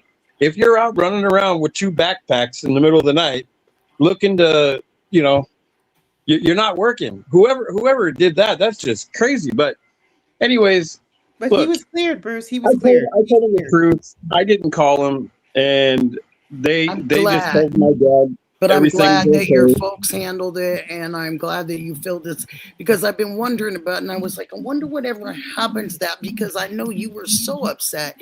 But I'm glad that it's something that you can just kind of go, okay, they took care of it, and now I can move on. I respect people, but I don't respect people when they want to sit there. All I did was ask a simple question, and they could hear me. My dad had me on speaker. They heard me loud and clear. All right. I understand folks don't want, look, I get it. I understand. And nobody says, but why couldn't they have come out with the sheriff or something? Why couldn't the head person come out with the sheriff, or have the sheriff come out there and say, hey, can we all talk together? Maybe stop by like they were doing when they were being cool and stuff like that, and say, listen, you guys can stream from this time to this time. All right, we can't have you out here late at night, 2 o'clock in the morning, whatever you're doing. Yeah. Playing the reenactment, whatever to, which the police, which, I mean, I thought that was just kind of stupid. They shouldn't have done it, but they did it, right? Whatever. Yeah.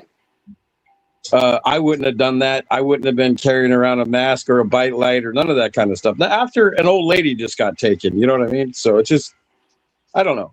But I just think that people need to communicate more, and I think the HOA. Look. I don't know these people. They're not my friends. I don't know them from blue. I'm not going to say anything bad about them, but I'll tell you this: they heard me loud and clear, and they better think about things, because communication is for some reason is a big problem in this world. For whatever reason why people can't communicate, we're always trying to disagree and if we disagree with something, then we get defensive, man. And I'm sick of it. People need to grow the fuck up and get with reality. Yeah, it's a lost art communication. I second that emotion. Yeah, I think that too. My husband would have said that. He'd say, "Yeah, I second that emotion." Yeah.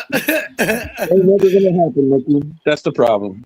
Yeah, and I the one thing about this before you go, Bruce, too, and not to send you away like this, but I just wanted you to be here when I say it. I just feel like there's a possibility, that we may never know the truth, you guys.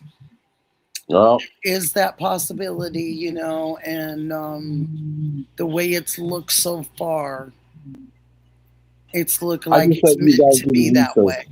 I just watch.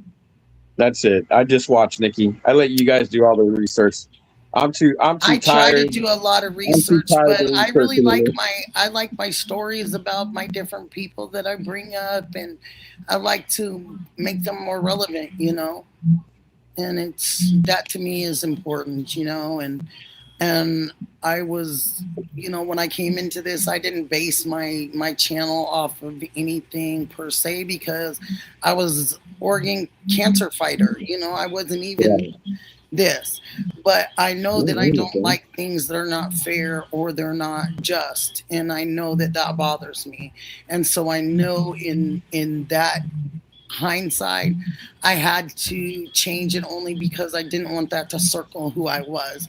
I wanted to be able to say whatever I wanted to talk about on my channel, and I wanted other people to feel free to talk about what they wanted to, and that we could always leave that serious place and we could go somewhere to lighten things up and change things a little bit, because this isn't going to be the last case that I'm sure that we all are together on. There's going to be many more, that we're all going to be wondering about. Yeah, and we're going to wonder if that person gets found, or we hope that get, when we try to push in the direction of being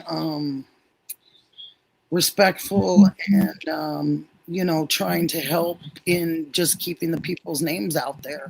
But, some people don't want that to happen.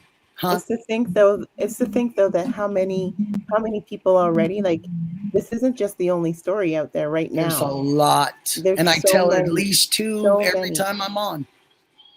Because there's so many those ones aren't getting anything, right? There's thousands of people that are going missing every day, and they're not getting the coverage that is out there. Yep. What do you guys think is the reason why we got so enamored by it? Because it went mainstream. The curiosity. We as humans are curious. We're curious. But look at it now, is what I'm saying. Now we just like to see some truth in a result. And we've all said, bring her home, and we've all said prayers for her and prayers for I've said prayers for the family, and I can't put that on everybody, but I've just tried to make it more of just let us have an answer so we can move on to something else. Yeah, I think it's just a lot of. We will never forget, and I will never forget that pictures of that nice woman, no matter what changes and things that they try to keep taking out of the scenario. I'll always just remember that there was a nice woman that was there. Like when YouTube just goes on and gives me the next thing in your algorithm, a lot of times it comes up with those body cam footages of and I'm just like, are there seriously that many crazy people in this world that oh, here's the dad doing this with the daughter, or this is mom just killed her son and son just murdered his family. I'm just And like, I just saw that thing with the lady that killed the veteran in the parking lot. She just pulled the gun out and killed him. And I'm not unalived him. And I'm not sure what that's about. And I've got to go look at that story a little bit because he was a veteran. And that really was, as soon as I saw it, I was like, oh, no. And there's Like, so much of that no. happening in the world. It's ridiculous. And it's So there's much, a lot of honey. it's the lack of, you know, it has like, there's just so much that nowadays is different than it was like 20 years ago. Like from 20 years ago, it was so different when the things that we had in our systems and everything, and it's making people crazy. It just changes things. And there's I can tell a little bit of this. So there's a gentleman that I know that is serving time now. My husband and I tried to do as much as we could for him. He was a great individual, still is a great individual, made some bad mistakes. And to what we're talking about. And I still write him. He writes us. He writes my son. It's just one of those things that I can't forget who the person was. Yeah. He was mixed up in a wrong crowd. Mm-hmm. And that happens. And there's no one to blame but you yourself for being there in the wrong crowd. Yeah. And you have to take responsibility for it. And he's doing that. And he does. But it was a very weird case. And it was weird because it happened outside of a bar, karaoke bar. And security, law enforcement showed up because they had words inside with the KJ, I guess the karaoke DJ is what they call them, KJs, right? And so they had a dispute in the bar with this KJ. And the KJ and the bartender, of course, called help. You know, there was a big group of people and they called for help. And it just, the help ended up getting hurt. And the people ended up being responsible for it. I've never heard them called KJ, just so you know, ever. That's Karaoke something DJ, they've never called always, either. Back in my time, I had a club, you know, back in the day, and we called them we just called them KJs. I guess I heard it from somebody else, and then that's where I picked it up from. There's a lot of karaoke here in Portland. There's a lot of, I love karaoke. Oh my gosh, there's tons. Yeah, a lot of the bars just turn around and they'll do karaoke on 1 or 2 nights a weekend, and and a lot of my friends, they love it, and they're couples, and they go and they sing separately and together and all that. I know, it's a good time. Yeah, it's a good time. People show up with their own microphones and stuff. Like when I had my bar, I was just like, you brought your own mic? So it's just so cool. They're like hardcore.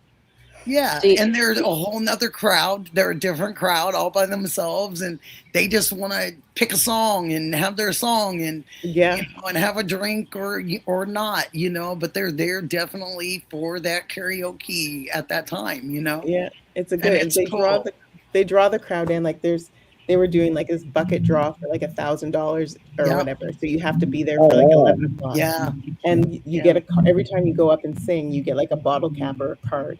And people drive across the city to like try and get their song in so that they can get it into the draw. And then they wait there and like, okay, 11 o'clock, they call the name. They didn't win. Poof, they're going across the city because they got to go back to there because they're going to do a draw at midnight. And I was like, holy cow, you guys are driving across the city to try. They're like, yeah, but we got to win. And then if nobody wins that week, if they don't draw the card or whatever, then it just carries over and it builds and builds. And this girl was sitting next to me and she's like, yeah, I got to go back up to the one in the northeast of Calgary. I was like, oh, yeah. And she's like, yeah. She's like, I have no gas money. I was like, well, maybe you'll win. She's like, maybe. Let's put it out there. And sure enough, they pull this number and she's sitting there. She's like, shut up. That's my card. She won like $6,600 or something. That is awesome. Out of a karaoke bucket. I was like, oh my gosh. That is really awesome. That's awesome. It's a good time. Like that's a Merlin, Oregon. What? She got gas money and you know. Yes, Merlin, Oregon. I will agree with you, Angela. I will agree. Merlin, Oregon. My dad lives there, and a lot of interesting people. Oregon is interesting in itself because we just came up with that slogan. You know, not we, as in me, but they came up with you know what? Keep Portland weird, and they have managed to do that to Oregon and a lot Austin, of things. Texas is keep it weird too. They're Austin, Texas very on their license plate. Keep it weird. yes, that's how it is I here. mean, you got it all. You got it all there in Portland. You got everything, just like the West Coast. You know? You really do, but it's just the people don't respect what you do have, and they kind of forget. I think sometimes the beauty, and I think sometimes when you turn around and you go somewhere else, you fly somewhere else, and you see where you're flying to, you see what they have, and you think that it's beautiful or you know what have you, and then when you get home, it just I don't know gives you a little bit more appreciation. You know, yeah, that's right. it really does. Right. And then somebody does something, and you're like, "Oh, here, yeah, we're home." You know, you know, we're home. It doesn't matter. People, you have to remember that people come to your city for something. Like we always in Calgary. Oh, yeah, they sure do. Have the Stampede, and I'm a lot of usually, Tucson, unfortunately. Right? They are on the bus stops. The first week of July, and they usually have probably over a million people just come to like tourists. Yes. And it's like everyone takes their vacation on this time. We call it's Cowboy Halloween because everybody wears their cowboy hats and their jeans and the Wranglers and everyone dresses up in cowboy gear. You can get a pancake breakfast. Every street corner, they're serving pancakes on every corner, every office building. There's days that we go to work in the morning downtown Calgary, go for a pancake breakfast, go back to the office, go for an early lunch, which may extend till like 4:00 in the afternoon. And then you're drinking all day and you're like, I've got a meeting now. Okay, I've got a meeting. And it's like, that's all they do. And you get Fridays off, and Cowboy Halloween is what I call it. The whole city's yeehaw, yahoo written everywhere and bales of hay all over the place. But we used to leave. And I was just like, when I was working out of town, I was working up in the oil rigs, and I missed my first Stampede in my whole life. I'm 46 now, and I've missed 4 Stampedes my whole life. Wow. And the very first one that I missed, I realized how much that's like such a part instilled into me. Yep. Even just on Friday, it's right now, and I'm just like, Dad, can I listen to the fireworks? Because they play fireworks every night. And he's like, the damn Stampede's back. And I was like, oh, Dad, show me the fireworks. And every night, 11 o'clock, he calls me so I can see the fireworks. But it's like stuff that you missed and you don't appreciate it, right? But yeah, you're Nevada. Nevada's like, yes, and Angela's the one where she says her dad lives in Merlin, Oregon. And yeah, there's just Oregon is a very you can do a lot of things here. It's very you can do just about anything here. What's big in Oregon? Do have a lot of rain, so you know, local, we kind of know to pick and choose things. The saddest part, and I probably will talk about a lot of this in the future, is that unfortunately during our rainy seasons, that tends to be some of our most unliving seasons. It's the grayness, the depression. Yep, it is. Do they have a state fair? Really hard on getting that right. What did you say, honey? Do you have a state fair in Oregon? Oh gosh, yes. State, we have county fairs, county fair, state fair. We have roundups. We have lots of stuff, honey. We are such a well-rounded state. It's ridiculous. I mean, we have everything. You can be. I travel for music festivals and stuff like that, so I've just taken a break off America just due to the leadership over there right now, and I don't want to get tariff taxed when I cross the border, right? And a lot of the festivals over here, unfortunately, and I'm not speaking for everybody. I'm only strictly speaking from my festival that I own with a friend of mine. We have a festival, and it's definitely changed as far as the legalities go. And in Oregon here, we tend to, unfortunately, put high bills on previous events that they tax on that. sometimes it makes the next event even harder for the next person. And the city tends to do that here, and it's very difficult. And I've been to the city council many times with Ellie in the past in some of their what they have known to go on and what's to be fact. So yeah, no, Calgary did the same thing. Like, can you imagine a giant music festival, a 3-day festival, and they had like Tim McGraw playing, Keith Urban, all these like a full day, 3 days, getting canceled the day before because the city started tearing up the street with construction, so there was no way for anyone to get into the grounds. They have so they done had to that. cancel it. That's a huge cost to people. And then there's like, now you can't play music past 10 o'clock. Well, okay. Well, it's because they built up the towers. They built up these apartment buildings and these condos right around the Stampede grounds. And we're like, you didn't see the giant Stampede grounds in the hockey arena when you bought the condo? Maybe you should have thought about that instead of now trying to change all the bylaws because the music echoes into our place late at night. That's nice. You bought it there. Leave it alone. What are you going to do? Make the whole stadium move? Right. You saw a house there. You saw what was going on. That's why we can't have any festivals that are outdoor, a football field. And I mean, we had the Grateful Dead play there. The festival train that played in Canada, and it went across with like Janis Joplin, Grateful Dead, Jimi Hendrix.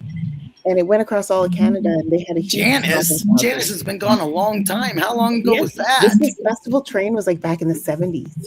And they did a full train, like everybody was riding on the train. Early 70s. Oh yeah, festival train. There's even a documentary on it on I think it's on YouTube or it's on Prime or something. But yeah, now it's like used to have such great artists there, and now they can't even play there because it's like there's a bylaw that they can't have loud music past 10. Yes. Like, we're missing out on so many great. I'm a music junkie, right? So I love music too. I love all music. I'm a big person with all genres. I love it. Yeah. Bruce, what do you want to say in finishing with this? Because Nikki's going to get off here in a minute. It's been almost 5 hours. Well, and it flies. I don't even know where the time goes. I've been looking at this lady, this wonderful lady's hair. She's got some really beautiful hair that's really long. Do you notice that, Nikki? Yes. Are you talking? You must be talking to. Are you talking to? Well, I think you're talking to. Okay. Yeah. Giving you a compliment on how beautiful and how long your hair is. Inspired me? Yeah. Oh, thanks. He ain't talking to me. Well, we know he's not talking to me. I'm like it's not mine. I bought it, so it's all good. If it was like 2 years ago, then I would say, hey, well, yeah, you was talking to me. I bought it. It's okay. Somebody else was it first. Some horse had it before, I think. Oh, hi, Ellie. Well, I knew he wasn't talking to me because you can't see me. Right. So what do you have? You've been looking at her beautiful hair. Anything else you'd like to say before you go back to your family? No, I don't got nothing. I'm out of it. Okay. I don't know what you can just say goodbye or see you goodbye later. Okay. I'll say hello. Bye, Bruce. Hello. Love you and your family. Love to you and your family. Always, Michelle. Thank you, sweetie. What do you have to say, Michelle? Anything? Well, I was going to say that it is the Blues Festival down there this weekend. It is. And yeah, it's the something blues, but you're where? Where for are the you Blues Festival? Yeah, it's the Blues Very Festival. popular. And then there's the Pendleton, and there's the is it Hair Fest or something? And Pendleton's about 4.5 hours from me. Pendleton? Yeah, Pendleton. It's where they do the Pendleton Roundup. They do a huge rodeo there that I've been going to since I was a little girl. Really? Yeah. July 11th, next week. Yeah, it's a lovely, lovely thing. And then they usually do, let's see, they do the Washington County Fair usually it's in August usually. And they usually do the Oregon State Fair. Ooh, let's see. What month is this? Where are you in Oregon? What Oregon area? State, Portland. You're right in Portland. So I'm in the country. Veneta, and then there's Canby, Sweet Home, Happy Valley, Sisters. Then there's the Portland Folk Festival. Mm-hmm. That's in January, right? And then Sisters Yes. Folk Festival. Yes. That's in Sisters, Oregon. It's where our three mountains Okay. meet. And so it's called Sisters, Oregon. And it's We have a Three mountains. Sisters in Alberta too. Yeah. And then where's Redmond and Utamala or Umatilla? Redmond, Oregon is Yeah. more in the way of Bend that way. So it's more east of Oregon. And then Umatilla, it's called Umatilla. Umatilla. Umatilla is right around Pendleton. Okay. It's in that direction of the east. Umatilla's got a good festival too. I like traveling for music they do. festivals, right? They do have a big. We have a lot of stuff here in Oregon that goes on. Yeah. People are usually surprised. I think the Hemp Fest, Oregon Hemp Fest, was last weekend in Roseburg, Oregon. So they just passed that Oregon Hemp Fest. Oh. And I didn't go this year, but yeah, that just passed. And a lot of my friends were there. So, and that was in Roseburg for the weekend. So that's a weekend one also. Yeah. And then I'm speaking at Hemp Fest. A Hemp Fest, I think it's Ontario Hemp Fest or one of those, and that's past Pendleton. And I go with a couple other people that are speakers and going down for a night there. And it's just a one day event. Wow. Right now, because it's a smaller place and it's more east, but it's not enough to hold the 3 days yet, but a great gal that puts that on, and she puts a couple other ones on. So yeah, the Waterfront Blues is this weekend. Waterfront Blues. Yep. They usually do it around 4th. It's usually on the 4th of July. So when the people are out there for the Blues Fest, they can see the fireworks also go off the water because it's all right down at the waterfront. That's so cool. Yeah, but this year it wasn't like that. They had it a week later. So or the weekend later. I'm not sure why, because it for years has been on the 4th. Mm-hmm. It's very, very different that or the 4th week, the weekend of the 4th. They've always had it around that. So this is kind of later for them to do it. Yeah, you guys have a huge concert and festival lineup, the Oregon Jamboree. Yes. That's a big one too. And we do a lot of dragon boat races here. My brother's actually on a team. My mom sponsors one of the teams with her golf, businesses. She does a sponsor on one of the dragon boats. It's really cool. Nice. I usually go down to Washington to do all that stuff, right? Mm-hmm. And then just to work my way through. And then lots of drag shows down there, that's for sure. Especially in Seattle. Yeah. Seattle and Tacoma, lots. Olympia, a few. But Seattle, lots and lots. I went to Darcel's, it's called here. It was very famous for Portland, Oregon. I decided that I wanted to do my wedding, my bachelorette party. I wanted to do part of it at Darcel's. And Darcel was the biggest, most famous drag star here in Portland, Oregon, had his own club, had it more than just a drag show. It was an absolute fun show, always included the crowd, always, I think what was Darcel, 6'7" or 6'9" with pumps on or something. And all my girls, the bachelorette party was the funnest. And my mom was there and other mothers, and because everyone loved Darcel in those days. Oh my god! Performer, and there's some beautiful write-ups on Darcel.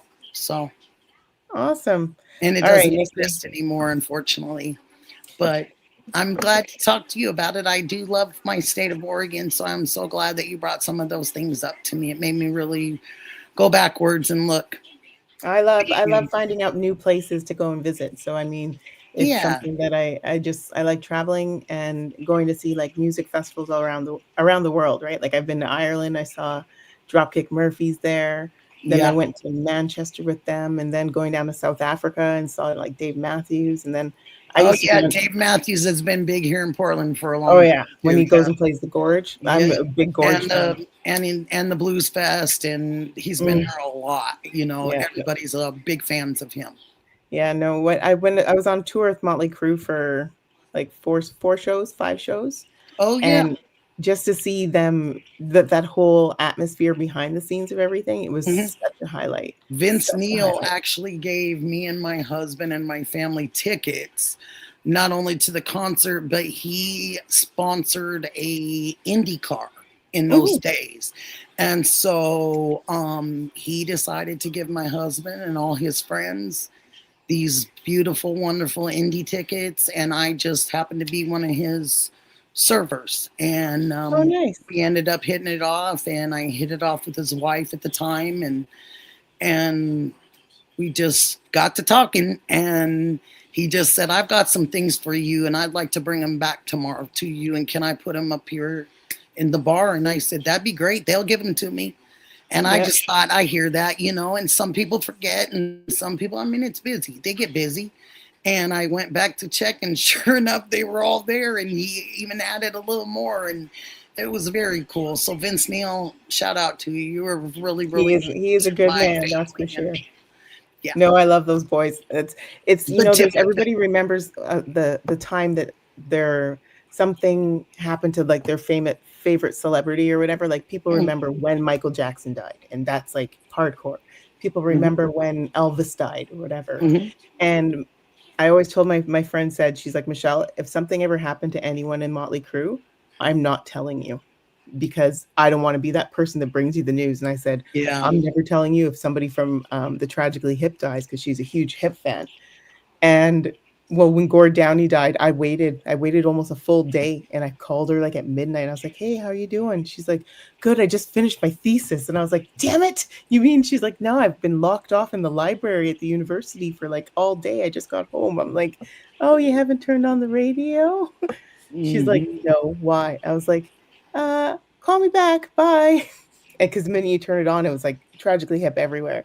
And then she's like, well, if anything ever happened with anyone in Motley Crue, I just don't think I'd lose. I'd be one of those. I love that Tommy Lee got himself together. I love that. Yeah, it was different. It was different than what you expected, because the first time I hung out with them, it was the Motley Crue that everybody knew. That's why I watched the movie The Dirt just to make sure that I wasn't in it, right?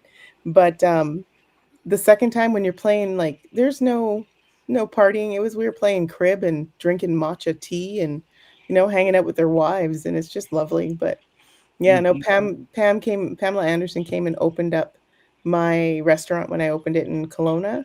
Cool. Because it's like Tommy and them, like they're just such good people, and I love them so much. So poor Mick, he's not moving very well anymore, but they are what I've experienced that from Vince was awesome. Yeah. And I just appreciate music groups that can still definitely be down to earth. And I was so lucky to I've come across so many of them. I've been so lucky in my life. And yeah, I know that you guys are like, well, Nikki talks a lot. Well, there's people that have actually liked it. So it's worked. You worked in Las Vegas, Nikki? I did what? You worked in Las Vegas, or you lived there? 14 years. Yes. Oh, really? Yes, until I was hit in the head. Really? Yeah. And then that's where I redid his bar there, the Tacos and Tequilas, Vince's bar. That's how I got close with him, as I redid his bar for him. Oh, it's great. It's great. Is it still there? Tacos and Tequila? No, I think he closed it. I think it's closed. Yeah, I'm pretty sure. I'm pretty sure at COVID time. What's up on? I'm usually up on everything because I have so many nieces and. Oh, that's awesome. They're younger, so they keep me up on everything. And Nikki, so and so is here. They have a residency. Oh yeah, they'll always tell me who's there. Oh, so nice. We'll have to chat, because then that's my insider scoop. Yeah. I've had some really good luck there, and I've really loved when Vegas was really good to my family and my husband and I. We did really well there for a long time. Do you remember what the hotel, the one that had the bums outside? Not like the homeless people bums, but like it was like a bronze statue of like a bunch of bums, and they're like women, and they're like with their hands crossing each other's butts. Yes, and that was it was down towards like the circus side, and it was, I can't remember what the name of it. Rio. If I can see because what ended up happening is after that statue got demolished because it got demolished. With the hotel, but it used to be a big bronze. Yes. Like, and a lot of times, because even Siegfried and Roy's statue, what happens is there's neurosurgeons and there's officials that are like Congress and representatives and governors and stuff. They have been collectors of Las Vegas for many, many years. So there are some houses in Vegas where they have actual replicas of Apollo spaceships. They have replicas of or some of the roller coasters that used to come off of the casinos, and they had the roller coasters that went inside. Yeah. There's a gentleman that's a neurosurgeon. He is passed now. And he was the lieutenant governor of the state of Nevada twice. And he was fortunately someone that I knew very well, and my mother also. And he operated on my child, my son. And so I got to know him very, very well. And he was a collector of all the signs and all of that memorabilia. So anything that got imploded, he bought or purchase those old signs of the hotels and casinos because they were worth something. That's crazy. And there's a lot of them. There's a lot of collectors there that do that have something.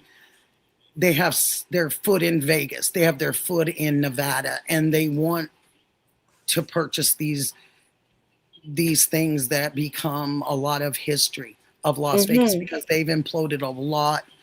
They imploded a lot of casinos in the 14 years I was there. My mother's been there 28 years, and she has seen much more than I saw. And I just don't get how they just tear it down to put something else back up. Like, it's crazy. It is, but it's the way that they do it, and it's the way that it was designed. It was designed that way to have it imploded instead of exploded, so everything would fall inside. So when they take the casinos and hotels down, it's called implosion because they're taking it to the inside. That's why no one gets hurt. Good night to you, Angela, sweetheart. We're all going to say good night in a minute because it's late and I'm keeping everybody. And I just wanted to make sure because we kind of got into this talking about everything else. And I like that kind of stuff. So if they ever took down that pyramid. No, Luxor's still there. Even the Excalibur's still there. They still have the Knights of the Round Table party still goes on. Oh, yeah. My husband and I did that a couple of times and went and got the big, the big turkey. Well, it's actually their turkey legs. And they come and serve you these turkey legs that are like about this long. And you're supposed to eat it while you're watching the horses.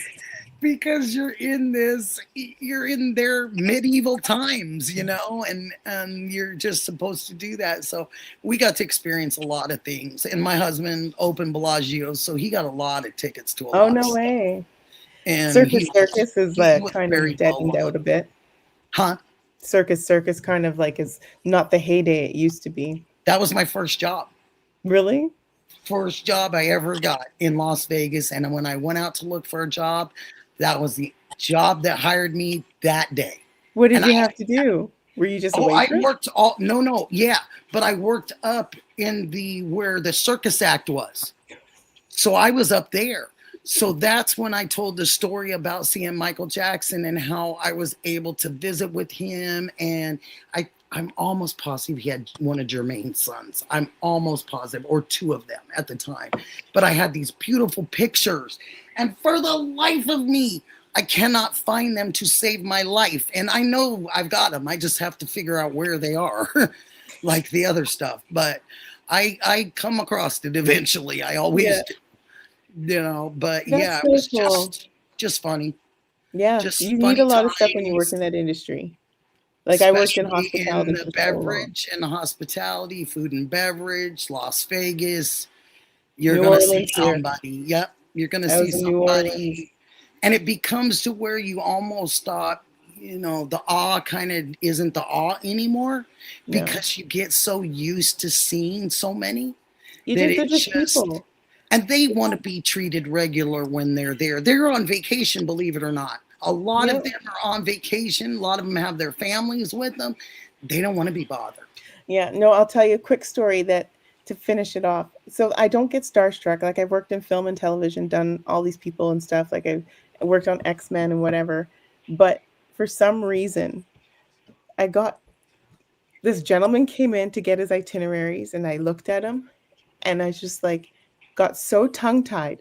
I'm not a Star Trek fan or a Star Wars fan, but it was Captain Picard. And I was like, because he came in for X-Men, but his bald head, and I was just like, Captain Picard.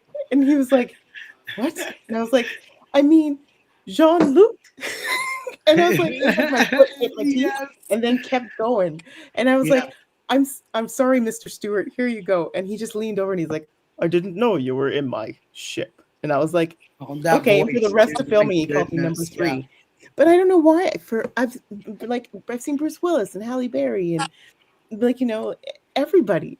And Patrick Stewart. Like, I mean, he was just this bald head. And I was just like, Captain Picard. But the thing is, I yelled at him across the whole hotel because he left it sitting right in front of me. So it wasn't just a, hey, Captain Picard. It was Captain Picard across the whole lobby of the Delta Bow Valley, downtown Calgary. So embarrassing. Sorry, Nanette. Mm-hmm. So Jean-Luc Picard. You've had a beautiful, you know, you've had a beautiful life. And I always say that I'm very lucky. Yeah. That, you know, I'm very lucky that, you know, different people have crossed my paths and I've done very well and, you know, and grateful for everything. And yeah, now it's a different time of my life. And now I need to do well again and saving my life. So there's all kinds of obstacles in your life, you know, and all kinds of things that you do. Mm-hmm. And that's the main thing for me right now. That's number one. And it has to be. I have to look at it like that because if I don't, then I'm really not putting myself and my health forward, you know. But thank you, Michelle. And it's been wonderful with you. And I appreciate every time you come on. And please do it again. Please don't be a stranger. Of course, of course. Thank you, sweetheart. Thank you so much. Good night, sweetie. And let me see. Let me go up a little bit.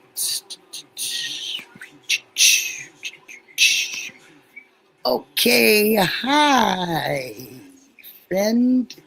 Hi, niece. Hi. Hi. You've been so busy over there just jumping at the computer. I was like, she's looking up some good stuff. No, I was actually typing people in the chat. I saw that and they were answering you. I'm glad you do that. I try to do it every once in a while. I try to get over there and, you know, and get on, you know, so people see me and I'm interacting, you know, because I want them to know that I do see.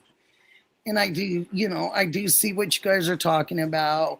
I do see if maybe we need to change a subject, you know, but one person, I'm just not going to change what we're doing on the channel when we've got 5 or 6 people up here talking about the same thing, and you guys are staying around for it, so it must be okay. I'm always having a good time. Yeah, that's how we're supposed to over here. This is your channel, you know. Like I just want you guys to. Yeah, whenever you're talking and stuff, honestly, like there's times where like I'll be like kind of looking at the chat, trying to kind of like almost help respond, like. Your mods are great, you know what I mean? But there's also times where like I'll respond to like other people that might be like, you know, asking something. Well, everybody likes you too. You're really well liked, honey. So I mean, people like the times where you you know, maybe there's times even where you don't have the opportunity to respond because you're like in the middle of talking to somebody or something. Like that. I try to help you out sometimes too. I appreciate it, and I know that. I really do know that, and I'm grateful. I'm not going to take up too much more of your time because, to be honest with you... You haven't talked very much, honey. I've been wanting you to. I mean, I'm just... it's just been a quiet night for me. I'm kind of, like, just enjoying the stream. And to be honest with you, I'm, like, exhausted. I've, like... The past couple of days, I've pushed myself a little too hard, you know what I mean? Like, I've been trying to spend time with as many people as I can before I leave this state and go... you know, to Virginia. Yeah. And it's like, I have just as many friends up in Virginia you know, but the people that are here, I haven't hardly seen them. Like, I'm the kind of person that's like, I want to be around people all the time. Well, not all the time, but you know what I mean? Like, I know what you mean. You're a social person. yeah, I'm a social person. And I don't really do well by myself. And so, but most of the people that I'm friends with here, they all have, you know, busy lives. They have kids. They have, you know, whatever. They have their own thing they got to constantly deal with. And so it was kind of like a bombshell when I dropped it on everybody because I tried to do my best. I put it up on Facebook and told all my friends, like, hey, look, I'm leaving in like a month. So if you want to hang, this is the time to do it. And now everybody's coming out of the woodworks, you know, like, hey, you know, they want to hang. They want to hang. But they want to hang, but at the same time, like, I'm not really able to take off work either. You know, like, I've only able to take off the time that I've taken to, like, actually move, you know? Yeah. Because, I mean, get it. Time is my money, you know, so. Do you have a job set up there, honey? I didn't even ask. Oh, I'm keeping my same job. They're letting me relocate because it's work from home job. So. Oh, wonderful! Yeah. That's great news. Yeah. The only thing I'm not looking forward to is you know, even though I lived in Virginia till I was like 21 years old, I have to get used to state taxes again because I've been living in Florida this whole time, and all I've had to worry about is federal income tax. You know, and so I got to account for that. It's gonna affect me a little bit, you know. Yeah. But oh, it definitely is. It a lot different in Virginia compared to Florida as far as that goes. Well, I mean, I don't know if there's anybody in the chat that's from Virginia or whatever. I know, like, is there state and federal tax there, honey? Oh yeah. Oh, okay. Yeah. And, gotcha. And the thing is it's a Commonwealth state. Oh, gotcha. So, I mean, you know, it's. I'm not really worried about it. I'm going. It's gonna be great. You know, it's a new chapter. You know, it's gonna be beyond great. I'm trying not to like second guess myself. The other night I went out to see a friend of mine's band play. Yeah, I remember. Yeah, and he's not just a friend of mine. He's actually like almost like a brother to me. You know, because I don't have any like blood family anymore. It's all like friends and stuff. Yeah. And I'm not gonna lie. There was a moment where I got emotional and I started to cry and stuff. And like my friend was with me and she was like, "Oh, don't cry." And it came over me like super hard. Like I was crying hard, like ugly cry. And everybody kind of was like, like didn't really know what to say. And I started saying stuff like, I don't know, am I making the wrong? Am I doing the wrong thing? Like and how's your gut feel? My gut is telling me that this is what I want to do, and go with your gut, baby. Go with your gut. Yeah. It may be the one chance, and something's out there that could be really good for you there, honey. Well, I mean, a big part of it is that, I've talked like privately on, Dee Dee's channel before about my own stuff, so I'm not going to get into that right now, but I'm just saying like a big part of like why I want to go is because I'm trying to break a pattern of like what like my mom did and like what people before, you know what I mean? Like I don't want to like end up like that. So like I'm trying to just get out of my comfort zone in a way, and not just settle, you know what I mean? Like and kind of just, you know what I mean? You just said it. You just don't want to settle. And that's great.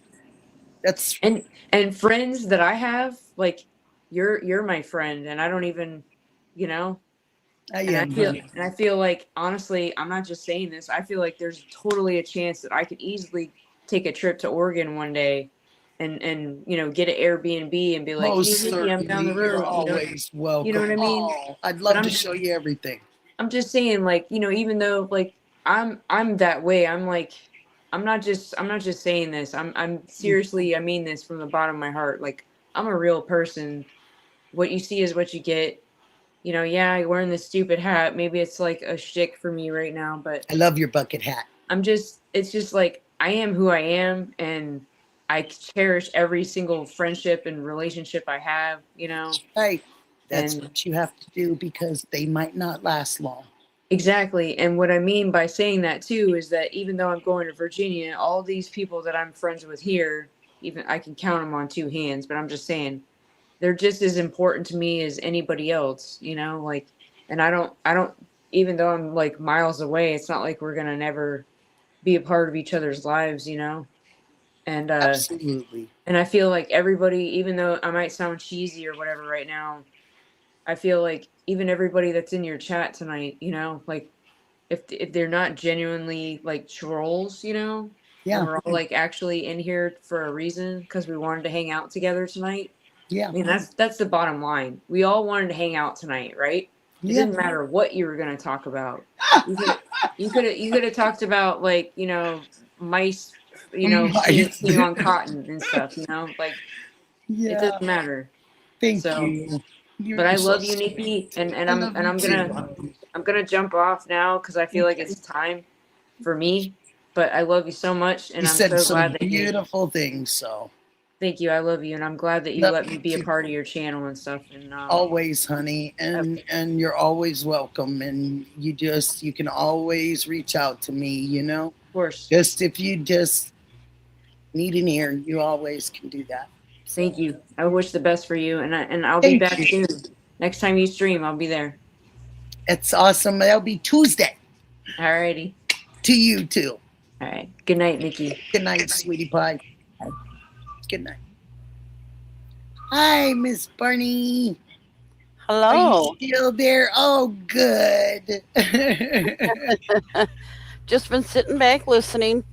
Oh, well, I'm so glad that you have been. And I'm just really thankful that you're on here tonight.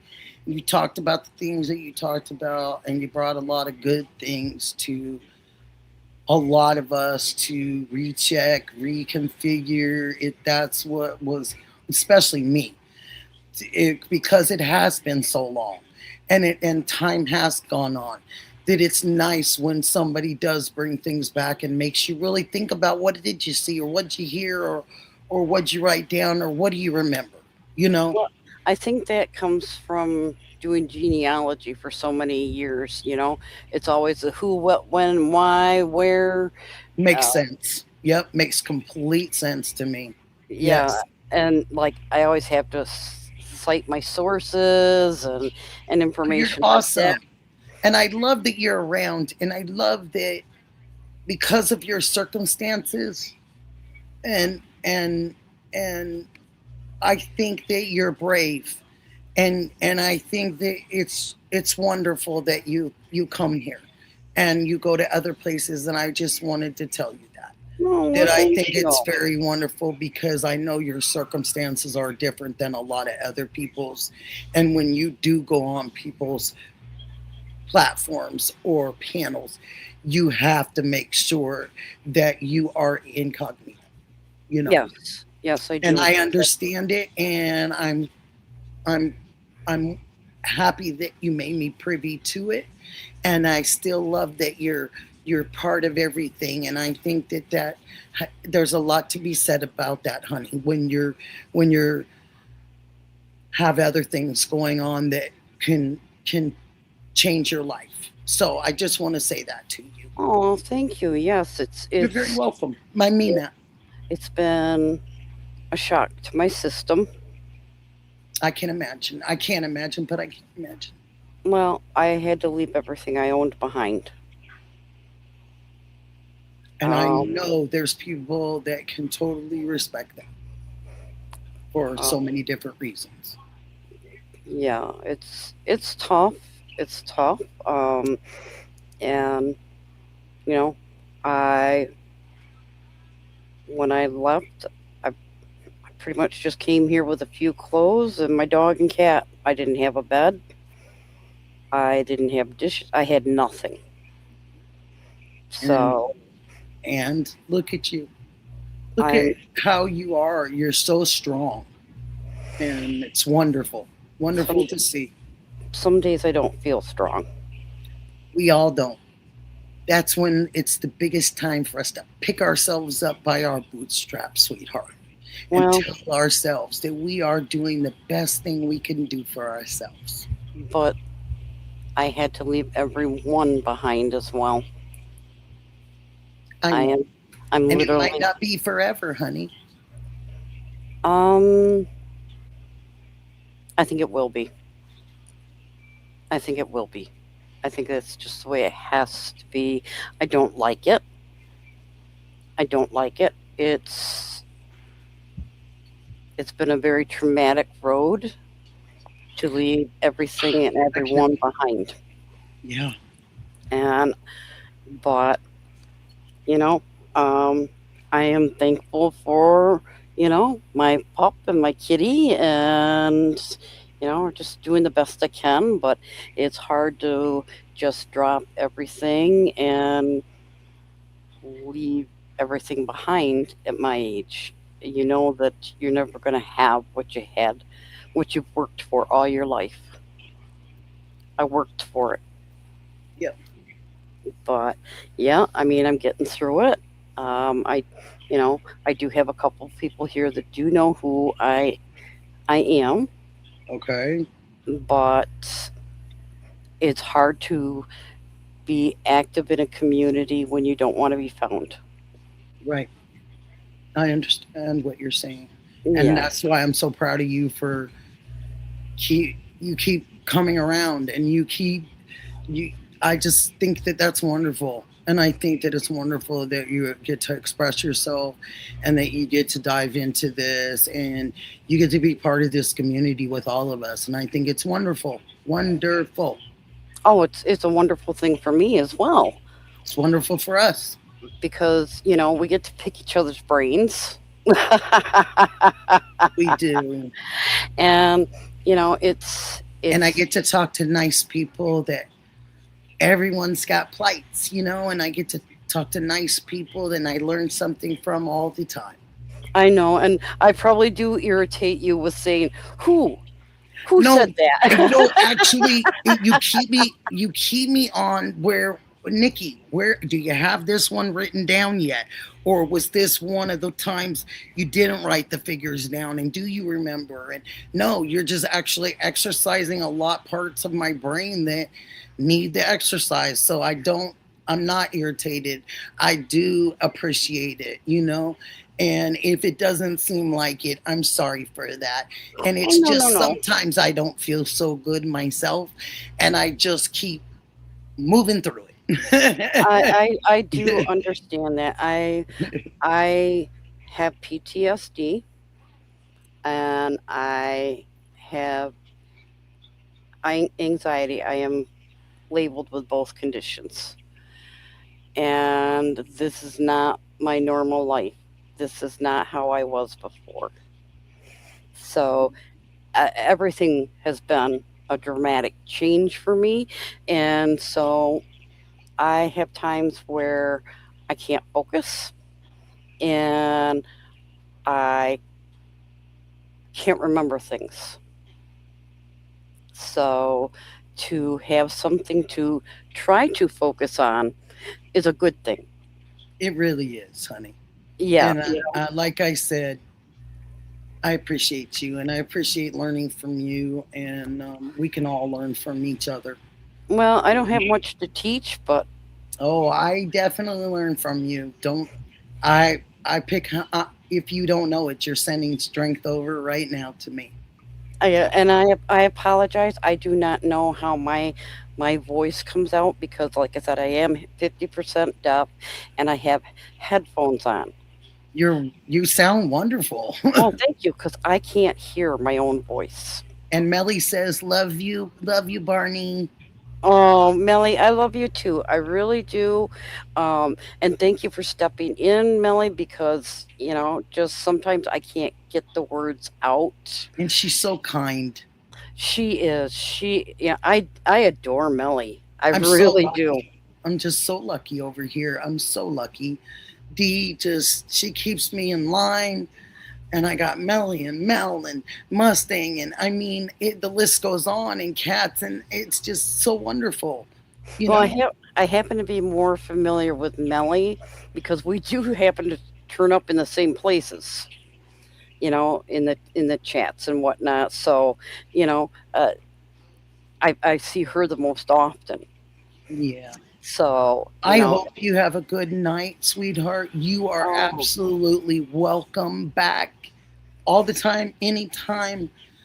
well, I'm thank you. always happy to see your name in there too. I'm always happy to see it in the chat I because know. then I know everything is going okay and you're here. Well, my main goal is just to stay safe, and maybe by me appearing here, maybe somebody else in my situation will feel like they're not alone. That's right. We don't have a club. Good There, idea. there's no manual. You know, uh, it, shit happens.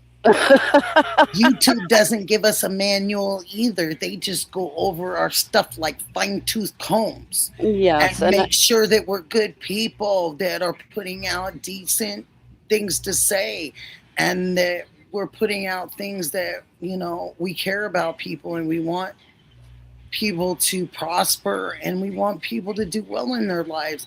If we wish things that aren't good for people, then what are we really doing? We're really turning around and wishing it for ourselves. oh, I would never wish anything bad No, on no, it. I'm just saying in general, I'm talking about YouTube land. Oh And yeah, and sometimes you have to step back and look at that sometimes that how good of a person are you really being? You know, I I joined YouTube. I don't know. I'm guessing 20 years ago. oh my gosh. Yes, and Whoa. the only reason why I did it is okay. Here's a little tidbit. I Okay. used to drag race. Okay. Yes, and I was pretty good at it. We, you know, I love that. Female drag racer, go! oh yes, I love yes. that. And when you get in your vehicle and you have your hair all put up underneath your helmet, and it's assumed it's all men out there, nothing against men, Yes. but when you're the only female out there and nobody realizes you're a female till you step back out of your vehicle and you shake your hair loose.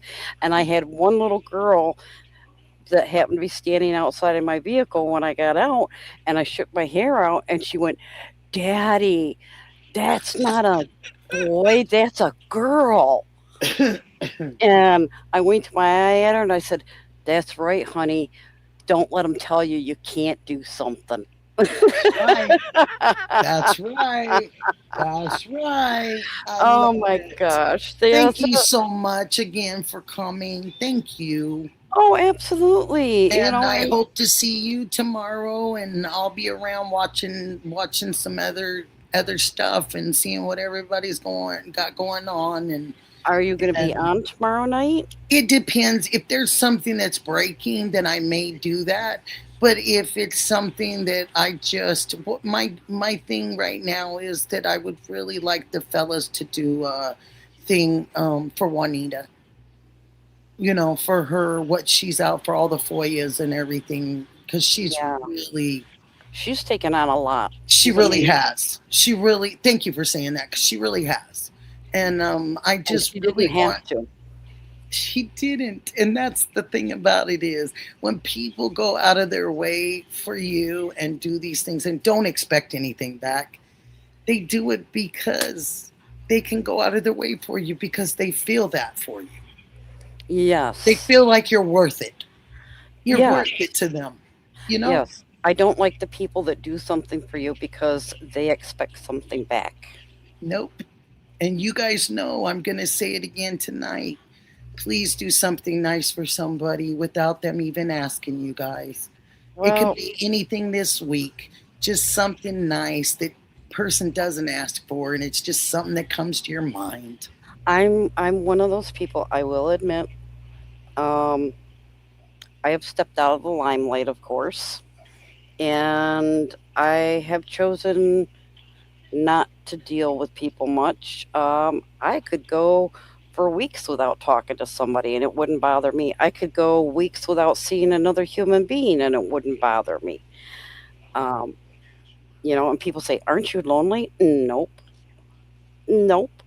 But I do go out and I will be sociable when I am out and about, but I have to be very careful. But yeah,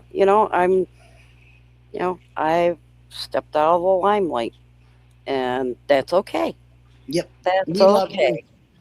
Oh, and I've we love stepped out you. a lot of times, not for your reason, but just stepped out because it was time.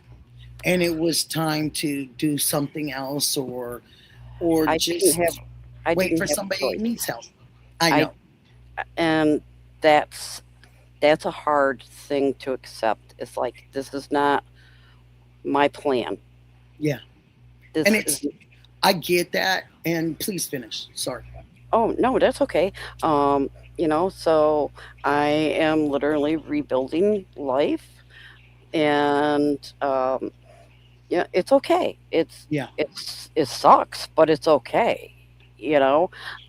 I don't like where I am.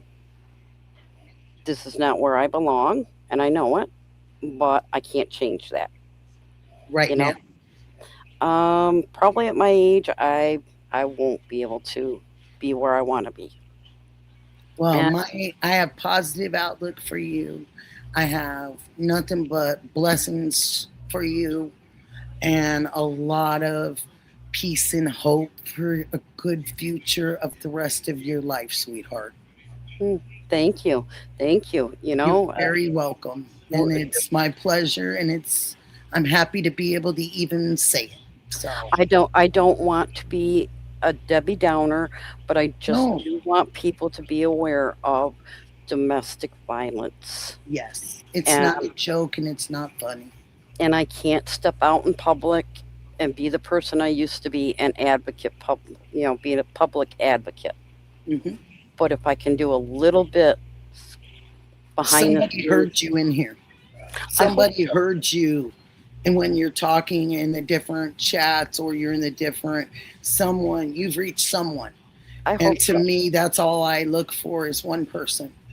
I was a teacher for over 20 years. Yes.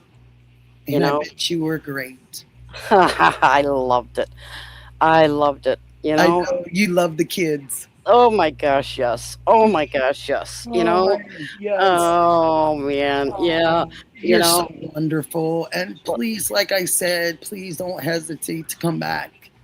oh yeah, Please. yeah. Well, I'm up this late because the pharmacy made a mistake with my sleep medication. Oh, honey. So I haven't slept in a few days.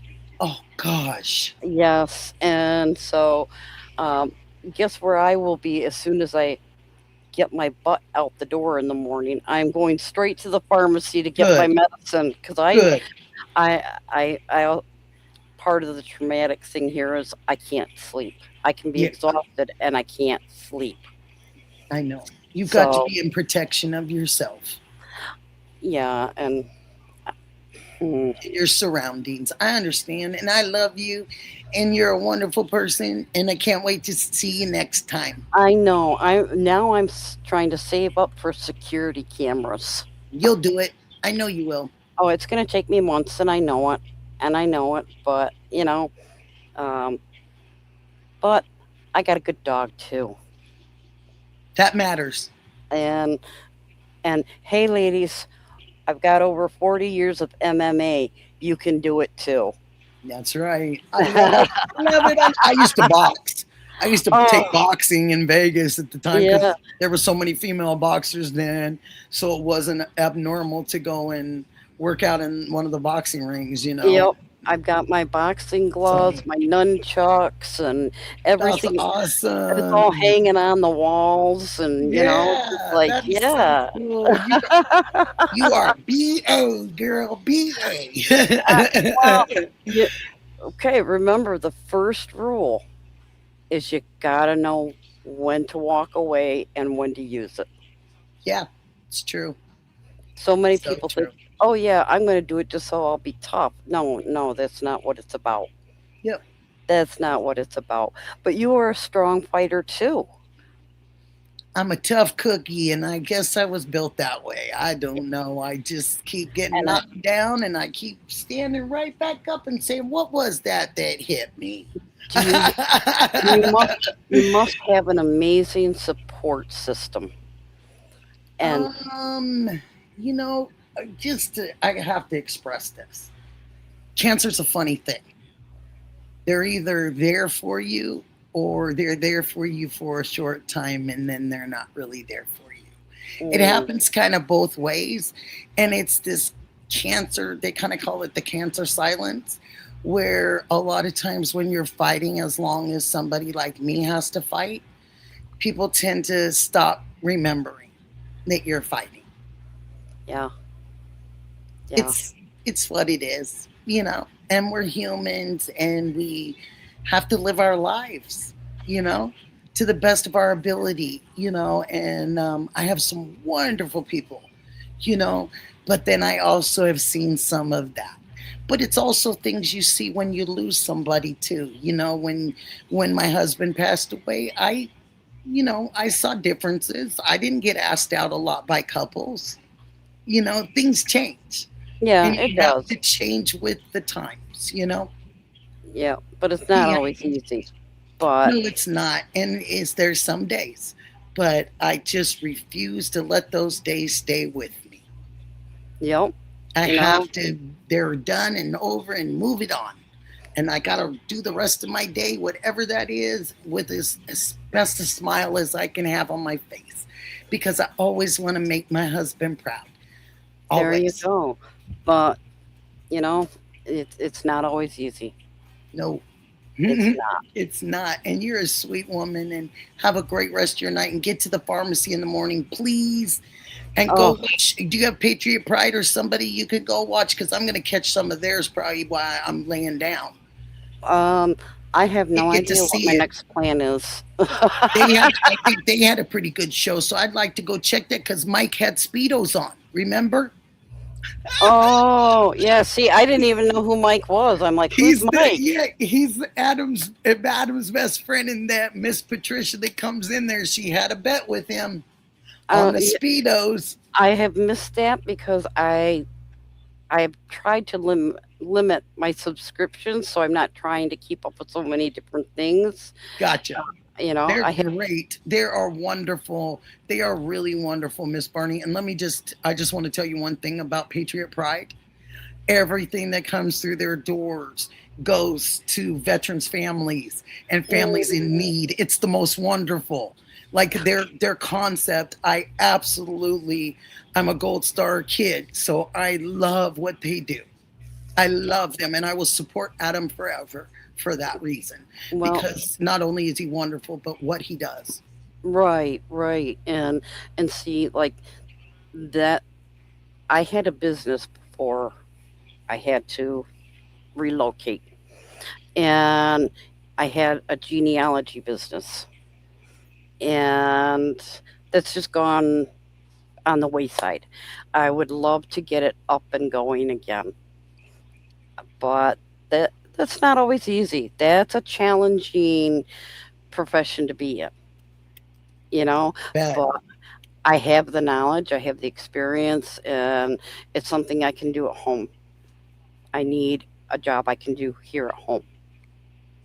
And so that's, I keep saying, okay, 6 months, maybe in 6 months I'll be able to do it. And I get to the 6 months and I'm like, oh, not enough has changed where I can do that yet. So, like my subscription to Ancestry, I had to let that go because I couldn't afford it anymore. That's where all my work is. It's on Ancestry. Right.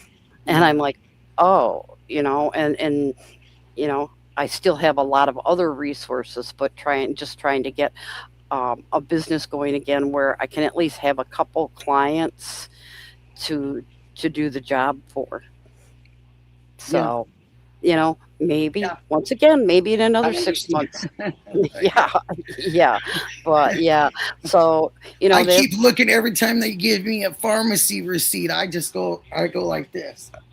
And I look at them and I just shake my head.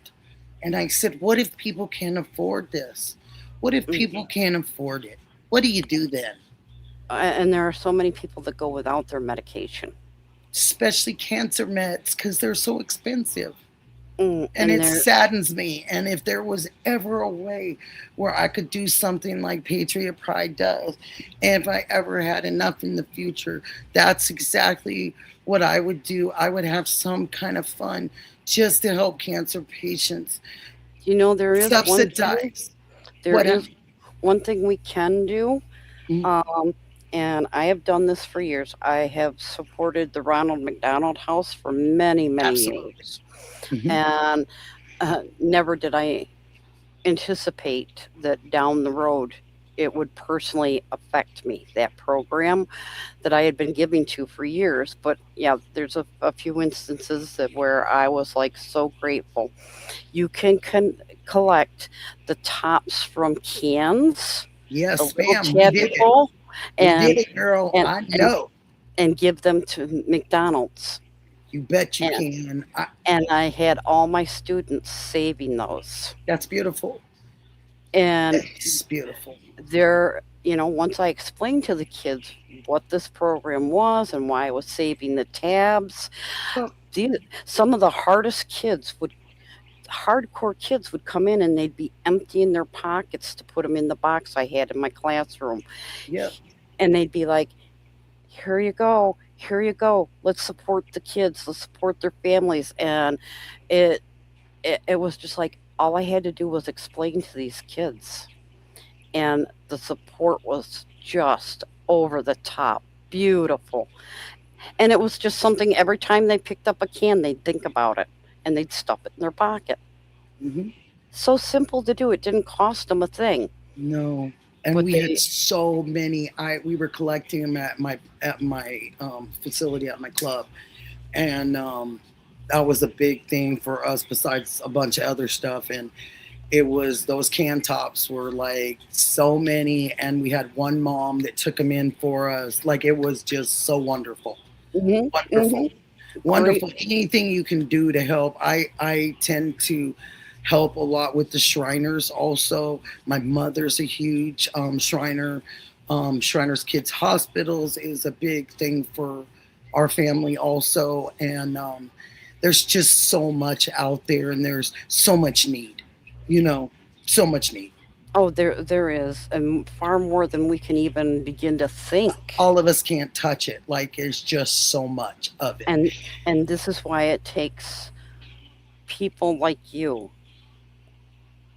Thank you. that once you get a concept and you can help, and even if you can't directly help, you can spread the word. Yep. Be And that's an advocate. powerful. Words are powerful. They are, It can hit the right person that has that at that moment, or somebody that you've asked, And to me, there's never, and I want to make this very clear with Miss Barney on here, to the people that are left here, there is no grift when it comes to children. No grift. This is the most important things that we will ever do in our lives is help not only people that struggle and children that struggle, but children at all, because they are the future. They are, when we're gone, they're it. So whatever we can do while we're here to make those differences in the best ways possible, we should. Absolutely. We should. Absolutely. I have a friend. I don't. I. I. I'm still scratching. I'm sorry, my- you guys. We're gonna go. It's almost 6 hours. I'm gonna get off here in a minute. Oh, Go ahead. my Go ahead, goodness. Miss Barney. No, go ahead. You finish this. I have a friend. We are two very different people, but I volunteer a lot, and this person doesn't work. And I tried to get them to come with me to a couple things to volunteer, even if it was for 15 minutes or a half an hour, and was hoping, well, gee, once she gets started, she'll, maybe she'll keep volunteering, but I can't even get her in to volunteer for 15 minutes. And I'm like, oh, please, please, you've got 24 hours a day, 7 days a week. Please please just get out there. You don't have to do something every day. Pick one thing a year if you want. Just volunteer. Do something. Do something because you can. Yep. We make a difference. But yes, I And will let you go. I will let you go. Thank you And for being here with me. oh, absolutely. Absolutely. You know, it's I look forward to talking to you again super soon. yeah, yeah. Hopefully I'll get my beauty sleep Yes. all caught up and be ready to go again. I want you to do that seriously. So I hope that works out, honey, and you get to that pharmacy in the morning. Yes, ma'am. Yes, ma'am. Sorry. I just want you to be okay.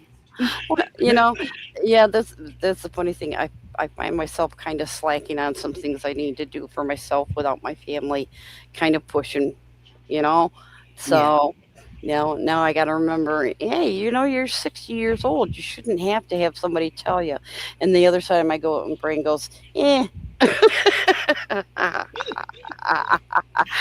Oh, I Oh well. just love it. And God bless you. And I will talk to you soon. Hey, enjoy the rest of your evening, and I don't know what's next for me. Maybe I'll try and toss and turn for a while. And go check out that Patriot Pride and see if I'm not right. I Yeah, think you yeah, think it was pretty special place because of what they do. definitely, yeah, yeah. Okay, well, thank you, Nikki, and see you soon. Sounds good, sweetie. All right, bye Sounds bye. really good. Bye-bye, honey. Oh, you got me, guys. We have some great fun over here. We have some great stories, and Ghost, I got you, babe. And I'm on that next. Thank you, sweetie. And I just really appreciate every single one of you mods. You're awesome. You're awesome. There's no other ways to say it. You guys are absolutely fantastic. And Dee Dee, I don't know where I'd be without you. You're just a godsend.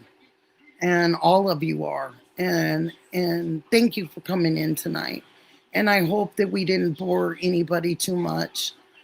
It was kind of nice for us to go and talk about some other things. I don't mind that. And I like people that feel like they're that comfortable, that they can come in here and they can feel still comfortable and they can talk about their life, and everyone has something to bring to the table.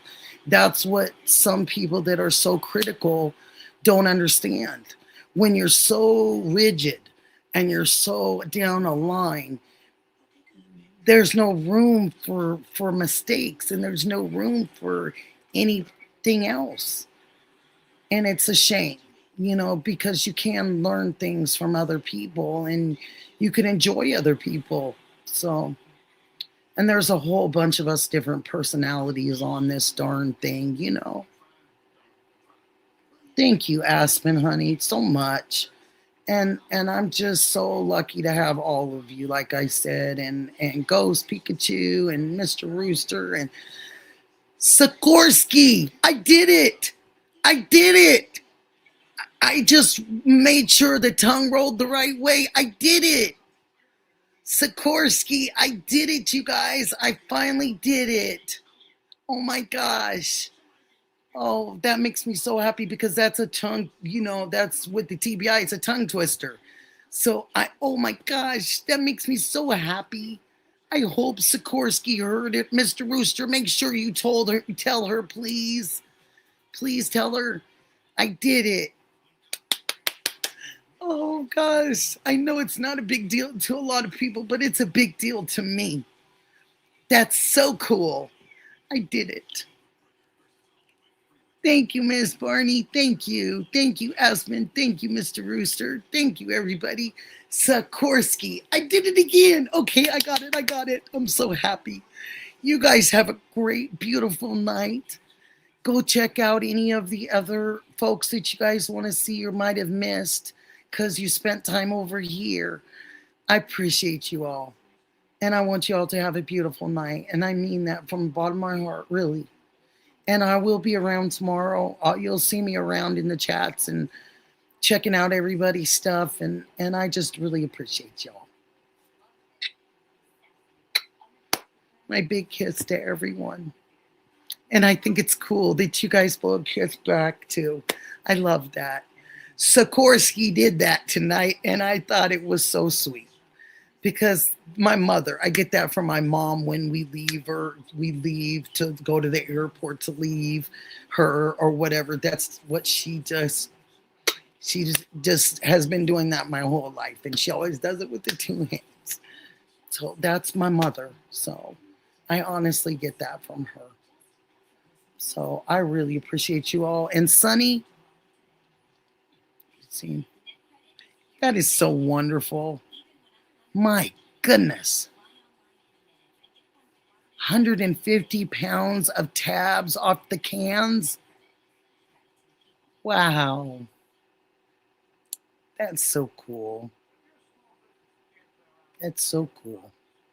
It is unconditional, Aspen, always. And that's another thing that people don't get and they don't understand about this. This place is a different kind of place. And I love it that way. I love it that way. And I love all of you. And thank you for staying with me. You guys have a wonderful night. God bless every single one of you. Love you guys so much.